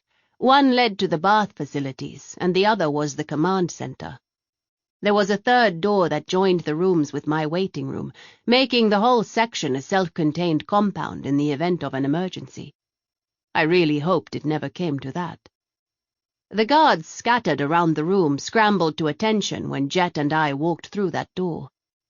"Sit back down," I said, waving a hand at them. "Finish your breakfast. Kisa, how are you this morning? Is your son feeling better?" I smiled at the well-built blonde with short hair and a wide smile. "Very well, Your Highness, and yes, he's back up and moving again. May your light be stronger than the darkness." "And yours also." I folded my hands together and bowed as I exchanged the Pratima's greeting with the other guards. I was still working my way through what seemed like an endless amount of information about all the people who'd been assigned to my detail, but I at least had the names of the 4 primary teams memorized. "Would you like tea, Highness?" Willamette, the other female guard, was smaller, with flawless dark skin. "Thank you, no. I actually have chai in my room. I'll just go get—" As I turned for the door to retrieve my drink, Cass came through with the pale grey cup in his hand. "Thank you, Cass." "Of course, Highness." "Did you tell your grandmother thank you for me? Her embroidery work is lovely." "I did, Highness." He smiled. "You should have seen her preen over it. All the ladies in her circle will be green with envy." I settled into a chair out of the way and sipped at my chai while I watched the rest of the bodyguards trickle in. I chatted with them all. Adele's younger brother was just entering primary school. Rama's younger sister had just been accepted to the Naval Academy on their open enrollment program. The members of Team 4, Salham, Kalum, and Eric, were all much younger than their counterparts and answered my questions in soft voices with nervous smiles. It was amusing to note that their comrades didn't warn the latecomers of my presence, leading to several embarrassing incidents and more than a few good-natured laughs at their expense. Emery wasn't one of them. My Ecam spotted me the second he walked through the door. "Highness," he said with a nod of his head. It could have been my hopeful imagination, but it seemed like his voice was less frigid than last night. There was a moment of awkward silence, and then Emery cleared his throat. "All right, people, let's get this done. We're expected for the Pratimas ritual at the temple in 2 hours. I had promised to keep my mouth shut during the briefing, and as it turned out, that wasn't a hard promise to keep. I found myself fascinated by the way Emery ran the proceedings. I suspected things were a little restrained because of my presence, but only a little. There was some laughter and a few snarky comments that reminded me of my crew when we'd plan our next job. Emery allowed it, to a point, but he was also very accomplished at keeping the guards focused and on task. He's very good at this. I sub-vocalized the comment to Zin over our dedicated comm channel, rather than risk the chance of someone overhearing me. Zin was leaning against the wall. He looked down at me and smiled briefly before returning his attention to the diagram on the wall. "More so than he'd admit, Highness." "Is he still mad at me?" It was ridiculous how much that sounded like a little girl wondering if she was still in trouble. Thankfully, Zin didn't tease me about it. "No, ma'am. I had a talk with him." "Oh, really?" Zin's smile was fleeting. "You sacrificed a lot for us, ma'am. It's only fair to return the favor. It wasn't that he was mad about your idea of using me for a hostage, so much as it was—" He fumbled suddenly for words, and I had to keep myself from raising an eyebrow at him. "Cold? Not his idea? What?" "Dangerous. I know you think Emery is invincible, ma'am, but the same rules don't apply with tracker pairs. If something happens to either one of us, you know the other will probably lose it, right? We've been together for a very long time. Emery was worried, but not for me or himself. He was worried about leaving you unprotected. He swore an oath, and that means more to him than our safety, or our lives." I knew it, and the very thought of losing either of them made me sick to my stomach. "Whatever Portis told you, I did take care of myself pretty well for 20 years. "Of course you did." There was laughter in Zin's voice. "I don't particularly feel like dying anytime soon, but it is an occupational hazard, Highness. Emery he doesn't like losing. Join the club." "I am glad to be along for the ride. It's proving to be pretty damn exciting." "Trust you to say that." I had to swallow back my own laughter so it didn't spill into the air. "I bet you jump out of tall things just for fun." "Only if they're also moving fast, Highness." My snort of laughter was little more than an exhalation before I stifled it. Emery heard me anyway, and gave us a curious eyebrow before returning his attention back to Willimette's report about the security inside the temple. The meeting lasted a little over half an hour. When it was done, I headed back to my rooms so Stasia could poke and fuss and prepare me for the day. An hour later, I emerged from my bedroom, dressed in a brilliant emerald sari, a shade darker than my hair, and weighted down with enough gold to pay for Sophie's fuel for a year. "Are you ready, Highness?" Emery asked. "Not yet," Stasia answered before I could. "She needs her coat." She shook out the same silver fur-trimmed one I'd worn down to the beach and held it out to me. "Stasia, we'll be inside most of the—" I swallowed down my protest at her fierce look, wondering just when my maid had turned into such a terror, and obediently turned around to put it on. Zin was grinning at me, and I couldn't stop myself from sticking my tongue out at him. That dragged a burst of laughter out of Emery, who tried to cover it up with a cough. The public ceremony was a blur of light, colour, noise, and chanting.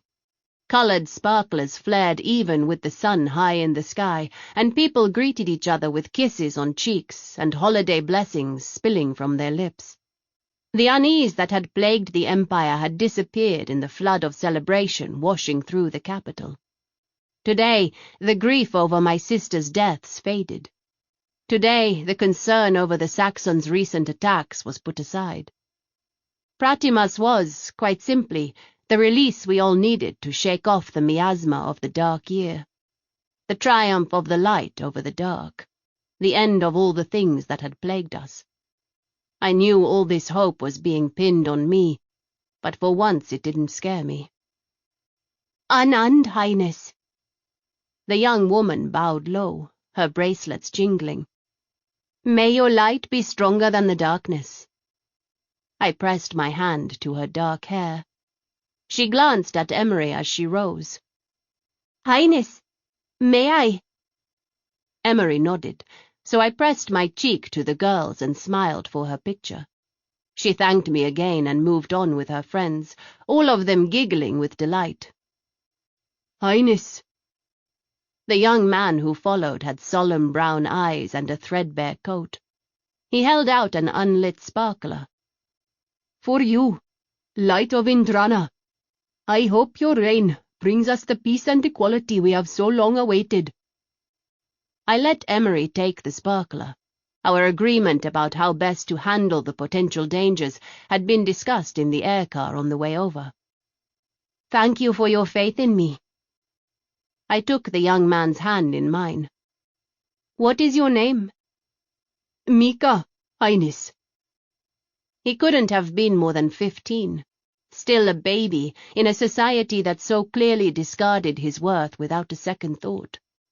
I forced a smile out past the sadness, squeezing his hands as I did. "Your family?" "Just my father and I, Highness. We work at the Holster docks. He does traffic control, and I clean the building." Holster was a Solarian company, one of the newer non-Indranan space docks on Pashati. "Do they pay you well?" "Well enough, Highness." His smile was shy. "My father was laid off from the Naidu shipyard when my mother fell ill, because of the time he missed from work. We were lucky they were willing to hire both of us." I nodded, feeling the anger coil up in my gut. "I'm glad of it. Please tell your father to have a blessed Pratimas." "I will, Highness. And you also." I smiled, moving on through the crowd. "Alba," I sub-vocalized over our comlink. "Please make a note somewhere to look into the fair employment practices of the major shipyards. Yes, Highness. Families were entitled to spend time with ill loved ones without losing their jobs. The FEA, Fair Employment Act, had carried over from the early days of the colonization.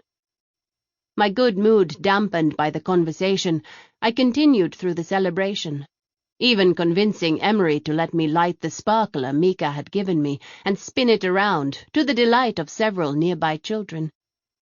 The shadow-like attachment of Emery or Zin, who appeared to have temporarily filled Nal's absent spot, didn't waver until we were back in the family's private temple. Only then did either of them relax and, along with the rest of my teams, faded back along the walls as I knelt next to my mother at Lakshmi's altar. Mother was dressed in a deep purple sari. Normally a color that would have suited her, now it seemed to make her skin ashy, and the circles under her eyes took on the bluish cast of bruises. I'd never felt much of a connection with the goddess Lakshmi. I'd always felt too awkward around her beauty and grace. Even after Father's explanation of how she was the 18-armed warrior who killed the demon Mahishasura, I couldn't seem to transfer my affections from the dark mother to this lighter one. "Are you feeling all right, Mother?" I wasn't even sure I'd actually said the words until she responded. "You mean other than dying from the poison running through my veins? I'm fine." Her lips curled into a smile that was surprisingly not bitter. "Are you ready for the coronation?" "No." I couldn't even say why the terror wrapped around my throat when she said that. This was where things had been headed all along. This was exactly why Emery dragged me back here, why Ciri had told him to bring me home. "Don't fuss, Haley. You knew this was where things were going." Mother echoed the words in my own head with uncanny accuracy. "I know this wasn't how you wanted it, but then I didn't really want to lose my husband, my daughters, and my granddaughter. You're included in that, by the way. I let you go because I thought it was what your father would have wanted, and I could see that what I wanted was killing you. I'd always hoped I would have a chance before the end to tell you that I loved you, even if I wasn't always the best at showing it. I got more than that. Our time together over the last week has meant the world to me." Her smile was fleeting. Funny how staring your own mortality in the face makes one sentimental. "This isn't the end." I was shocked by the tears in my voice. "For me it is. For you, it's just the beginning. You will be Empress."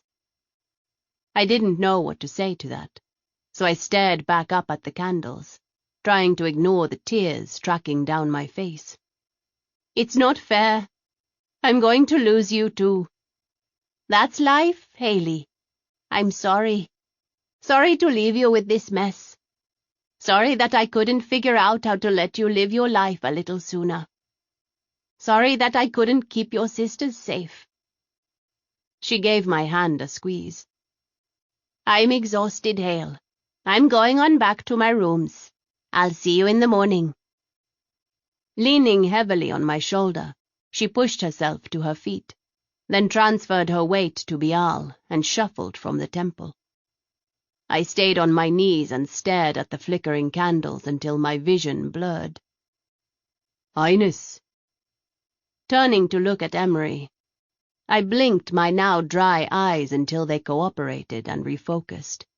He was crouched at my side, the only evidence of his worried frown hidden away in his dark brown and silver eyes.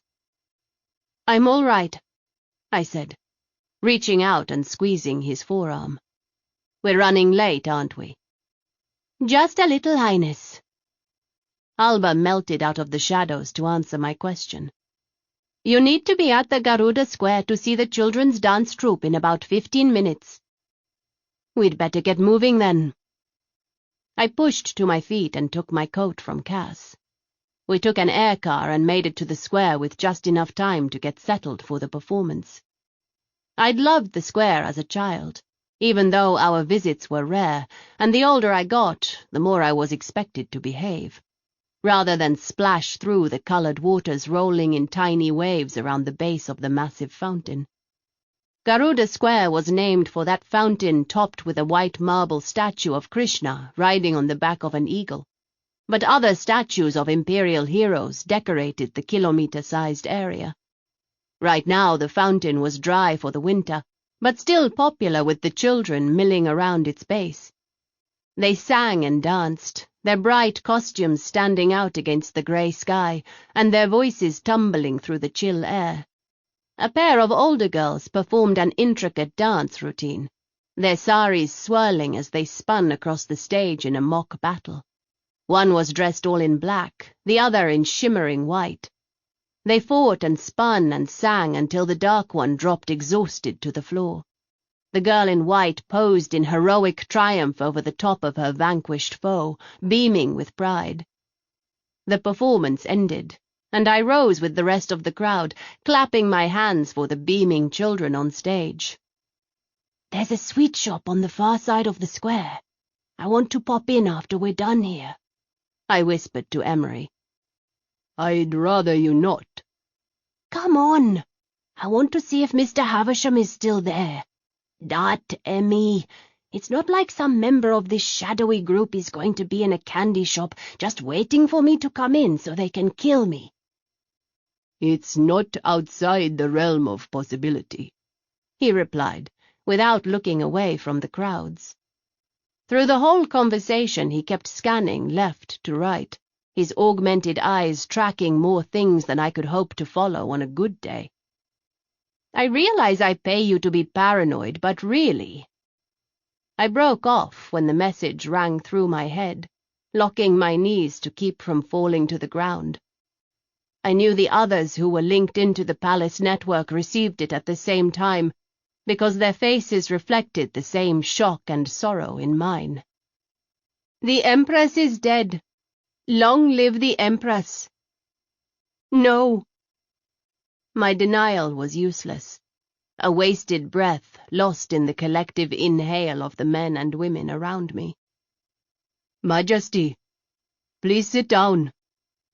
Emery, of course, recovered before everyone else, and didn't seem at all hesitant with the sudden change in my title. "What happened?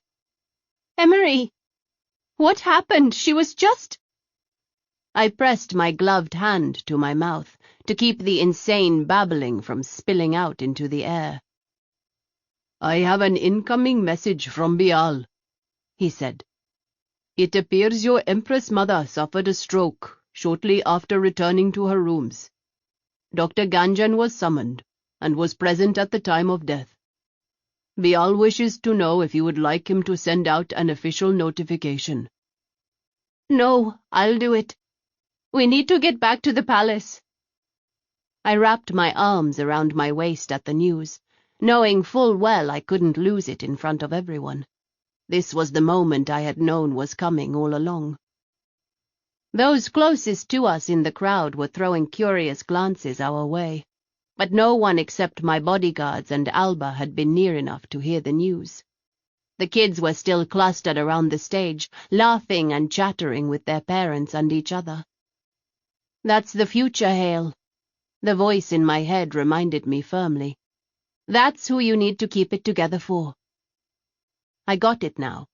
This need to present a face like stone, to reassure everyone else around you that things were going to be okay. Even Howe had done it from time to time when things were really bad, and I had to admit it was better than people seeing me cry. A gentle tug on my fingers dragged my attention away from the scene, and I looked down into a pair of wide, dark eyes in a tear-streaked face. My heart skipped a beat, and I looked around for the girl's mother before the oddness of her appearance broke through my surprise. Emery moved to shoo the girl off. "Majesty, we should—" I waved him off and dropped into a crouch. The little girl was dressed in a frilly pink concoction that looked as brand new as her shiny black shoes. But her brown hair was tangled, her hands were dirty, and she wasn't wearing a coat. "Are you lost, sweetie?" I didn't have much experience with kids, and in truth I wasn't sure how I felt about them. But she looked upset, so I reached out to push her tangled hair from her face. She flinched, jerking away from me, but not releasing the fingers of my other hand. "They said to come find you. Said Alim would be okay if I did." I frowned. "Who said?" "What's your name, sweetie?" "Ramani," she replied, scrubbing at her eyes with her free hand. "The men over there said—" She waved behind her. "I was supposed to come find the lady with the green hair and stay with you until it's over. Alim will be safe if I do what they say." Emery was still talking with Zin, and I reached up to touch his hand. "Emery, this little girl's lost her parents." As I stood back up, her words slapped me in the face. "Until it's over." "Bomb!" Emery and Jet shouted it at the same time the warning bells in my own Smartie went off. I realized in horror that my Smartie's bomb in proximity warning was flashing directly over Ramani. Everything slowed, and a strange roar filled my ears. Emery grabbed me, spinning me around, dragging me away from Ramani. I heard the girl's frantic screams, saw Zin grab for Alba as the other bodyguards converged on us. It was Jet who saved me. Jet who lunged forward and snagged Ramani around the waist, lifting her into the air. He barreled through the crowd, away from me. I could see Ramani's mouth opening in a screaming protest as she reached for me over his shoulder. My self-preservation instincts were apparently on vacation, because I fought against Emery's iron grip. I was no match for him and Cass, who was surprisingly strong for his wiry build. "Cass, shield!" Emery ordered, as they muscled me the other direction toward the dubious safety of the nearest statue. We didn't make it. The explosion scarred the winter sky with light as the concussion wave picked us all up and threw us like rag dolls. Chapter 25. I crashed into the ground and then was crushed by what felt like falling rock. Something, probably a rib or two, cracked with a spike of pain. The lack of sound was eerie, until the ringing filled my head, loud and painful. The rock rolled off me and I realized it was Emery. I gasped, flopping around like a fish out of water on the pavement as I tried to get my body to cooperate and failed. "Hail!" His panicked shout was muffled, coming through the haze of pain and chaos surrounding me. He slid his hands over me, concern plastered across his face as he searched for injuries. "Dark Mother of all, talk to me! How much of this blood is yours?" I could taste the copper on my tongue, and swiped a hand under my nose. It came away red. I opened and closed my mouth, my lungs refusing to drag air inward, and the panic must have shown in my eyes because Emery swore, something he'd yet to do in front of me. I'd have to remember that, though getting myself nearly blown up every time I wanted to make him swear and call me by name didn't seem like that great of an idea. "Up, Majesty! I need you to get up!" Emery glanced over his shoulder, then returned his dark gaze to me. "We have to move."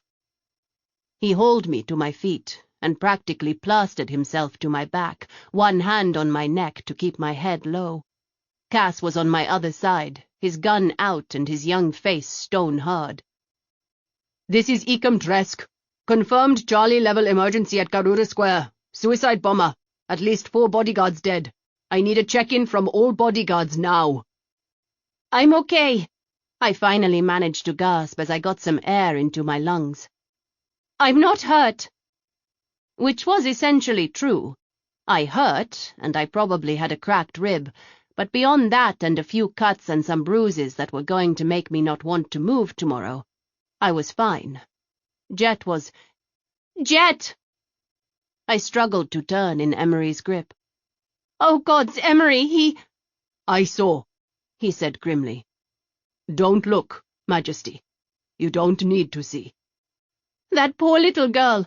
Where's Alba? Where's Zin? I was babbling as we stumbled along, the panic rising in my throat and threatening to choke me. The screams of the wounded started to filter past my clogged ears. Right here, Majesty. Like a ghost, Zin melted out of the smoke, supporting my chamberlain. Let me see, I said, reaching out for the hand pressed to her temple. I'm all right, Your Majesty. Just a cut. We can deal with it once you're safe. She mustered up a smile. How bad are you hurt? My nose already stopped bleeding. Everything else is incidental. Zin clamped a hand down on Emery's shoulder, and Emery reached up, their fingers brushing. I thought I'd lost you. You didn't. It was all said without any words at all. I turned my head, feeling like I'd intruded on a sacred moment. We need to get moving. I want to get to the air car. Emery spotted Rama crumpled against a lamppost. He grabbed the dark-haired young man and hauled him up. Focus for me, Rama. I'm all right, sir. I just clipped my head. Where is everyone else? Jet and all of Team 4 are dead. Emery's response was clinically cold, and I found myself struggling to remember the names of the men who'd just given their lives for me. I'd just spoken to them a few hours ago.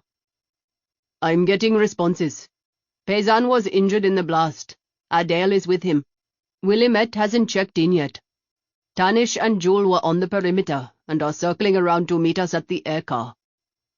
Emery was already on the move, hustling me down the street as he filled the others in. I've notified the other teams of the situation. There's Adele. Rama's announcement broke off, and my concussion-stomped brain was so foggy it took me a full second to comprehend why. He crumpled in a heap, the blood spreading out in a crimson pool on the grey sidewalk. Adele opened fire again. Get down! Zin pushed me toward the building.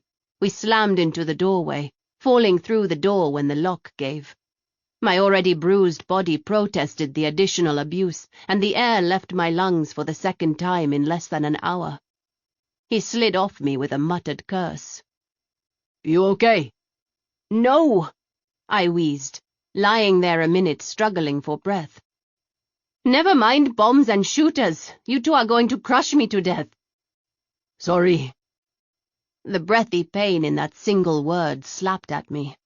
I rolled over and scrambled onto my knees, pressing my hands to the wound in Zin's side. No, I've lost too many today. I'm not losing you two. Do you hear me, Star Zin? I'm not losing you. Watch the door. Emery snapped the order to the others, dropping to a knee at Zin's side. Where's Adele? I snarled. The older, green-eyed guard had always been kind to me. His sudden betrayal sent my brain spinning. Dead. Grabbing a sari off a toppled mannequin, Emery tore a strip off. Sit up, Zin. I've got ITS incoming to the landing site, but we've got bigger problems. Other than me being shot. Zin's laugh was cut short by coughing, and he spat blood onto the floor. Shit. That must have nicked my lung. I'm getting some warnings here, Emery. I know. Just hold on. ITS says we've got troop movements. There are reports of firefights in the palace. I think our traitors are making their move. He swore again, sheer anger racing over his face. I didn't think they'd move this fast. I didn't think they'd dare to do this on Pratimas. None of us did, I said. Let it go and focus, Emmy.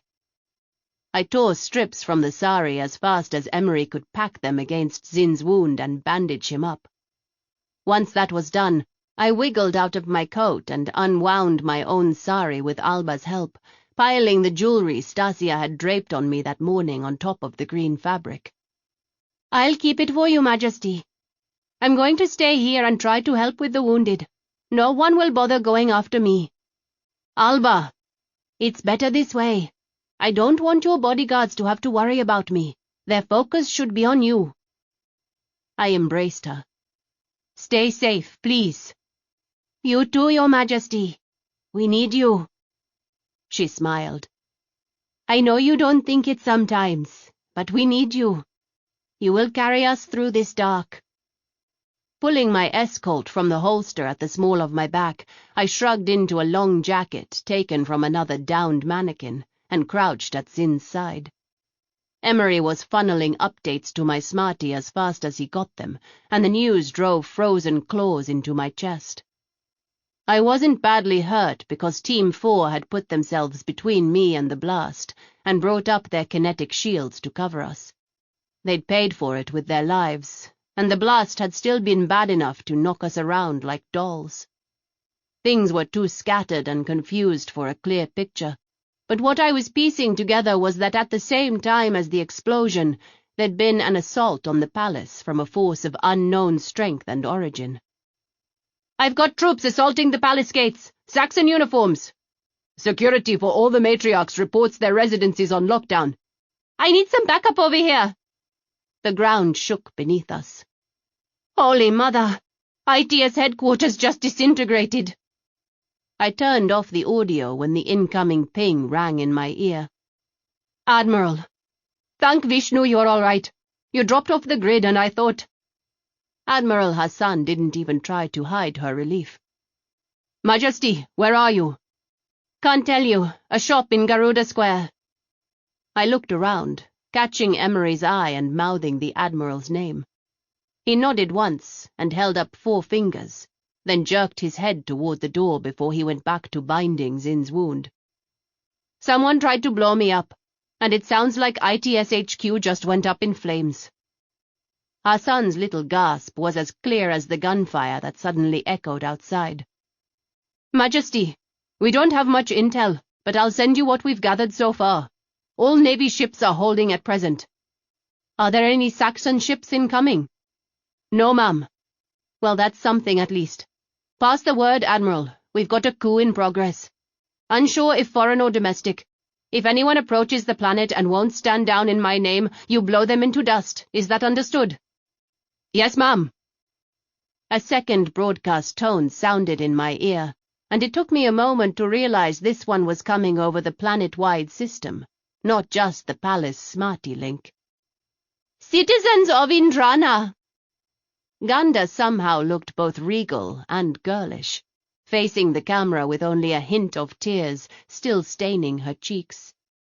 "It is with great sadness that I must announce to you not only the death of our beloved Empress, but of her heir. One of them was stolen from us by fate. The other, my dear cousin, was murdered this very afternoon in an explosion set by Saxon spies. This act of war will not go unanswered." "Oh, bugger me," I swore, getting to my feet. "Emery, why does everyone think I'm dead?" "I got your smarty off from the network, Majesty," he replied. "It seemed safer." The shoes I was wearing were crap for running, and I cursed myself for letting Stasia talk me out of my boots. "Admiral, are you still there?" I didn't even bother listening to the rest of Ganda's speech. "Yes, Majesty." "Coordinate with Caspel and General Saito. Tell them that I'm still kicking, but to keep it quiet for right now. I don't think this is actually the Saxons, but I could be wrong. If I'm not, then Ganda is trying to take my throne and start a war all at the same time. Funnel the information back to me. Find Toropov too. Make sure he's safe. We're going to be on the run for the air car. I won't be able to talk until we're back in the palace, but I'll see what you send me. And Admiral, if General Vandi is still alive, find out if she's loyal to me. I don't care if it's a breach of protocol. You ask her directly. I need to know if I can count on more than just one goddamned ITS squad." "Yes, ma'am. Gods be with you." "With you also," I replied, and cut the connection. "Alba, I want you to stay here until we're long gone. No one will make the connection if they don't see you with us." "Yes, ma'am." Her smile was forced, and I hugged her again. I'll see you soon. Tanish reported Willamette met up with him and Jewel, Emery said to me as he helped Zin to his feet. Her comm got taken out by Adele. He apparently finished off Pezan and tried to kill her too. I'm having them backtrack and meet us here. He tossed me the location over our link. I slid under Zin's arm. This one didn't try to do something stupidly noble like staying and bleeding to death, did he? Humor fought free of the concern on Emery's face. Only momentarily, Majesty. I'm down to protecting you in the middle of a coup with only 2 healthy bodyguards until we can get to the others. Sergeant Terrace is going to meet up with us at the air car. I know it won't do any good to ask you to keep your head down, he said. So please, just try to stay alive for me. I winked at him and wiggled my gun at the door. Let's get moving, Ikam, before Ganda plants her ass on my throne. There were 1,000 things jockeying for prominence in my head, but I let my training take over as we hit the open air, and my focus sharpened on the world around us. We came around the corner, and Emery jerked his gun up when a uniformed police officer sprinted toward us. Ikam Tresk, officer. I will drop you if you don't back off. The woman skidded to a halt. Sir, yes, sir. She blinked at me. Is that the princess? But they just said she was not dead, I said with a grim smile. And not a princess anymore. What's your name? Officer Hadruman, Your Majesty. Isa Hadruman. The young woman kept her hands away from her weapons as she dropped to a knee and bowed her head. I am your loyal subject. My life for you, shining star of Indrana. I arched an eyebrow at her earnest devotion. Let's hope it doesn't come to that. I looked past Zin to Emery. What do you say, Emmy? Right now we can use all the guns we find. My bodyguard nodded. Isa, get up and take point. You kill anyone who won't drop their weapons at first challenge. Understood?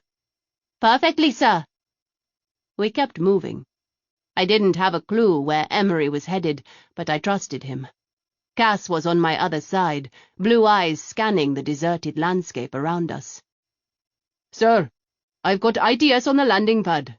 They say everything is secure. Captain Gill wants to know if she should send troops out to meet us. Blood coated his neck, and my throat constricted when he turned away from me to scan the scene. His back was cut up from flying debris. Emery's order about the shield had come too late to keep him from being injured. Emery shook his head. We're almost there. Tell her to hold. Do we have a sitrep on the palace?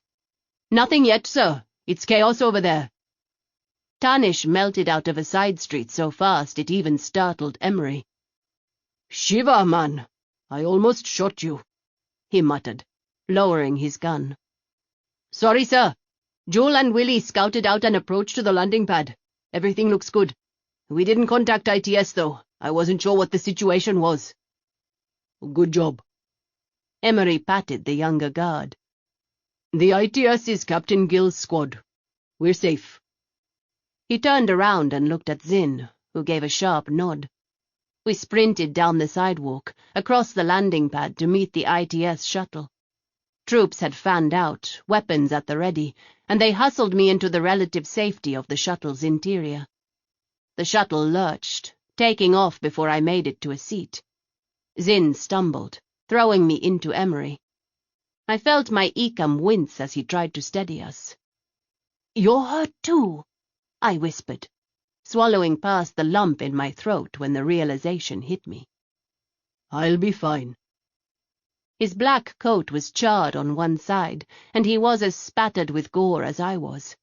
He was bleeding from several cuts and holding his left arm tight to his side, the side he'd used to shield me. No, you won't. Where's Sergeant Terrace? I demanded. I'm right behind you, Majesty. Faye's lilting voice drifted into the air over my left shoulder. If you'll sit down, I'll take a look at you. I'm fine. I lowered Zin into a seat. Look at Zin, then Emery, and then Cass. All my bodyguards were injured, but those three were the worst of the lot. Look at her first, Emery replied. I snarled a curse at him and grabbed him by his uninjured arm. Sit down. Emery stared at me for a long heartbeat, but finally sat. Faze, however, wasn't quite so cooperative. Majesty, I really should insist. Your ribs. It's just cuts and bruises. I'm fine, I lied, knowing full well that Emery knew the truth. I swear to the Dark Mother the next person that argues with me is going to get my fist in their face. Is that understood? Heal them. That's an order, Sergeant. Faze swallowed, glancing at Emery. Thankfully, he gave her a little nod, and she put her hands over Zin's. Silence descended, and I realized I was holding my breath. I exhaled when Zin did, some of the tight lines of telling pain easing out of his face. May you feel better, Faze whispered, touching her forehead to Zin's. The motion left a smudge of soot and blood on her pale skin. Your Majesty? Do the others first. Majesty. This time it was Zin, not Emery. Please sit down. At least let her check you.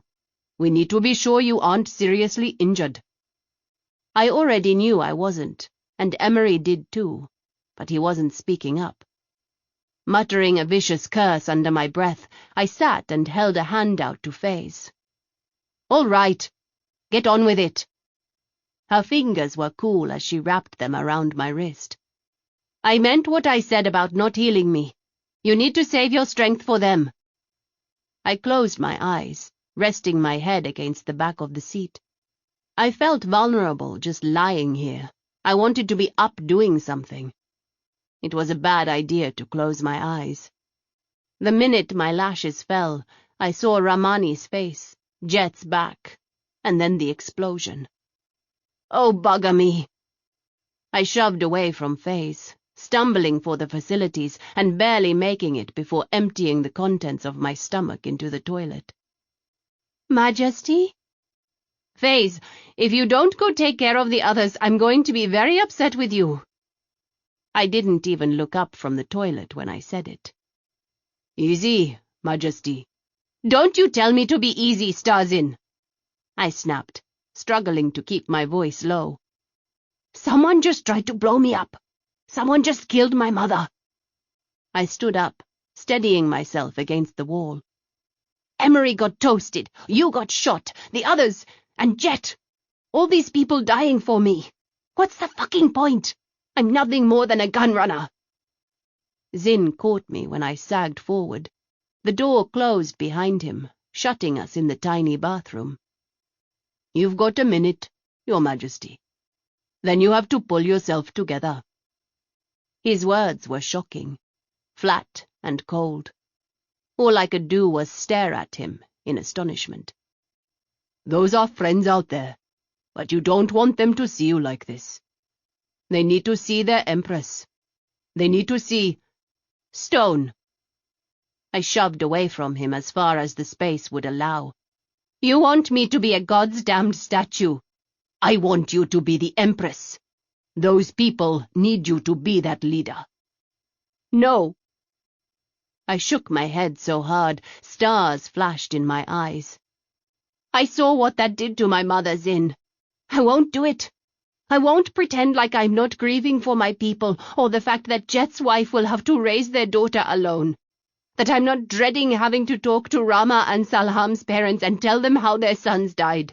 That I don't feel like total shit because I can't remember the names of the other 3 bodyguards who put themselves between that bomb and me and paid for it with their lives. I won't pretend that a little girl...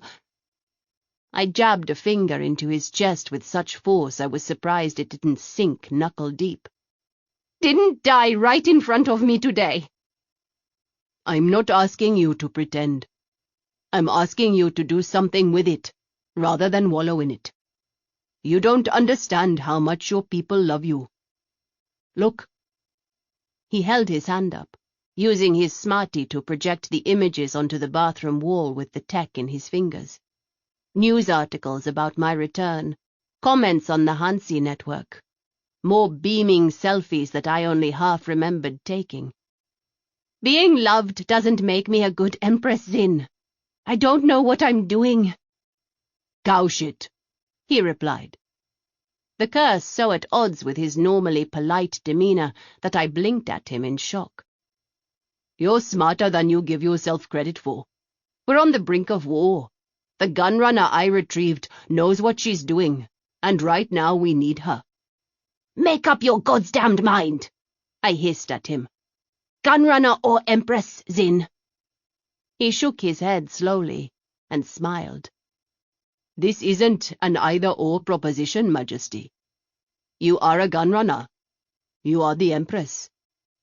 Which meant I got to decide, I realized. I was the Empress of Indrana. I got to decide how I behaved, and no one could tell me otherwise. "Let me out of here." "Of course, Majesty." Zin reached behind him and opened the door, stepping out of my way with his head lowered. "Emery, find us a safe place to get into the palace. Don't argue with me about it, just do it. I know you'd rather take me to some damn safe house, but that's not the way this is going to work." I whirled in a tight circle, meeting the eyes of everyone on the shuttle. "Listen up, all of you. I've lost some very good people today, and I will probably lose more before the day is done. Innocent lives were sacrificed by people who value power more than decency. Those are not the people who control the fate of Indrana. I do. You do. I don't know what's going on out there, but it doesn't matter if the enemy is my cousin or the Saxons. I'm not going to cower in a hole while they try to destroy everything we have built here. You won't get stone-faced cow shit from me. You won't get some prim and proper royal line. Get used to this now. Everyone wanted me back. Well, now they're going to have to deal with having a former gunrunner as an empress. Is that understood?" Their murmured, "Yes, ma'am," was somewhat stunned. Emery, however, didn't seem at all shocked. "I got in touch with security at the landing pad, Majesty," he said. "We'll land and get you in as fast as we can. You're right. I don't like it, but I do think that we're better off dealing with this now, as swiftly as we can." There was just the barest flicker of emotion in his eyes, a tangled dance of relief, pride, and amusement that winked out of existence before it was even fully formed, and tipped me off to just what Zin had been after. "We're coming up on the landing pad now, Your Majesty," Zin said, putting a hand on my arm. "If you'll find a seat." I snapped my mouth shut, crossed back to Emery, and dropped into a seat next to him. There was a flurry of activity around me as the members of Captain Gill's team and my remaining bodyguards prepared for the landing. "You two are going to keep me on my toes," I said over our smarty link. "Zin said what he thought would help, ma'am. You were teetering on the edge. The shock is understandable." He gave a little shrug, not looking at me as he checked and double-checked his guns. "Anger clears the mind, puts things in focus." "And going into the palace?" I pulled out my own gun, letting my restless hands do their work. "I don't like it, any of it, but we need to be in there. I couldn't suggest it outright. As your Ecam, my duty is to keep you as far away from danger as possible, not drag you right into a trap." "So what's the plan? Hopefully it doesn't involve one of us getting shot, because we've done that already today." I grabbed Emery by the forearm and squeezed until he looked at me. "I'm serious. Don't die, Emmy. I'm not saying ever. I know what your job is. I know what you're prepared to do for me and this empire. But just today, please, don't die. Promise me." "Emery, where?" I snapped my free hand up, cutting Zin off. "Promise me," I repeated out loud. Emery blinked, and, after what seemed like an eternity, nodded at me. "I promise, Majesty. And no, the plan is not to get shot." Zin shook something dark at me. Clothes, I realized. Or more accurately, an ITS uniform. "From the pilot," he said with a grin. "Sergeant Hoff is living every soldier's nightmare of going to war in his underwear. So we can hide you in plain sight." My laughter startled everyone in the shuttle, while Emery groaned and covered his face with a hand. "Could you take this seriously?" he asked Zin, who shrugged. "Just another day as bodyguard to the gunrunner Empress. You're going to want to get dressed, Majesty. We're on the clock."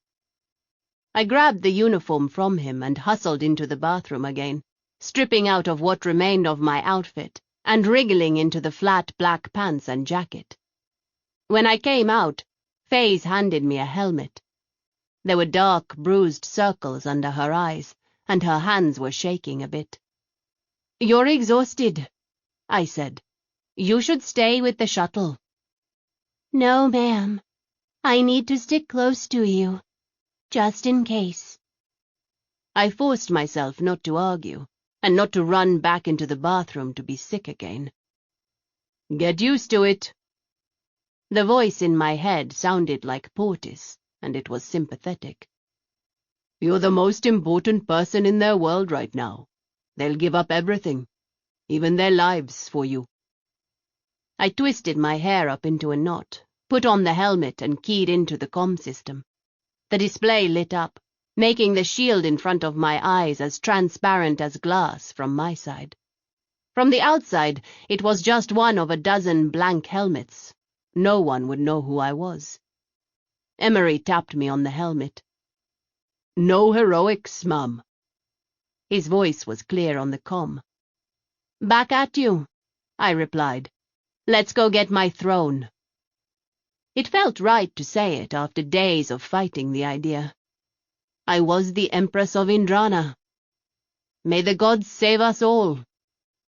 Everyone echoed me, and we sprinted from the shuttle. My breathing and heart rate shot up through the atmosphere. Adrenaline is a funny thing. After all these years, all this separation from our birthplace, from Earth, our biology hasn't changed all that much. The moment we were all clear of the ramp, Sergeant Hoff pulled back off the landing pad and bugged out for a rendezvous point known only to Emery and myself. We were now stranded at the palace, but at least we'd still be able to get off planet if it became necessary. I really hoped it didn't become necessary. I stayed low, Zin at my front and Faze at my back, a pretty impressive M2220 in my hands. I was surprised Emery let me have such a cannon without any kind of hesitation. Getting into the palace proved easier than I'd suspected, but it made perfect sense if Bial was trying to trap us. We slipped in through a service door used for deliveries without seeing a soul, and followed Emery down the hallway. We approached an intersection, Emery slowing cautiously. He whispered something to Isa I couldn't make out. Emery gestured for us to stay put, and they proceeded around the corner. The silence that followed carried a tension with it that felt like someone had turned up the gravity on us. "Majesty, will you join us?" Emery called for me just before I thought my head was going to implode. I shoved my visor up and shared a curious glance with Zin. "Well?" "I don't know, Majesty. I'll go first." No one had said anything about leaving weapons behind, so I kept a hold of the M2220 and followed Zin around the corner. What we saw brought us both to a standstill. Bial and half a dozen bodyguards were on their knees with their hands behind their heads. Emery stood off to the side, talking with a pale-skinned man with icy eyes. "Well, this is a surprise," I said, drawing everyone's eyes to me. I locked eyes with Bial. "And yet not, disappointingly. Emery, can you tell me what's going on?" He was conspiring against the throne, Majesty. Some of the other guards disagreed, and disarmed him before we got here. I wish I could say I was shocked. Damn it, Bial. For a moment there I was starting to trust you.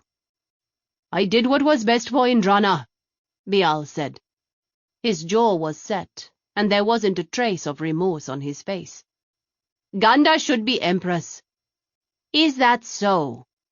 It took everything I had not to take the gun off my shoulder and blow him to pieces. You're a criminal. What authority would we have if we just looked the other way for you? How could you enforce any laws when you've broken most of them yourself? How could we trust you to keep us safe when you've probably sold weapons to the very people who are looking to tear this empire apart? I never sold guns to the Saxons, I snarled, advancing on him until Zin brought me up short. A convenient sense of honor, Your Majesty. Bial spit my title at me. A gunrunner on the throne of Indrana would reduce the empire to laughing stocks of the universe. Don't you dare talk to me about honor! It was a good thing Zin had stopped me. I was too far away to kick the man in the face. If you hadn't wanted me to come home, you sorry bastard, you shouldn't have helped Ganda and Lab kill my sisters. You shouldn't have let someone poison my mother. I would have happily stayed away and let Ciri have the throne. She would have been twice the empress I could ever be. You killed them, and I had to come home. This is your fucking fault in the first place, you bastard. You were supposed to keep them safe. All the color drained out of Bial's face. What? I didn't kill them. I didn't have anything to do with that. It was the Upja. I swear, Majesty, I don't know what you're talking about. Liar! The rejection was automatic, but the misery in his blue eyes drove a wedge of doubt into my fury. How else did you think they were going to clear the path for Ganda? Clear the path? There was real confusion in Bial's voice now. Majesty, I don't know what you're talking about. I wasn't involved in anything until you arrived. All I have been trying to do is talk your mother into naming Ganda as the heir. I don't— Shut up! I popped the M2220 off my shoulder at Zin. He was surprised enough that, instead of letting it fall and stopping me, he bobbled the gun. I pulled the Hessian 45 we'd retrieved from Rama's corpse from my belt and advanced on Bial. Emery caught my wrist and jerked my hand to the side. The blast I'd been meaning to put between Bial's eyes instead drove into the cement between him and the man next to him. Bial didn't even twitch. The other guy dove to the side with a panicked shout. He's got information we need, Majesty, Emery said.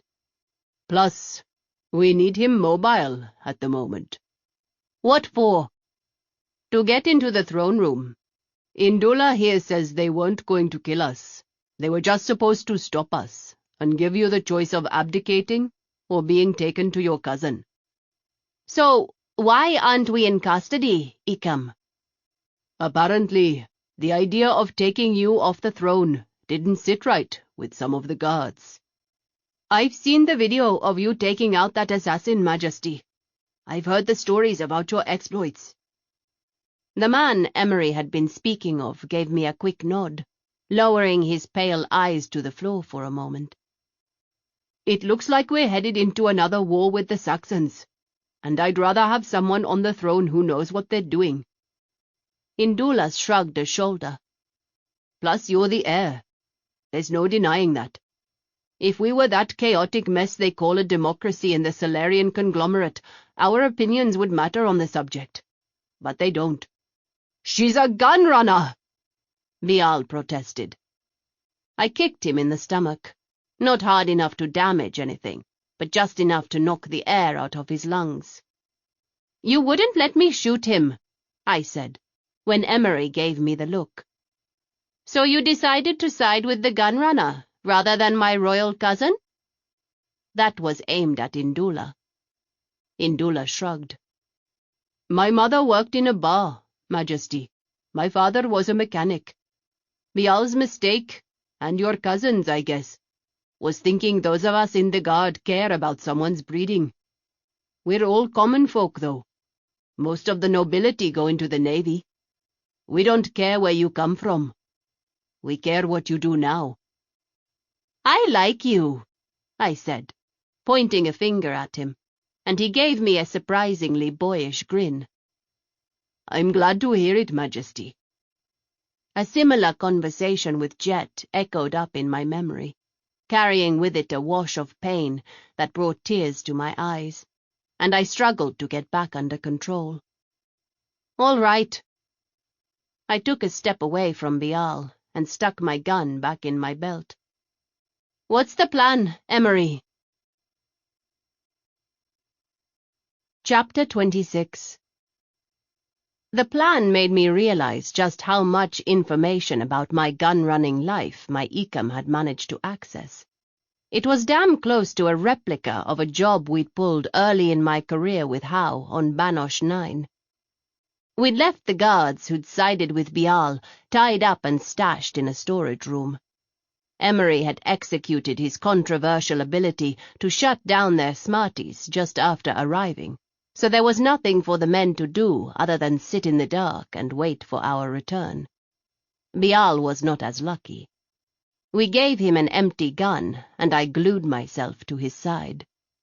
"Here's how this is going to work," I hissed as we headed down the hallway. "You're going to pretend like you've captured Emery and the others. You're going to take them in front of my traitor of a cousin. You're going to keep your mouth shut about me, or I'll put a hole through your chest." "Majesty, If you try to tell me once more that you weren't involved in this, I'll ruin Emery's plan by drilling you here and now. So shut your mouth." I jabbed him with my gun and snapped my helmet closed. My ribs were killing me, but I shook off the pain and focused. I didn't want to believe him, but his insistence was odd for a man who clearly disliked me and didn't want me on the throne. There was nothing for him to lose by admitting he'd killed or been responsible for the deaths of my sisters and mother. So why wouldn't he? I shoved the conundrum into the back of my head as we crossed out of the hallway and through one of the side entrances of the throne room. Not being the first person through the door gave me more of a chance to get my bearings, though I'm sure my bodyguards were just as quickly absorbing all the information about the terrain that they could. It said a lot about the Saxon attackers that Ganda was sitting on the throne.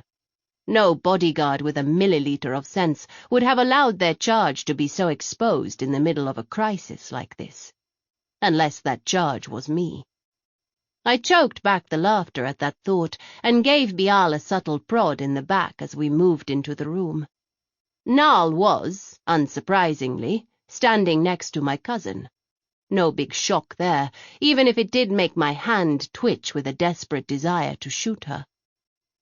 "There aren't very many guards," I sub-vocalized to Zin over our smarty link. "And it's a mishmash of her own personal guards, mother's bodyguards, and what looks like some army personnel. Either Ganda has enough support that she isn't worried about a counterattack, or she's an overconfident idiot." I wanted to go with option B, but I knew I couldn't let my feelings cloud my judgment. "Remember, she thinks we're on her side too, Majesty." "Ecam Bial, given that my poor aunt is dead, I am sorry that your services will no longer be needed." Ganda's tone went off in my head like a great bell. "Brace yourselves." I'd no sooner gotten the words out than Ganda smiled nastily. "As you can see, I've chosen a new Ecam for myself." She waved a hand. "Kill them." Firefights don't happen in slow motion. They're messy, chaotic things filled with noise, pain, and blood. I had eyes only for my cousin and brought my gun up. Bial moved faster than I could, knocking my gun out of the way and tackling me with such force that we went sliding across the marble floor. We slammed into a column on the far side, hard enough to knock the air from my lungs and send my helmet spinning into the corner. "You bastard!" I kicked at him, flopping around like a beached dolphin for a few stunned seconds until I got my feet under me. Bial! He wasn't moving, and my heart twisted unexpectedly when I spied the streak of blood that tracked our path across the floor. Had he just saved me? I was reaching to check his pulse when the boot kicked me in the face. Pain burst behind my eyes as I spun through the air and landed in a heap a meter away. "Your Majesty?" The mocking voice, as hard as diamond plating and colder than space, cut through the air, through my confusion. I looked up to see Nal approaching me. We were in the back of the throne room, shielded from the firefight by the columns, the sounds of shouting muted by the marble.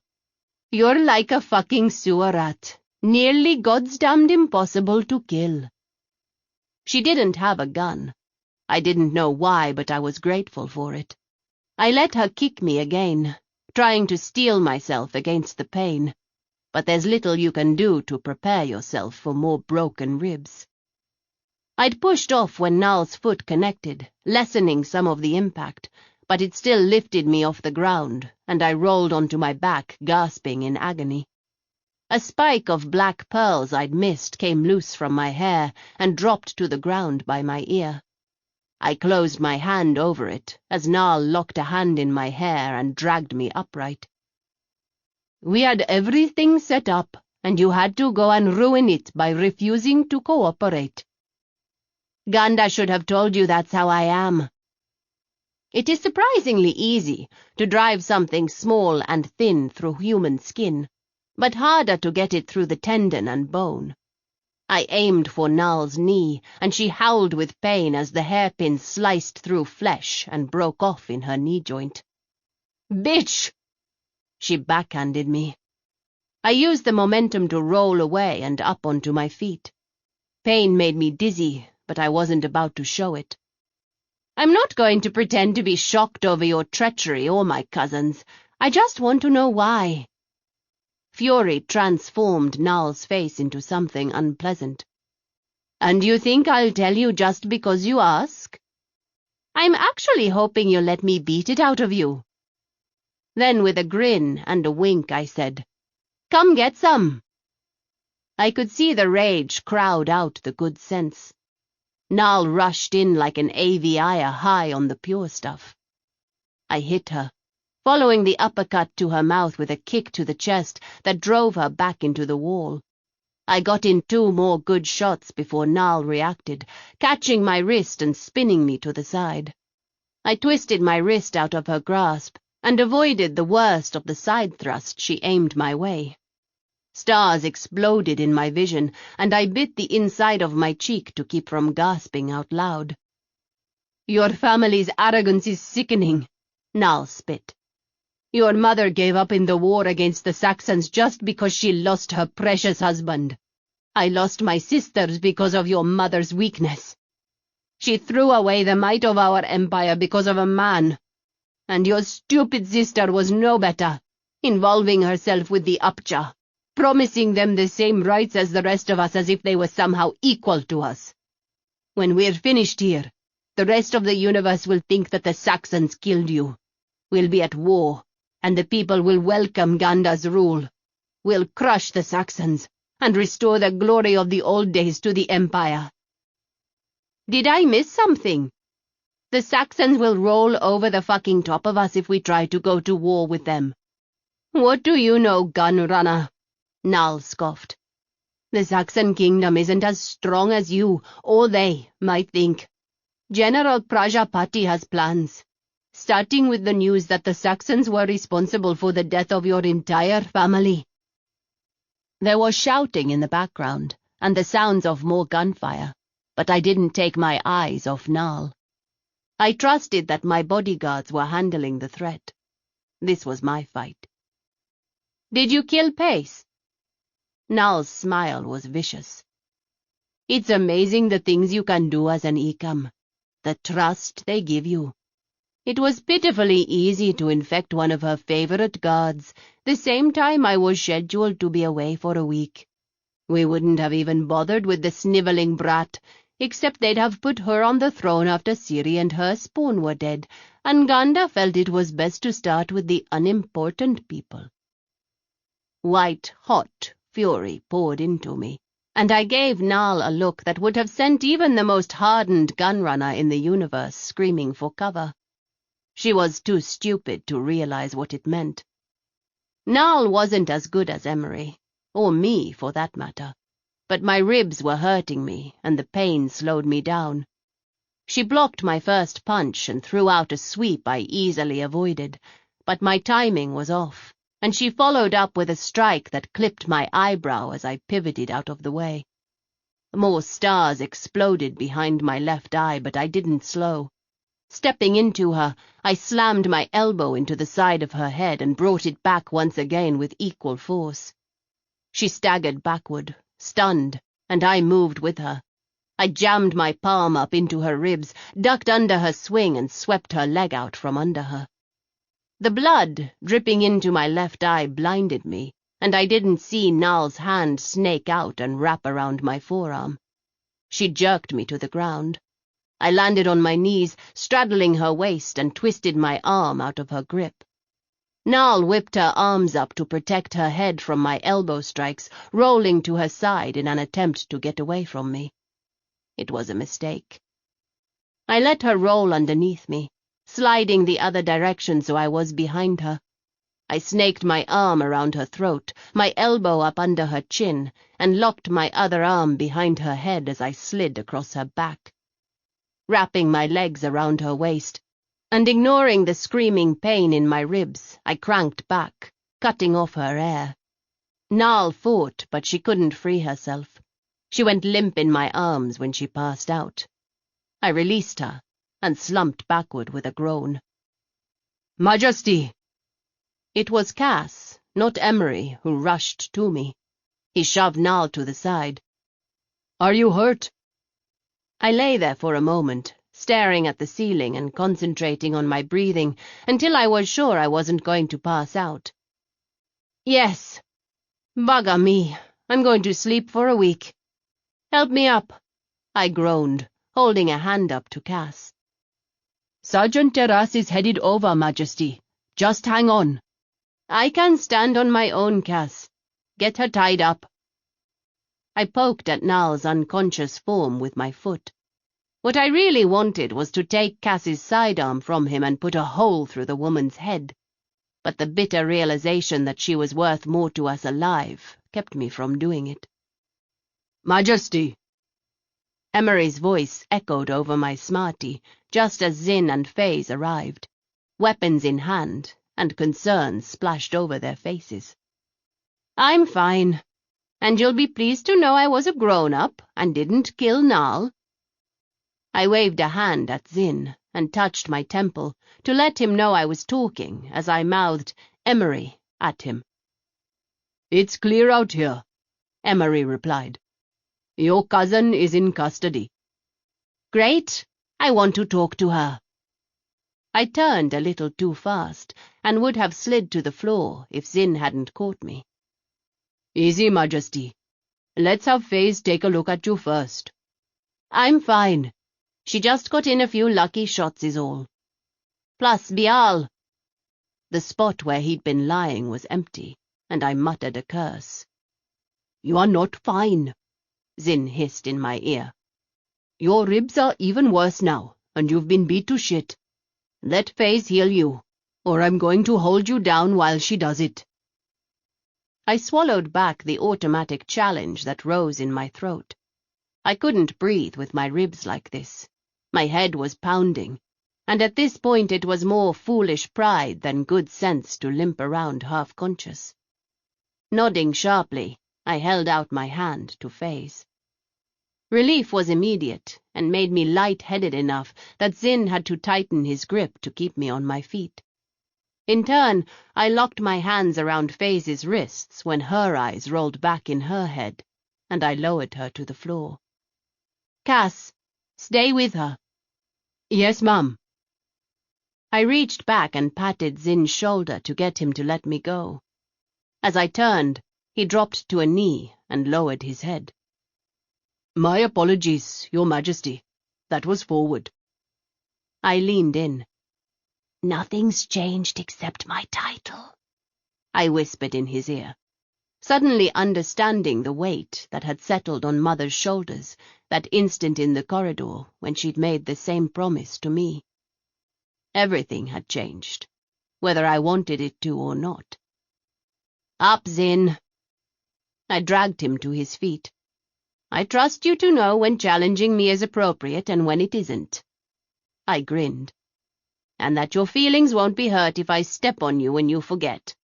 Come on, we shouldn't keep my cousin waiting. I slipped between the columns and scanned the room, taking in the row of prisoners lined up against the wall face down against the marble. The dead still lay where they'd fallen, and even though I didn't recognize any of the bodies, I wasn't naive enough to believe we'd made it through unscathed. But I spied Isa and Willamette guarding the doors, and Indula gave me a nod as I crossed the line of jagged black obsidian.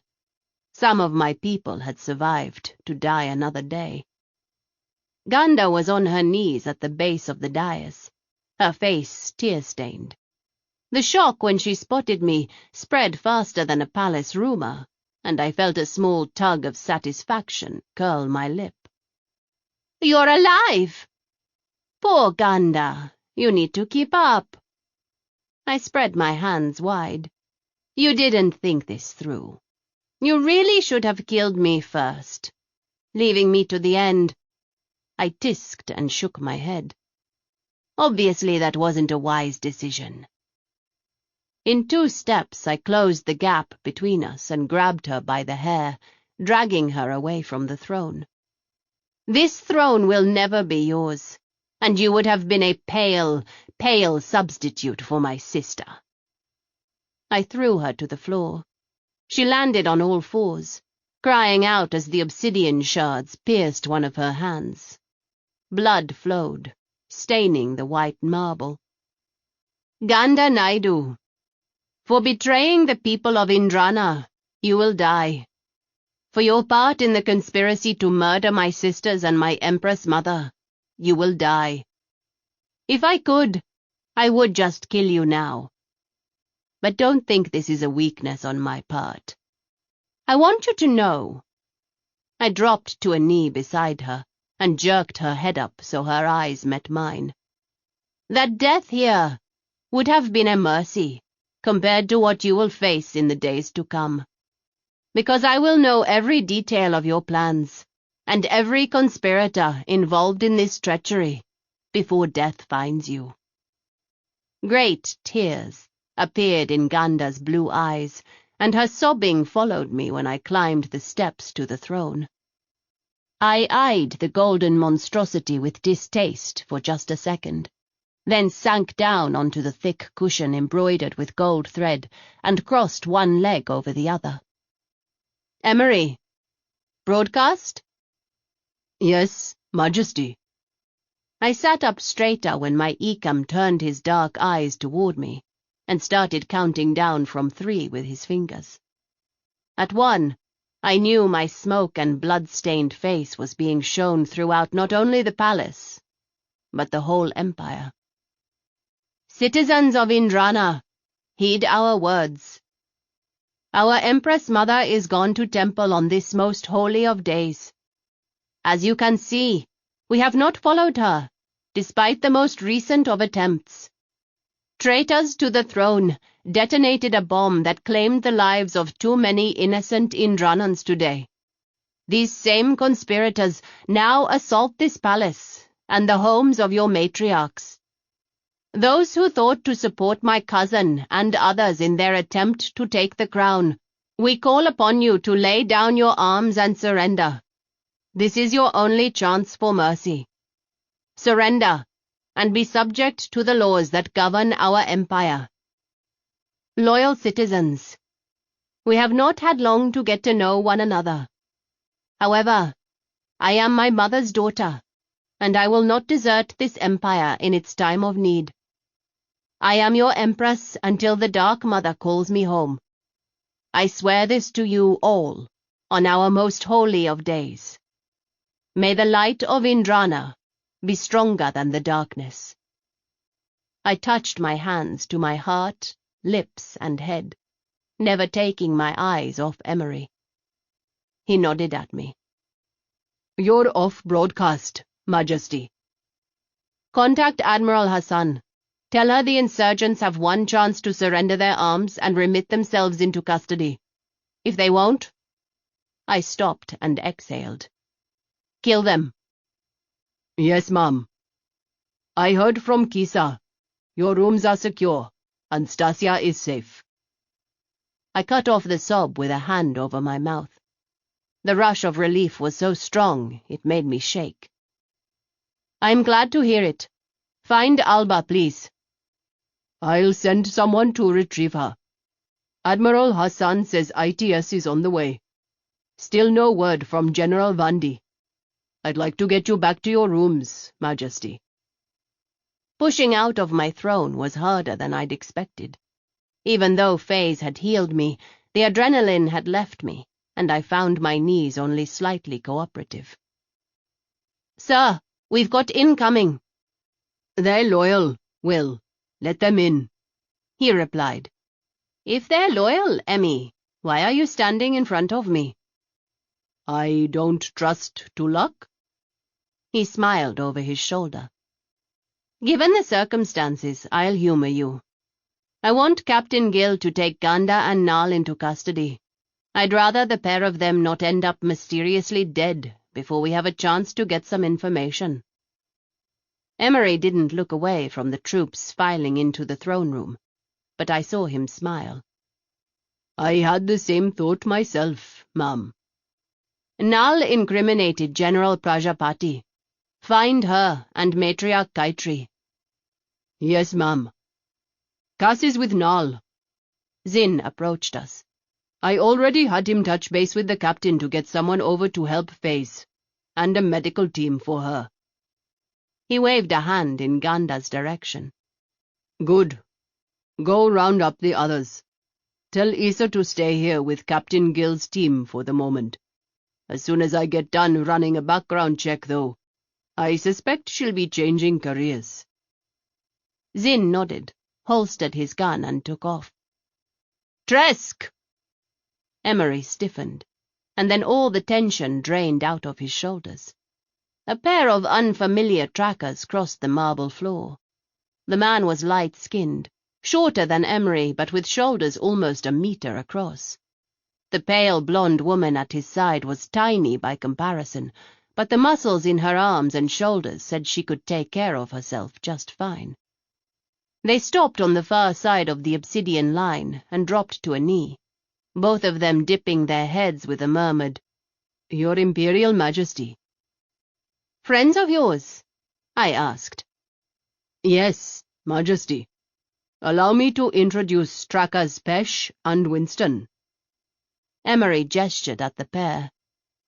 "Up." "Your loyal servants, Your Majesty. I am Raj Pesh." The man's voice was like a bell. "This is my partner, Tu Winston." "Majesty." Tu had navy blue eyes and a dimple in her left cheek.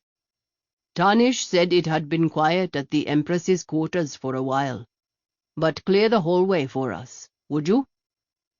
Emery watched them go and handed me his Hessian 45. "Give them a moment, and we'll follow, ma'am."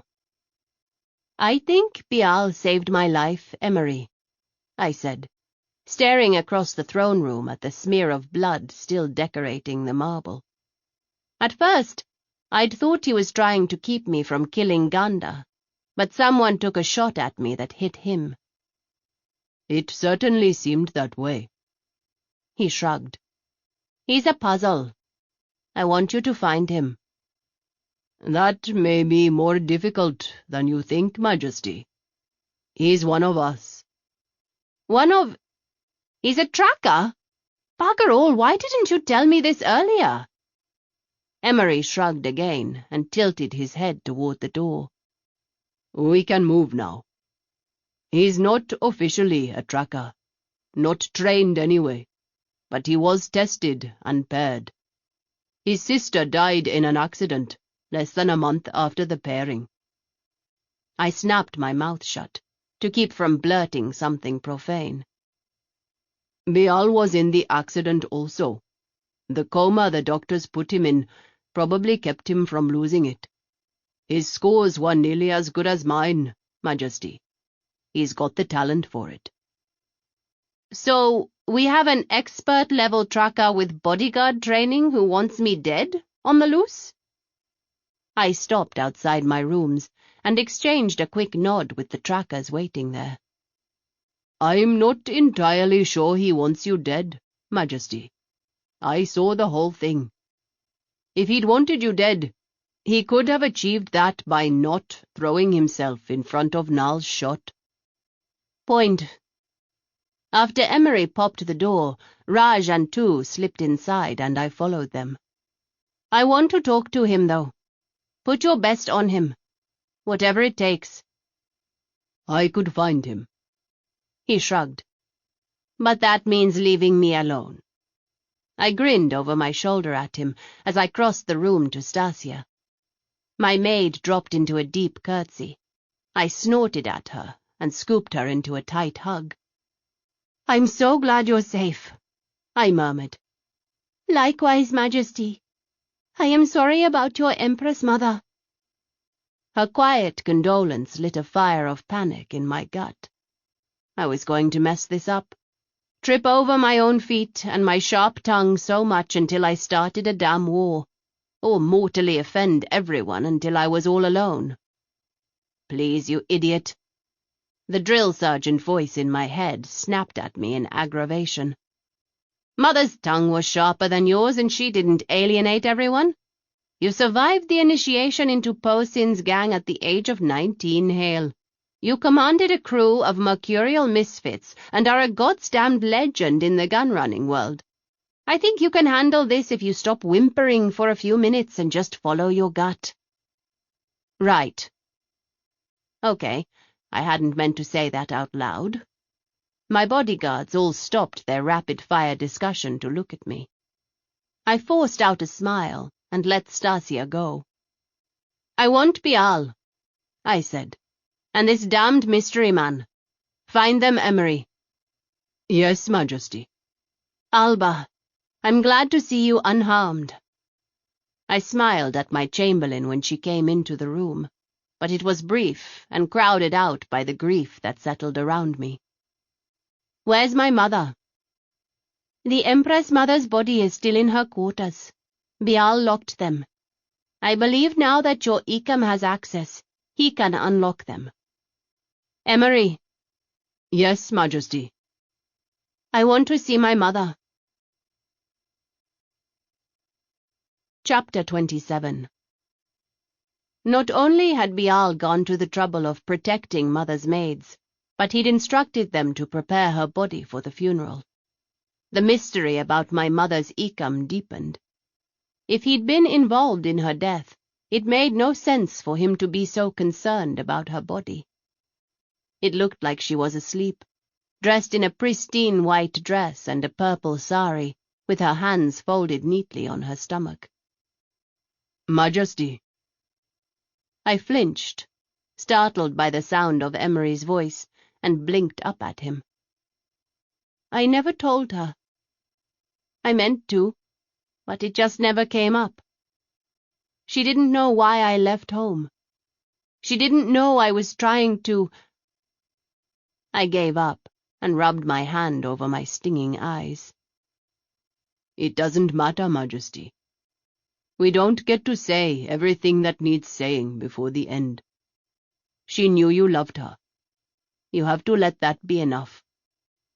I grabbed his hand and pulled him down to the floor. "Thank you." "Majesty?" "For bringing me home," I said.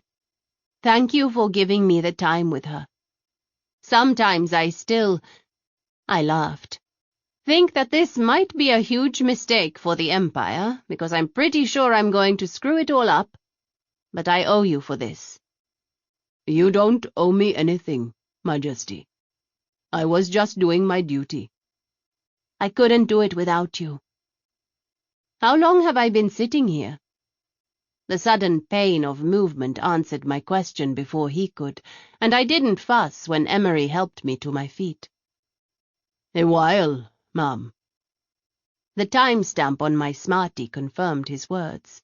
I'd been sitting there for over an hour. Bugger me. I leaned on him, abruptly aware of the weight of the crown still on my head, and the fact that I hadn't eaten anything since early in the morning. Coupled with the massive adrenaline crash, I wasn't entirely sure that I could make it back to my rooms without falling on my face. Breathe. Emery held his hand up in front of my face, the tips of his gloved fingers brushing against my cheek. There's food in your rooms. I raised an eyebrow at him, but inhaled. My head cleared, and my legs no longer felt as limp as oct noodles. Emmy, did you just drug me? Temporary fix, Majesty. I am assuming you don't want to be carried back to your rooms. Good call.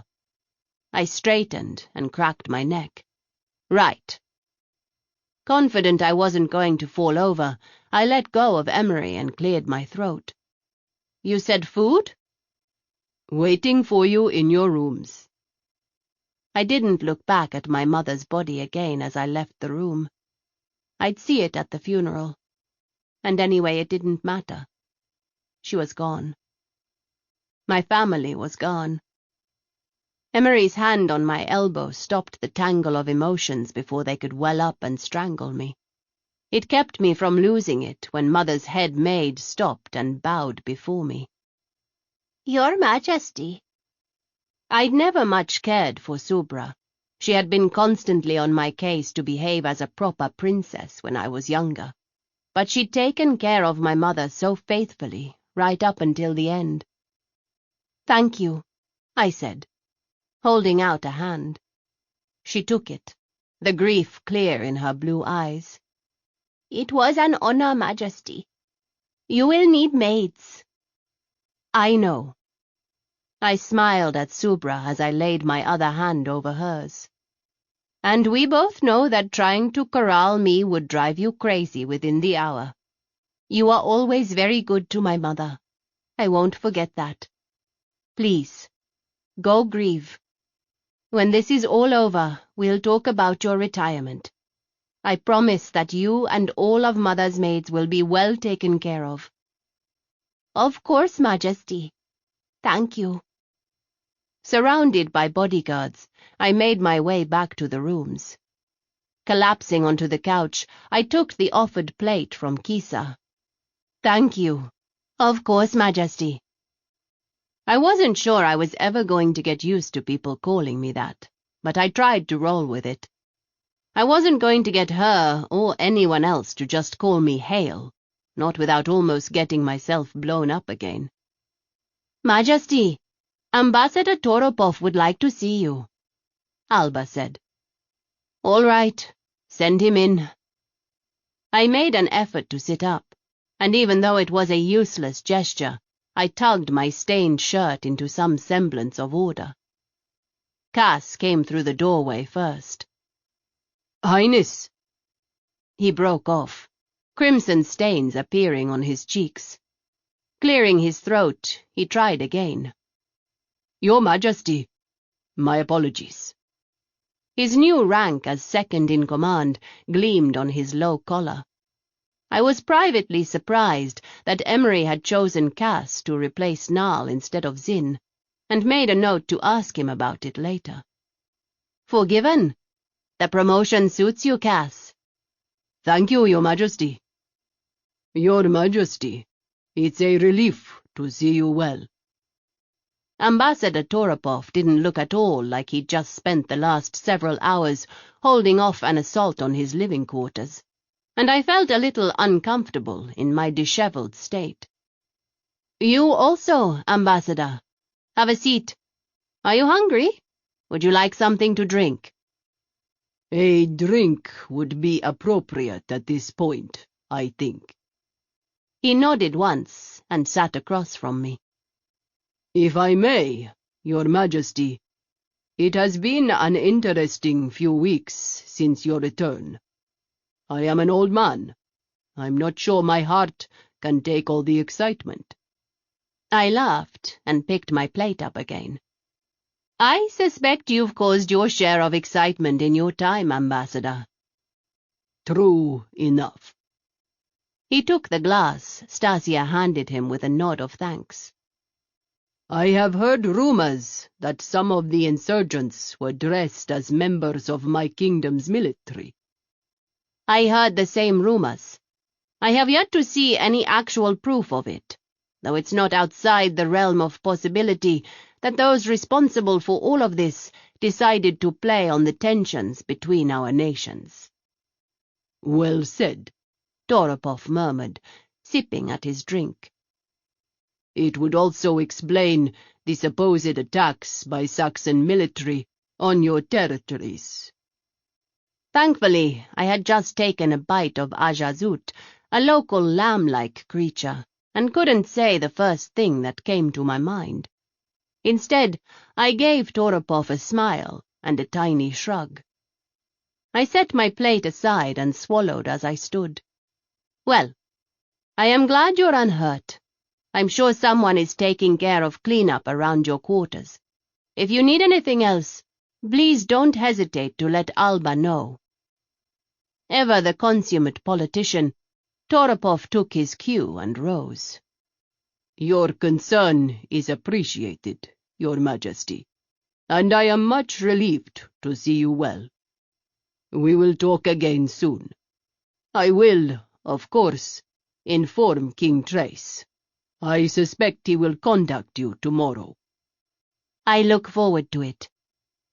The incoming ping of a call sounded as soon as the door had closed behind Toropov. I sat back down to answer it. Admiral. Admiral Hassan smiled. Your Majesty, cleanup is almost complete. We've got the insurgents who surrendered in custody. We'll see what, if anything, we can get out of them about this plot. Probably nothing, I replied, shrugging. If whoever is behind this is the least bit capable, they wouldn't have shared their plans with the grunts on the street. True, we can always hope, though. Any news on General Vandi? None, ma'am. Hassan's look was grim. No one can raise her smarty. It looks like the blast that took down HQ may have killed her. Admiral Schul just reported that Major Bristol stole a shuttle with a handful of ITS troops and fled the battle group. According to Schul, your brother-in-law was headed for Canafe Major. Bugger me. I swallowed down the curse. I just had Toropov in here, trying to convince me that the attack on Canafe was part of this whole plot. Was he right? Hassan shook her head. We've had too much physical proof to believe anyone but the Saxons are responsible for that attack, Majesty. Scattered sightings like the ones here on Homeworld are easier to discount, but they've taken 2 whole systems. We can't turn a blind eye to this. I know we can't. I hissed out a breath and shoved a hand into my hair. Hassan's expression was grim. We can't not respond, Majesty. They've backed us into a corner. And now with Major Bristol bolting, do you believe Schul? I said abruptly. Or do you think he's lying? She froze, and the silence in the room was absolute. It took effort, but I kept from cursing out loud at my faux pas. Ma'am, Hassan said carefully, I do not currently have any reason to disbelieve the Admiral. I suspected that if she had proof, this conversation would be a bit different. I do think it's best that we send someone to verify the news, Your Majesty, she continued. Unfortunately, by the time they get there, we'll already know one way or the other, and if Schul is against us, we'll have sent someone to their death. I finished the sentence for her, and Hassan winced imperceptibly at my bluntness. Yes, Your Majesty. I'm going to mull this over, Admiral. Keep an eye on Schul, but don't do anything until we have another chat. Yes, ma'am. I nodded and disconnected the call. I don't know what the Saxons are up to. I tapped my fingers on my knee. King Trace and I knew each other when I was young. We got on well together. The last time I saw him was when King Jerry visited Mother the year before the war broke out. I suspect it was a last-ditch attempt to stop the growing tension. Obviously it didn't work, I said, to no one in particular. The king was killed in a battle shortly after your father died, Majesty, Emery said. King Trace was only 17 when he took the throne. He fought Mother to a standstill. I wandered over to the windows and cracked one open. The winter sky swept over the water like a painter's fantasy in blue. That says something. He is a master strategist, Ma'am. Emery didn't move from his spot when I passed him. And very good at the political game. He knows the rules. True, but I've never much cared for playing by the rules. Emery. Yes, Ma'am. If the Saxons were involved in this plot, there's a chance Trace didn't know about it. They are a constitutional monarchy after all. Who knows what Parliament has been deciding behind his back? Blowing out the breath I'd been holding, I tried to push my jumbled mass of thoughts aside. I suppose we'll burn that bridge when we come to it, I said, with a humorless laugh. Emery didn't answer. Instead, he crossed the room in several quick strides, and I frowned at his back. The reason for his abrupt movement became clear when he opened the door. Captain Gill entered, and when she stepped to the side, 2 ITS officers were revealed. My heart sank at the grim looks on everyone's faces as General Vandy, her uniform stained with blood and covered in dust, lowered herself to a knee. Majesty, it is my understanding you thought me disloyal. Allow me to offer my apologies for my failure to keep you safe and to— Shiva's bones, woman! I interrupted her. Hope sprang out of the ashes. Why aren't you in a hospital? My mother is a stubborn woman, Your Majesty, the young man at her side said with a ghost of a smile. When Director Ganesh's people finally dug us out and spoke with her, well, the general wanted to see you immediately. Captain Gill. Yes, ma'am. Sergeant Terrace is indisposed. Is there another Farrier on the grounds? I'll see, ma'am. In the meantime, Emery, find Dr. Ganjan. I crossed to Mila and urged her to her feet. Stasia, get some water. Majesty, I'll ruin your couch. Fuck the couch, I said, and watched her eyebrows shoot upward. Where are you hurt?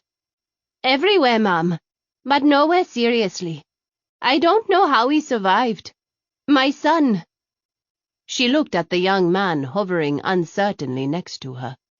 Majesty, this is my son, Lieutenant Yara Vandy. Mila took the glass Stasia gave her with a smile. Majesty. He snapped a perfect salute. Lieutenant. At ease and sit down. Are you injured? No, ma'am. I'd come into the general's office to tell her of the explosion in Garuda Square. I thought you were dead. Alarms started going off. Ma'ams, the general's secretary ran in shouting we were under attack. I shoved the general under her massive desk, and then the building came down around us. He swallowed. I don't know how long I was out. Our smarties were fried from some kind of disruptor, ma'am. When I came to, the general was still unconscious. I woke up shortly after, General Vandy said. We were trapped for maybe an hour before the rescuers found us. Took almost as long to get us out. Caspel had some men looking for me. They filled me in and brought me to the palace. She shook her head. I'm sorry, ma'am. Sorry I gave you cause to doubt my loyalty, and sorry I didn't see the rot sooner. I suspect some of my inner circle were involved. Your apology is accepted, as unnecessary as it is. I reached out and squeezed her hand. "We'll talk more when you're feeling better." "Yes, ma'am." Mila got slowly to her feet, her son immediately supporting her with an arm around her waist.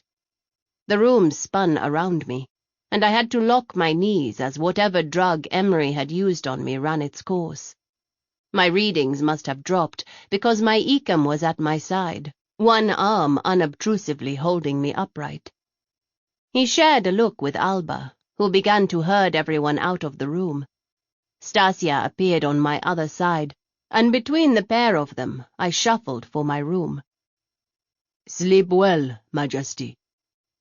Emery lowered me to the bed. I mumbled something that was unintelligible and slumped over, letting the blackness take me. I slept hard but still woke up before sunrise and stumbled out into the main room wrapped in a robe against the chill. It was empty and silent. I padded over to the fireplace in the dim light and moments later had a decent fire going. "You could have had someone do that for you, Majesty." I shot Emery a glare. It'd be a pity for me to survive everything only to die from a heart attack because my Ecam snuck up on me. "I think you'll survive." You might not. Damn it, Emmy. Have you slept at all? You look awful. I grabbed him by the arm and dragged him to the couch. The fact that he didn't resist said it all. "An hour, I think." He rubbed a hand over his face. "We got conflicting stories from Ganda and Lab. They were playing each other. It's fitting, in a way. Nal's story aligned with Ganda's. I think she was a handy tool, and little else." I'll make sure she knows that before she dies. "I'm sure you will." Those three repeatedly tried to kill me, Emmy. That in itself isn't much of a shock. I shrugged, nonchalance seeming a better reaction than wincing at how easily he'd accepted my declaration. What pisses me off is that the last time they used a little girl to get to me, and killed my people in the process. I'll stand for a lot, but that crosses a line. 64 people died in that explosion. Hundreds more were wounded. We lost twice that at the ITS headquarters. They deserve justice. "They almost got you, Majesty.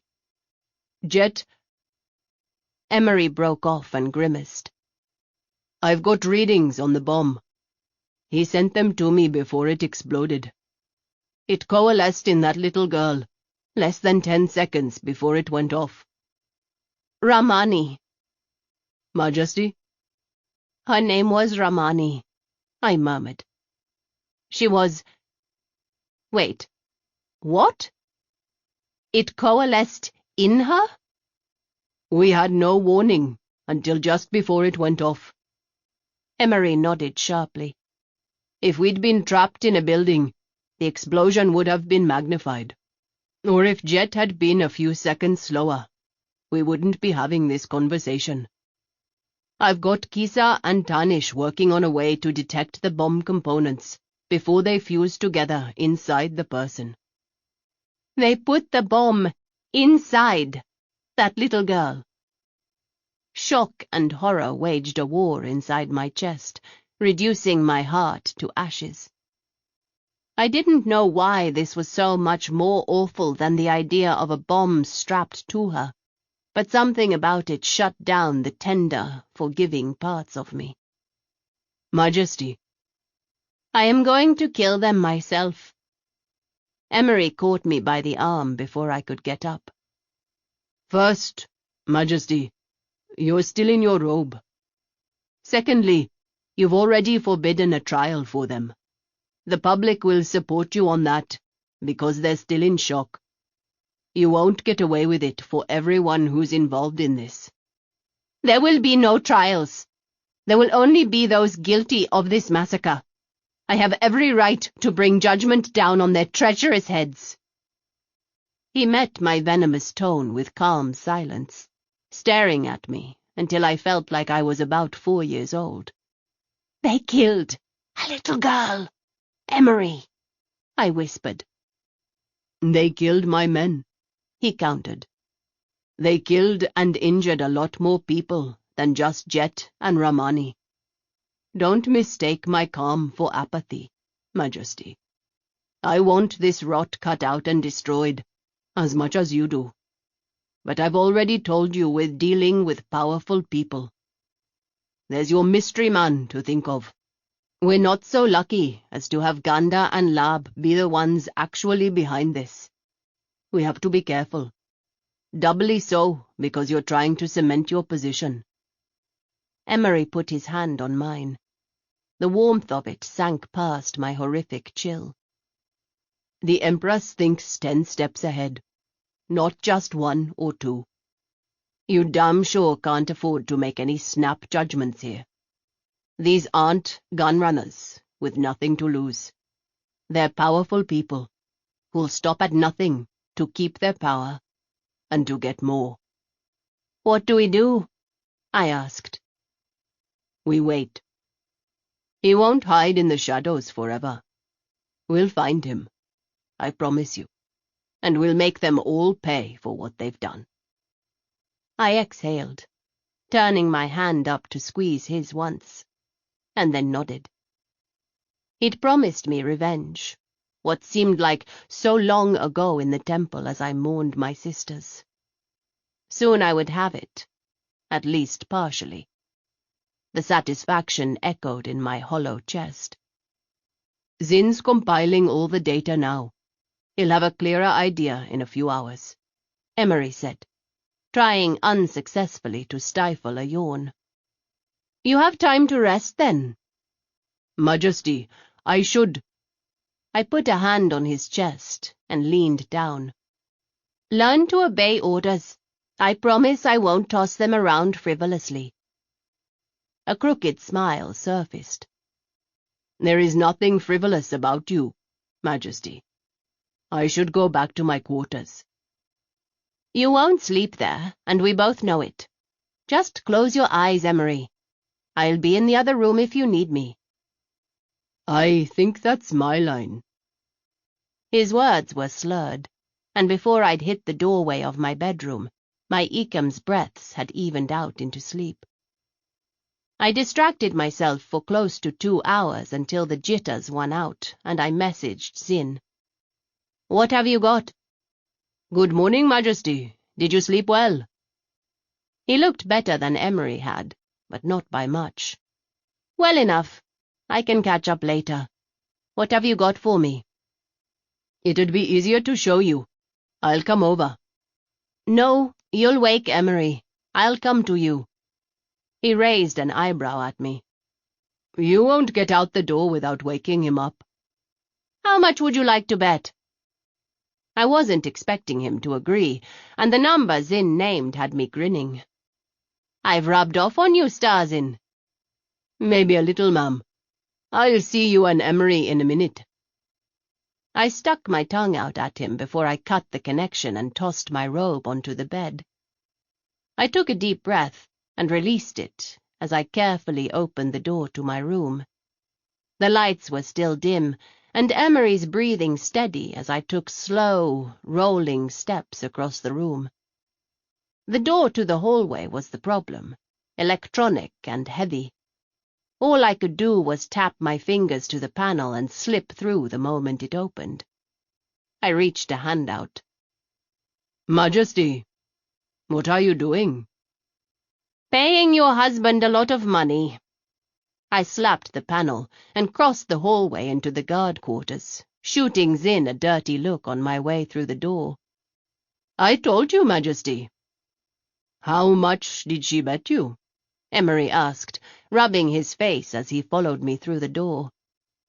3,000. Emery stopped, whistled, and couldn't quite conceal his grin. She did make it to the main door, and her readings were steady the whole time. What woke you up? He shrugged. Instinct. Sorry, Majesty. It's the truth. I made a face and grabbed a chair, spinning it around so I could lean my forearms on the back. Let's get down to business. I want to know how someone like my cousin nearly brought my empire crashing down. We questioned everyone in custody, Zin said without preamble. Nal and General Prajapati seem to know the least. Nal because she's little more than hired muscle, and the general because she was operating under the assumption that Ganda would serve us better in a war with the Saxons than you would. If anything, she's a weak link in the chain, Majesty. She didn't come on board the plot until after you came home. Did you bring Elsa in? Emery shook his head. With apologies, Majesty, but we were unable to find Matriarch Kaitri. General Saito has released a tracker team. I doubt it'll take them long to find her. I waved a hand.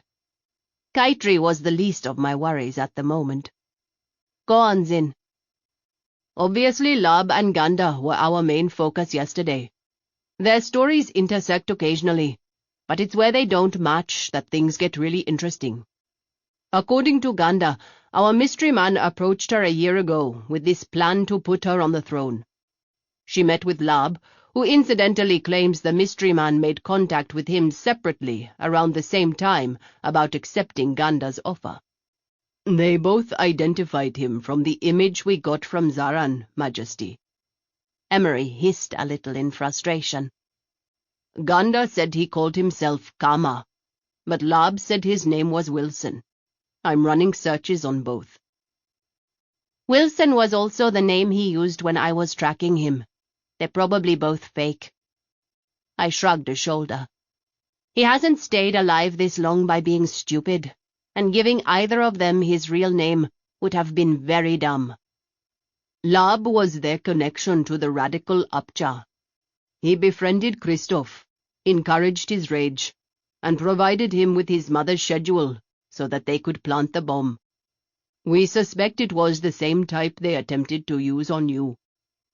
But they didn't have the same in with me and couldn't get a good handle on my schedule? Emery nodded.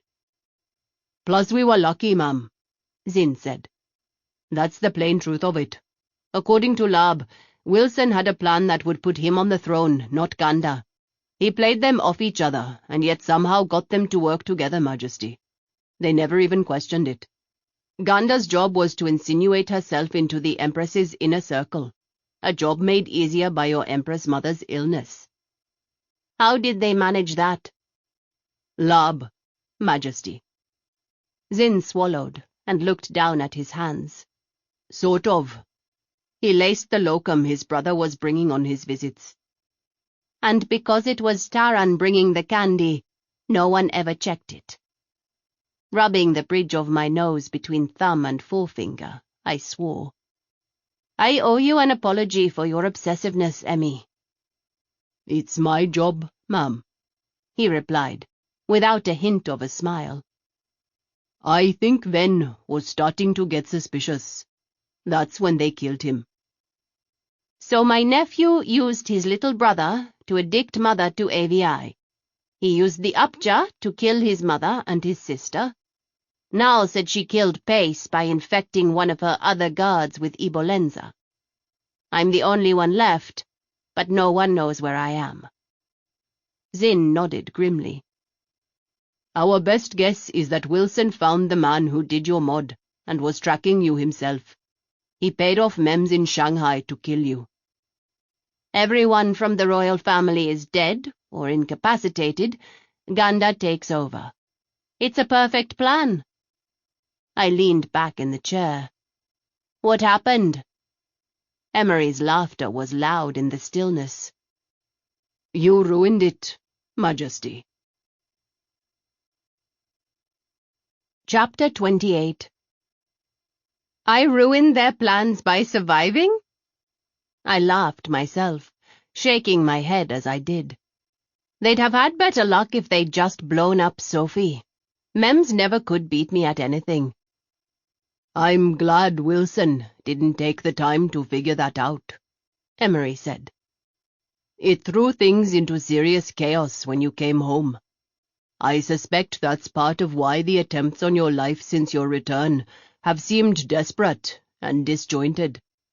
They've had to scramble to reconfigure plans that were set more than a year ago. Ganda was supposed to poison your Empress Mother further against you, but didn't count on you cutting off her access, or on you working so hard to repair your relationship.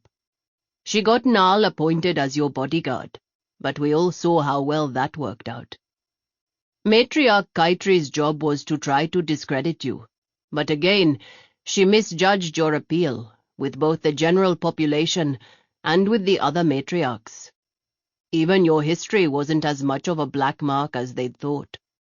When you owned it, that only weakened their position further. And when the news about what you'd done to track down your father's killers broke, that was the final blow for any campaign to discredit you. It pushed them to put a bomb in a little girl. My amusement fled, and I stared at the ceiling until I was able to push Ramani's face from my mind. How does Bial factor into all this? And are the Saxons working with Wilson? Or is this just convenient timing on their part? Zin held his hands up. The Saxon involvement is going to take us longer to suss out, Majesty. My gut says they might have been pushing into making their move on Canafe and the other border worlds without actually realizing the purpose behind it. And as far as I can tell, Bial wasn't involved. The man has an impeccable past. No gambling debts, no indiscretions, nothing that they'd have been able to use against him to get close to the Empress. Don't forget he was on Ven's shortlist. Everything was legitimate in terms of his appointment.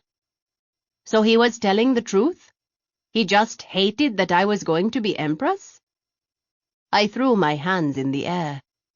If that was the case, why did he save my life yesterday? When we find him, I'll be sure to ask, Majesty. Good morning, Alba. Good morning, Your Majesty. My chamberlain smiled and gave a little curtsy, then nodded to Emery and Zin. You're still hurt. I spun out of the chair the moment I saw the shadowed bruising at her temple, but Alba waved me off. Why are you still hurt? It's a trifle, Majesty, and already healing. Stasia patched it up last night. The Farians were busy with far more important matters to see to than my head. I'll be fine. Your head is my head, Alba. If you're not better by this evening, I'll march you to Faye's myself. Yes, ma'am. Told you she'd say that, Stasia said, as she came in the room with a steaming cup in her hands. Good morning, Majesty. Bless you, Stasia. I took the chai and settled back into my chair. Why are you looking at me like that, Emery? No reason, Majesty. I stared at him a moment longer, then gave up and drank my chai as bodyguards began to trickle into the room. The sounds of the day starting swirled around me, mixing with the pinging of my smartie as Alba sent me the messages she was reviewing. Most were condolences from governors and foreign heads of state, including a note from King Trace that said, "Sorry about your mother. Let me know when it's a good time to talk." Interesting. I thought so, Majesty, Alba agreed. Do you want me to reply? No, let me think on it. Put it in the file for later.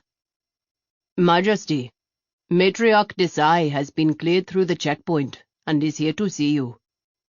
Emery rose from his seat and moved toward the door. Would you like to move back to your rooms? She can come in here, I replied with a shrug. Morning, Clara. Your Majesty. Matriarch Desai dropped into a deep curtsy. We are so very relieved you are well. Please accept the sympathy of my house at the loss of your Empress Mother. Mother would have laughed at you, you know. I smiled softly and tapped my mug on the edge of the chair. Get up, Clara, and accept my sympathies at the loss of one of your oldest friends. I held a hand out, and she took it. Thank you, Majesty. Clara smiled. We need to discuss the details of your coronation. Clara, of the 6 million things I have to deal with today, that's at the bottom of the list.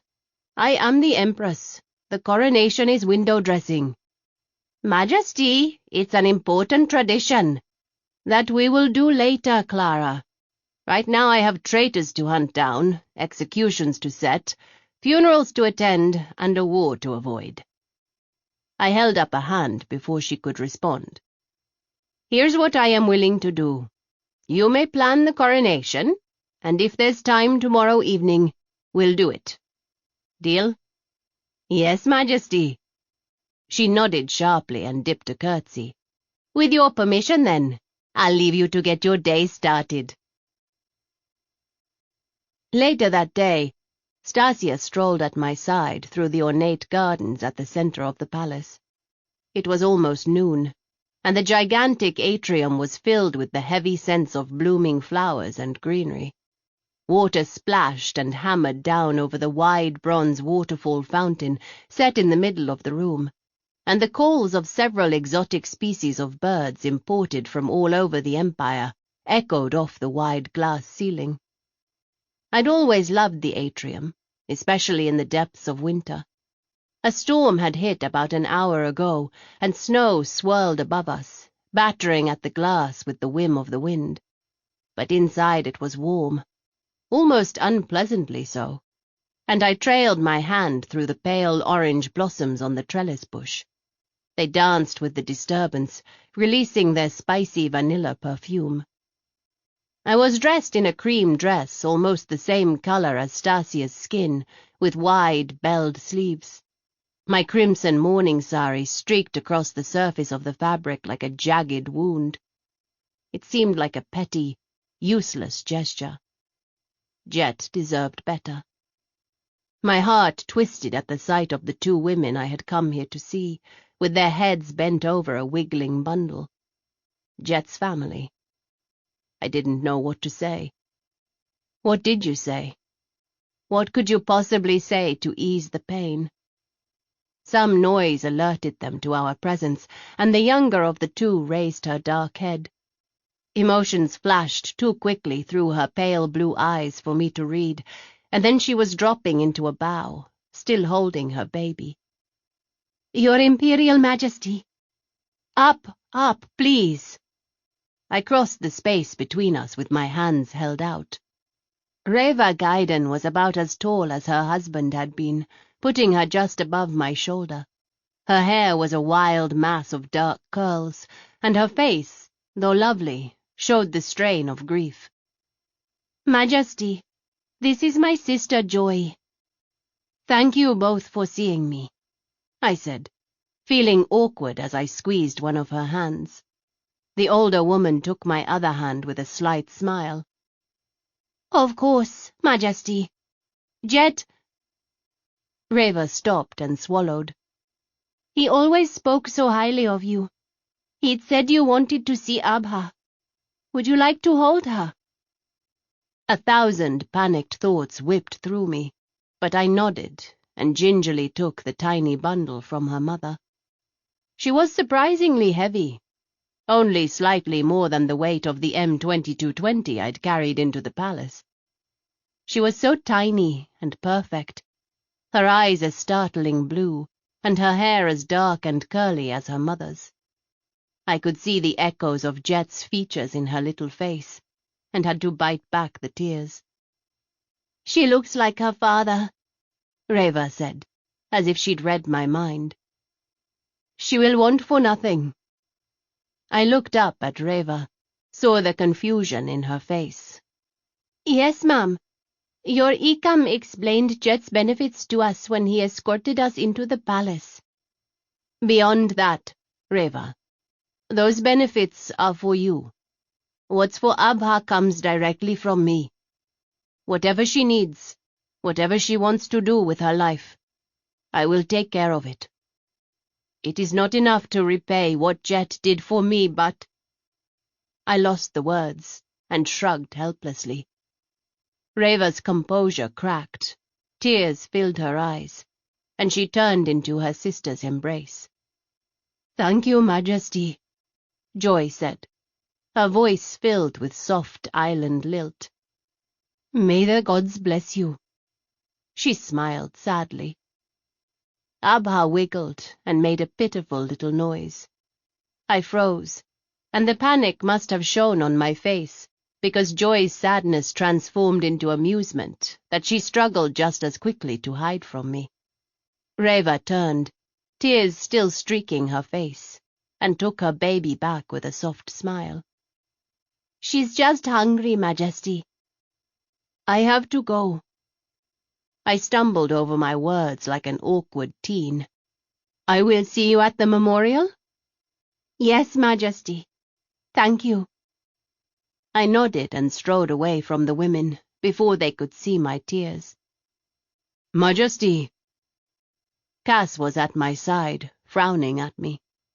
If it had been Emery, I would have slipped my arm through his, but I had a feeling my baby-faced Deveux wouldn't quite know how to react if I took such a familiarity with him. "It seems like such a useless gesture." He glanced back over his shoulder at Reva. "It doesn't ease the pain, ma'am, but at least she won't have to worry.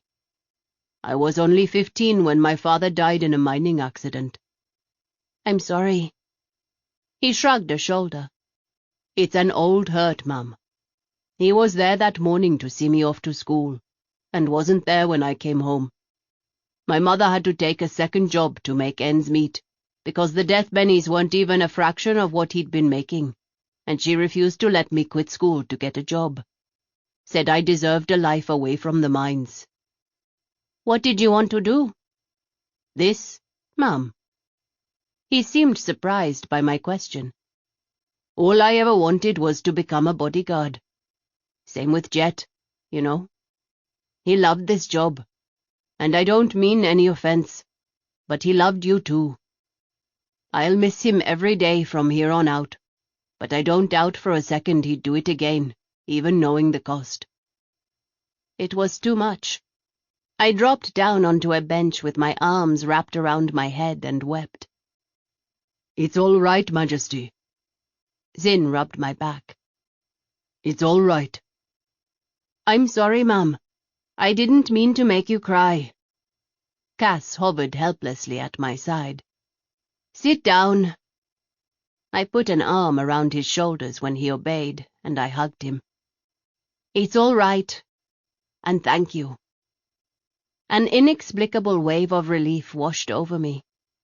The grief was still there, true, but something about Cass's words released the iron bands digging into my heart. I wasn't alone. I would have preferred it to be more like the crew on Sophie, where we were all more or less equal. But this would do. I had Emery and Zin, and the rest of the bodyguards. I had Stasia and Alba, Admiral Hassan and some of the matriarchs. I had Lena and Taran. It wasn't all blood family, but it was good enough for me. Chapter 29. "I thought this would be appropriate, ma'am." I nodded in approval at the black uniform that was laid out on my bed.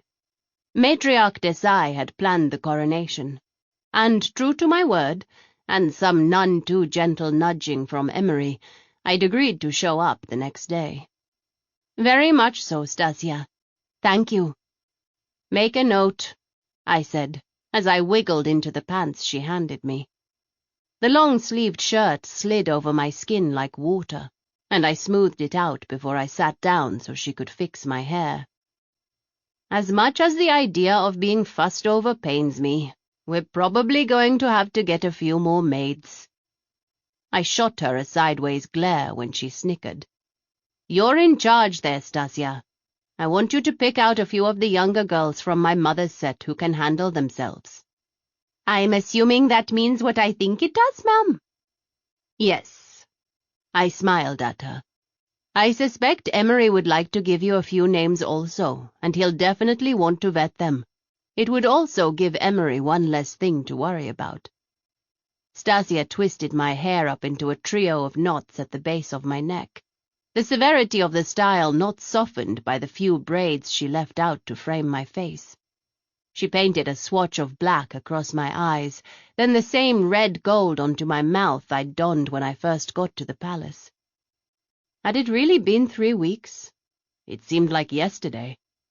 It seemed like a lifetime ago. "Your Majesty." Stasia handed me a shoulder holster. I shrugged into it and slid the gun she handed me next into place. I knelt at the altar, but the chant that hissed between my lips wasn't one for Ganesh. Rather, it was to the Dark Mother, a plea for vengeance, for justice. I'd learned the chant in the days after my father's death, clinging to it with the obsession of a teenage girl, and now it rose up out of me without any thought at all. As I listed off the names of the dead, I was all too aware that for every one I mentioned, there were 10 more whose names I didn't know. People, my people, who were innocent bystanders like Ramani, caught up in a vicious political game. I will not stand for it any longer. This will stop, I swore, after I finished with the names of the dead. I rose to my feet, pulled open the door to my room, and crossed the threshold into the waiting area. I passed by Cass and Zin with a nod. The whole of Team 5 stood by the door, their hands nervously hovering by their weapons. All my bodyguards were already dressed in mourning black, red slashes of paint arching across their cheeks. "Are we ready, Emery?" I asked. He nodded. "Let's get on with this," I said, heading for the door. The remainder of my bodyguards fell into step around me, and we strode in silence down the hallway. When we reached the steel door, Emery pushed it open and held aside the pristine white tapestry so I could pass through. The throne room was packed, the throne empty, silent, only the crown sitting on the cushion. The eyes of the assembled nobles locked on me, and the silence of breathless anticipation built as I crossed over the line of jagged black obsidian and dropped to one knee before the throne. I lowered my head, blinking back tears that threatened to spill over and fall to the white marble floor. The Empress can't let people see her cry. I remembered Father saying that to me once when I asked why Mother didn't cry anymore. Now I knew why, and just what it had cost her to keep that stone expression in place.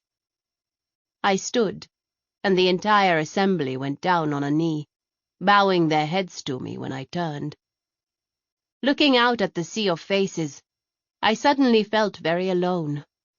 Then I spotted Zin, who raised his head for just a second and smiled at me. My panic vanished, and I folded my hands. Like my mother before me, I do not suffer fools gladly. There will be no second chances for those who think to undermine my power or the power of the Empire.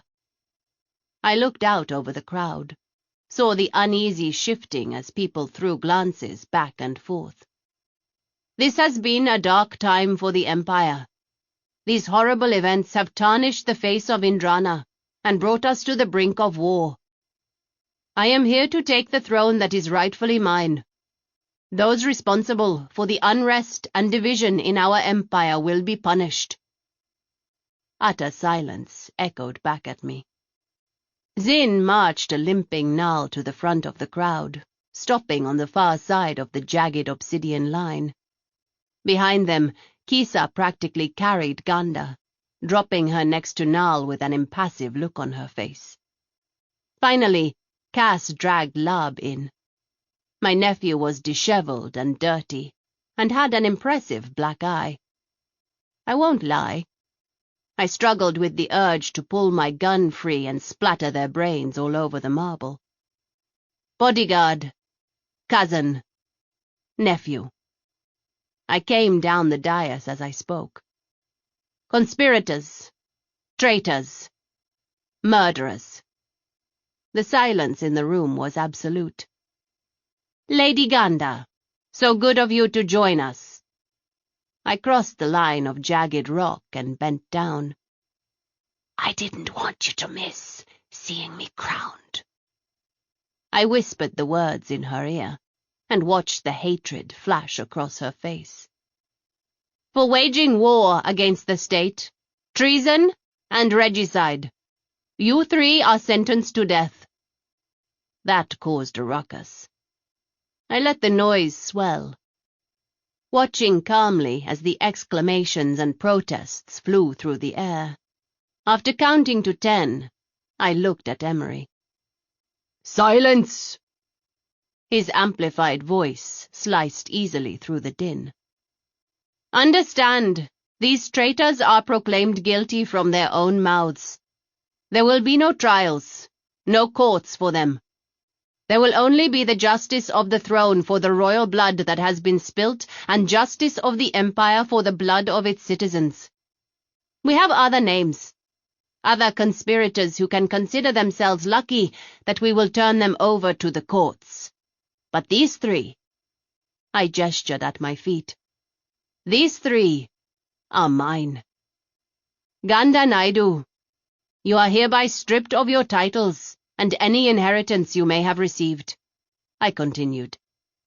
Nalmari Zafir Windhausen, you are no longer considered a bodyguard, and your name will be blotted from the lists, forever forgotten for your treachery. And you, my dear nephew, whose name I will never again utter, you, too, will be erased. It will be as if you had never existed, not even as a warning to those who would think to sink to such defiled depths as you have. I will wipe you from the fabric of the universe, and I can think of no better punishment for one who thought himself worthy to wear this crown. The room stayed dead silent for several heartbeats, almost as if the assembled crowd couldn't believe what they were seeing. May the gods turn their merciful faces away from you. I turned my back on them and went back up the steps, kneeling in front of Father Westingcar. He held up the crown for the assembled to see. Hail me, Mercedes Jaya Bristol, recognized heir apparent of the Indranan Empire. Receive the crown that the gods in all their glory decreed you were destined to wear. He placed the crown on my head, and the weight of it seemed to sink into my bones, anchoring me to the floor. Get up, Hail me. The Empress kneels to no one. Mother's voice rang in my memory, and I fought back the cloying panic rising in my throat. Somehow I made it to my feet without dislodging the crown, and turned to face the assembled crowd as Father Westingcar's voice rose up to the buttressed ceiling of the chamber. Her Imperial Majesty, Empress Hail me, Mercedes Jaya Bristol. Long may she reign.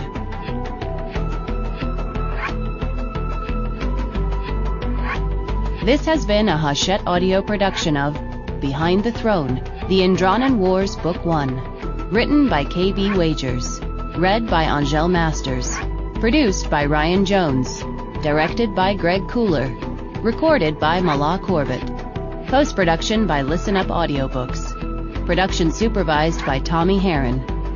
Behind the Throne is also available in print and digital formats from Orbit, an imprint of Little Brown & Company, a division of Hachette Book Group. For more Hachette audio productions, visit us at hachetteaudio.com. Thank you for listening. Text copyright 2016 by Katie B. Wagers. Audio production copyright 2016 Hachette Audio. All rights reserved. Hachette Book Group supports the right to free expression and the value of copyright. The purpose of copyright is to encourage writers and artists to produce the creative works that enrich our culture. The duplicating, uploading, and distribution of this book without permission is a theft of the author's intellectual property. If you would like permission to use material from the book, other than for review purposes, please contact permissions@hbgusa.com. Thank you for your support of the author's rights. This audiobook is a work of fiction. Names, characters, places, and incidents are either the product of the author's imagination or are used fictitiously, and any resemblance to actual persons, living or dead, events, or locales is entirely coincidental.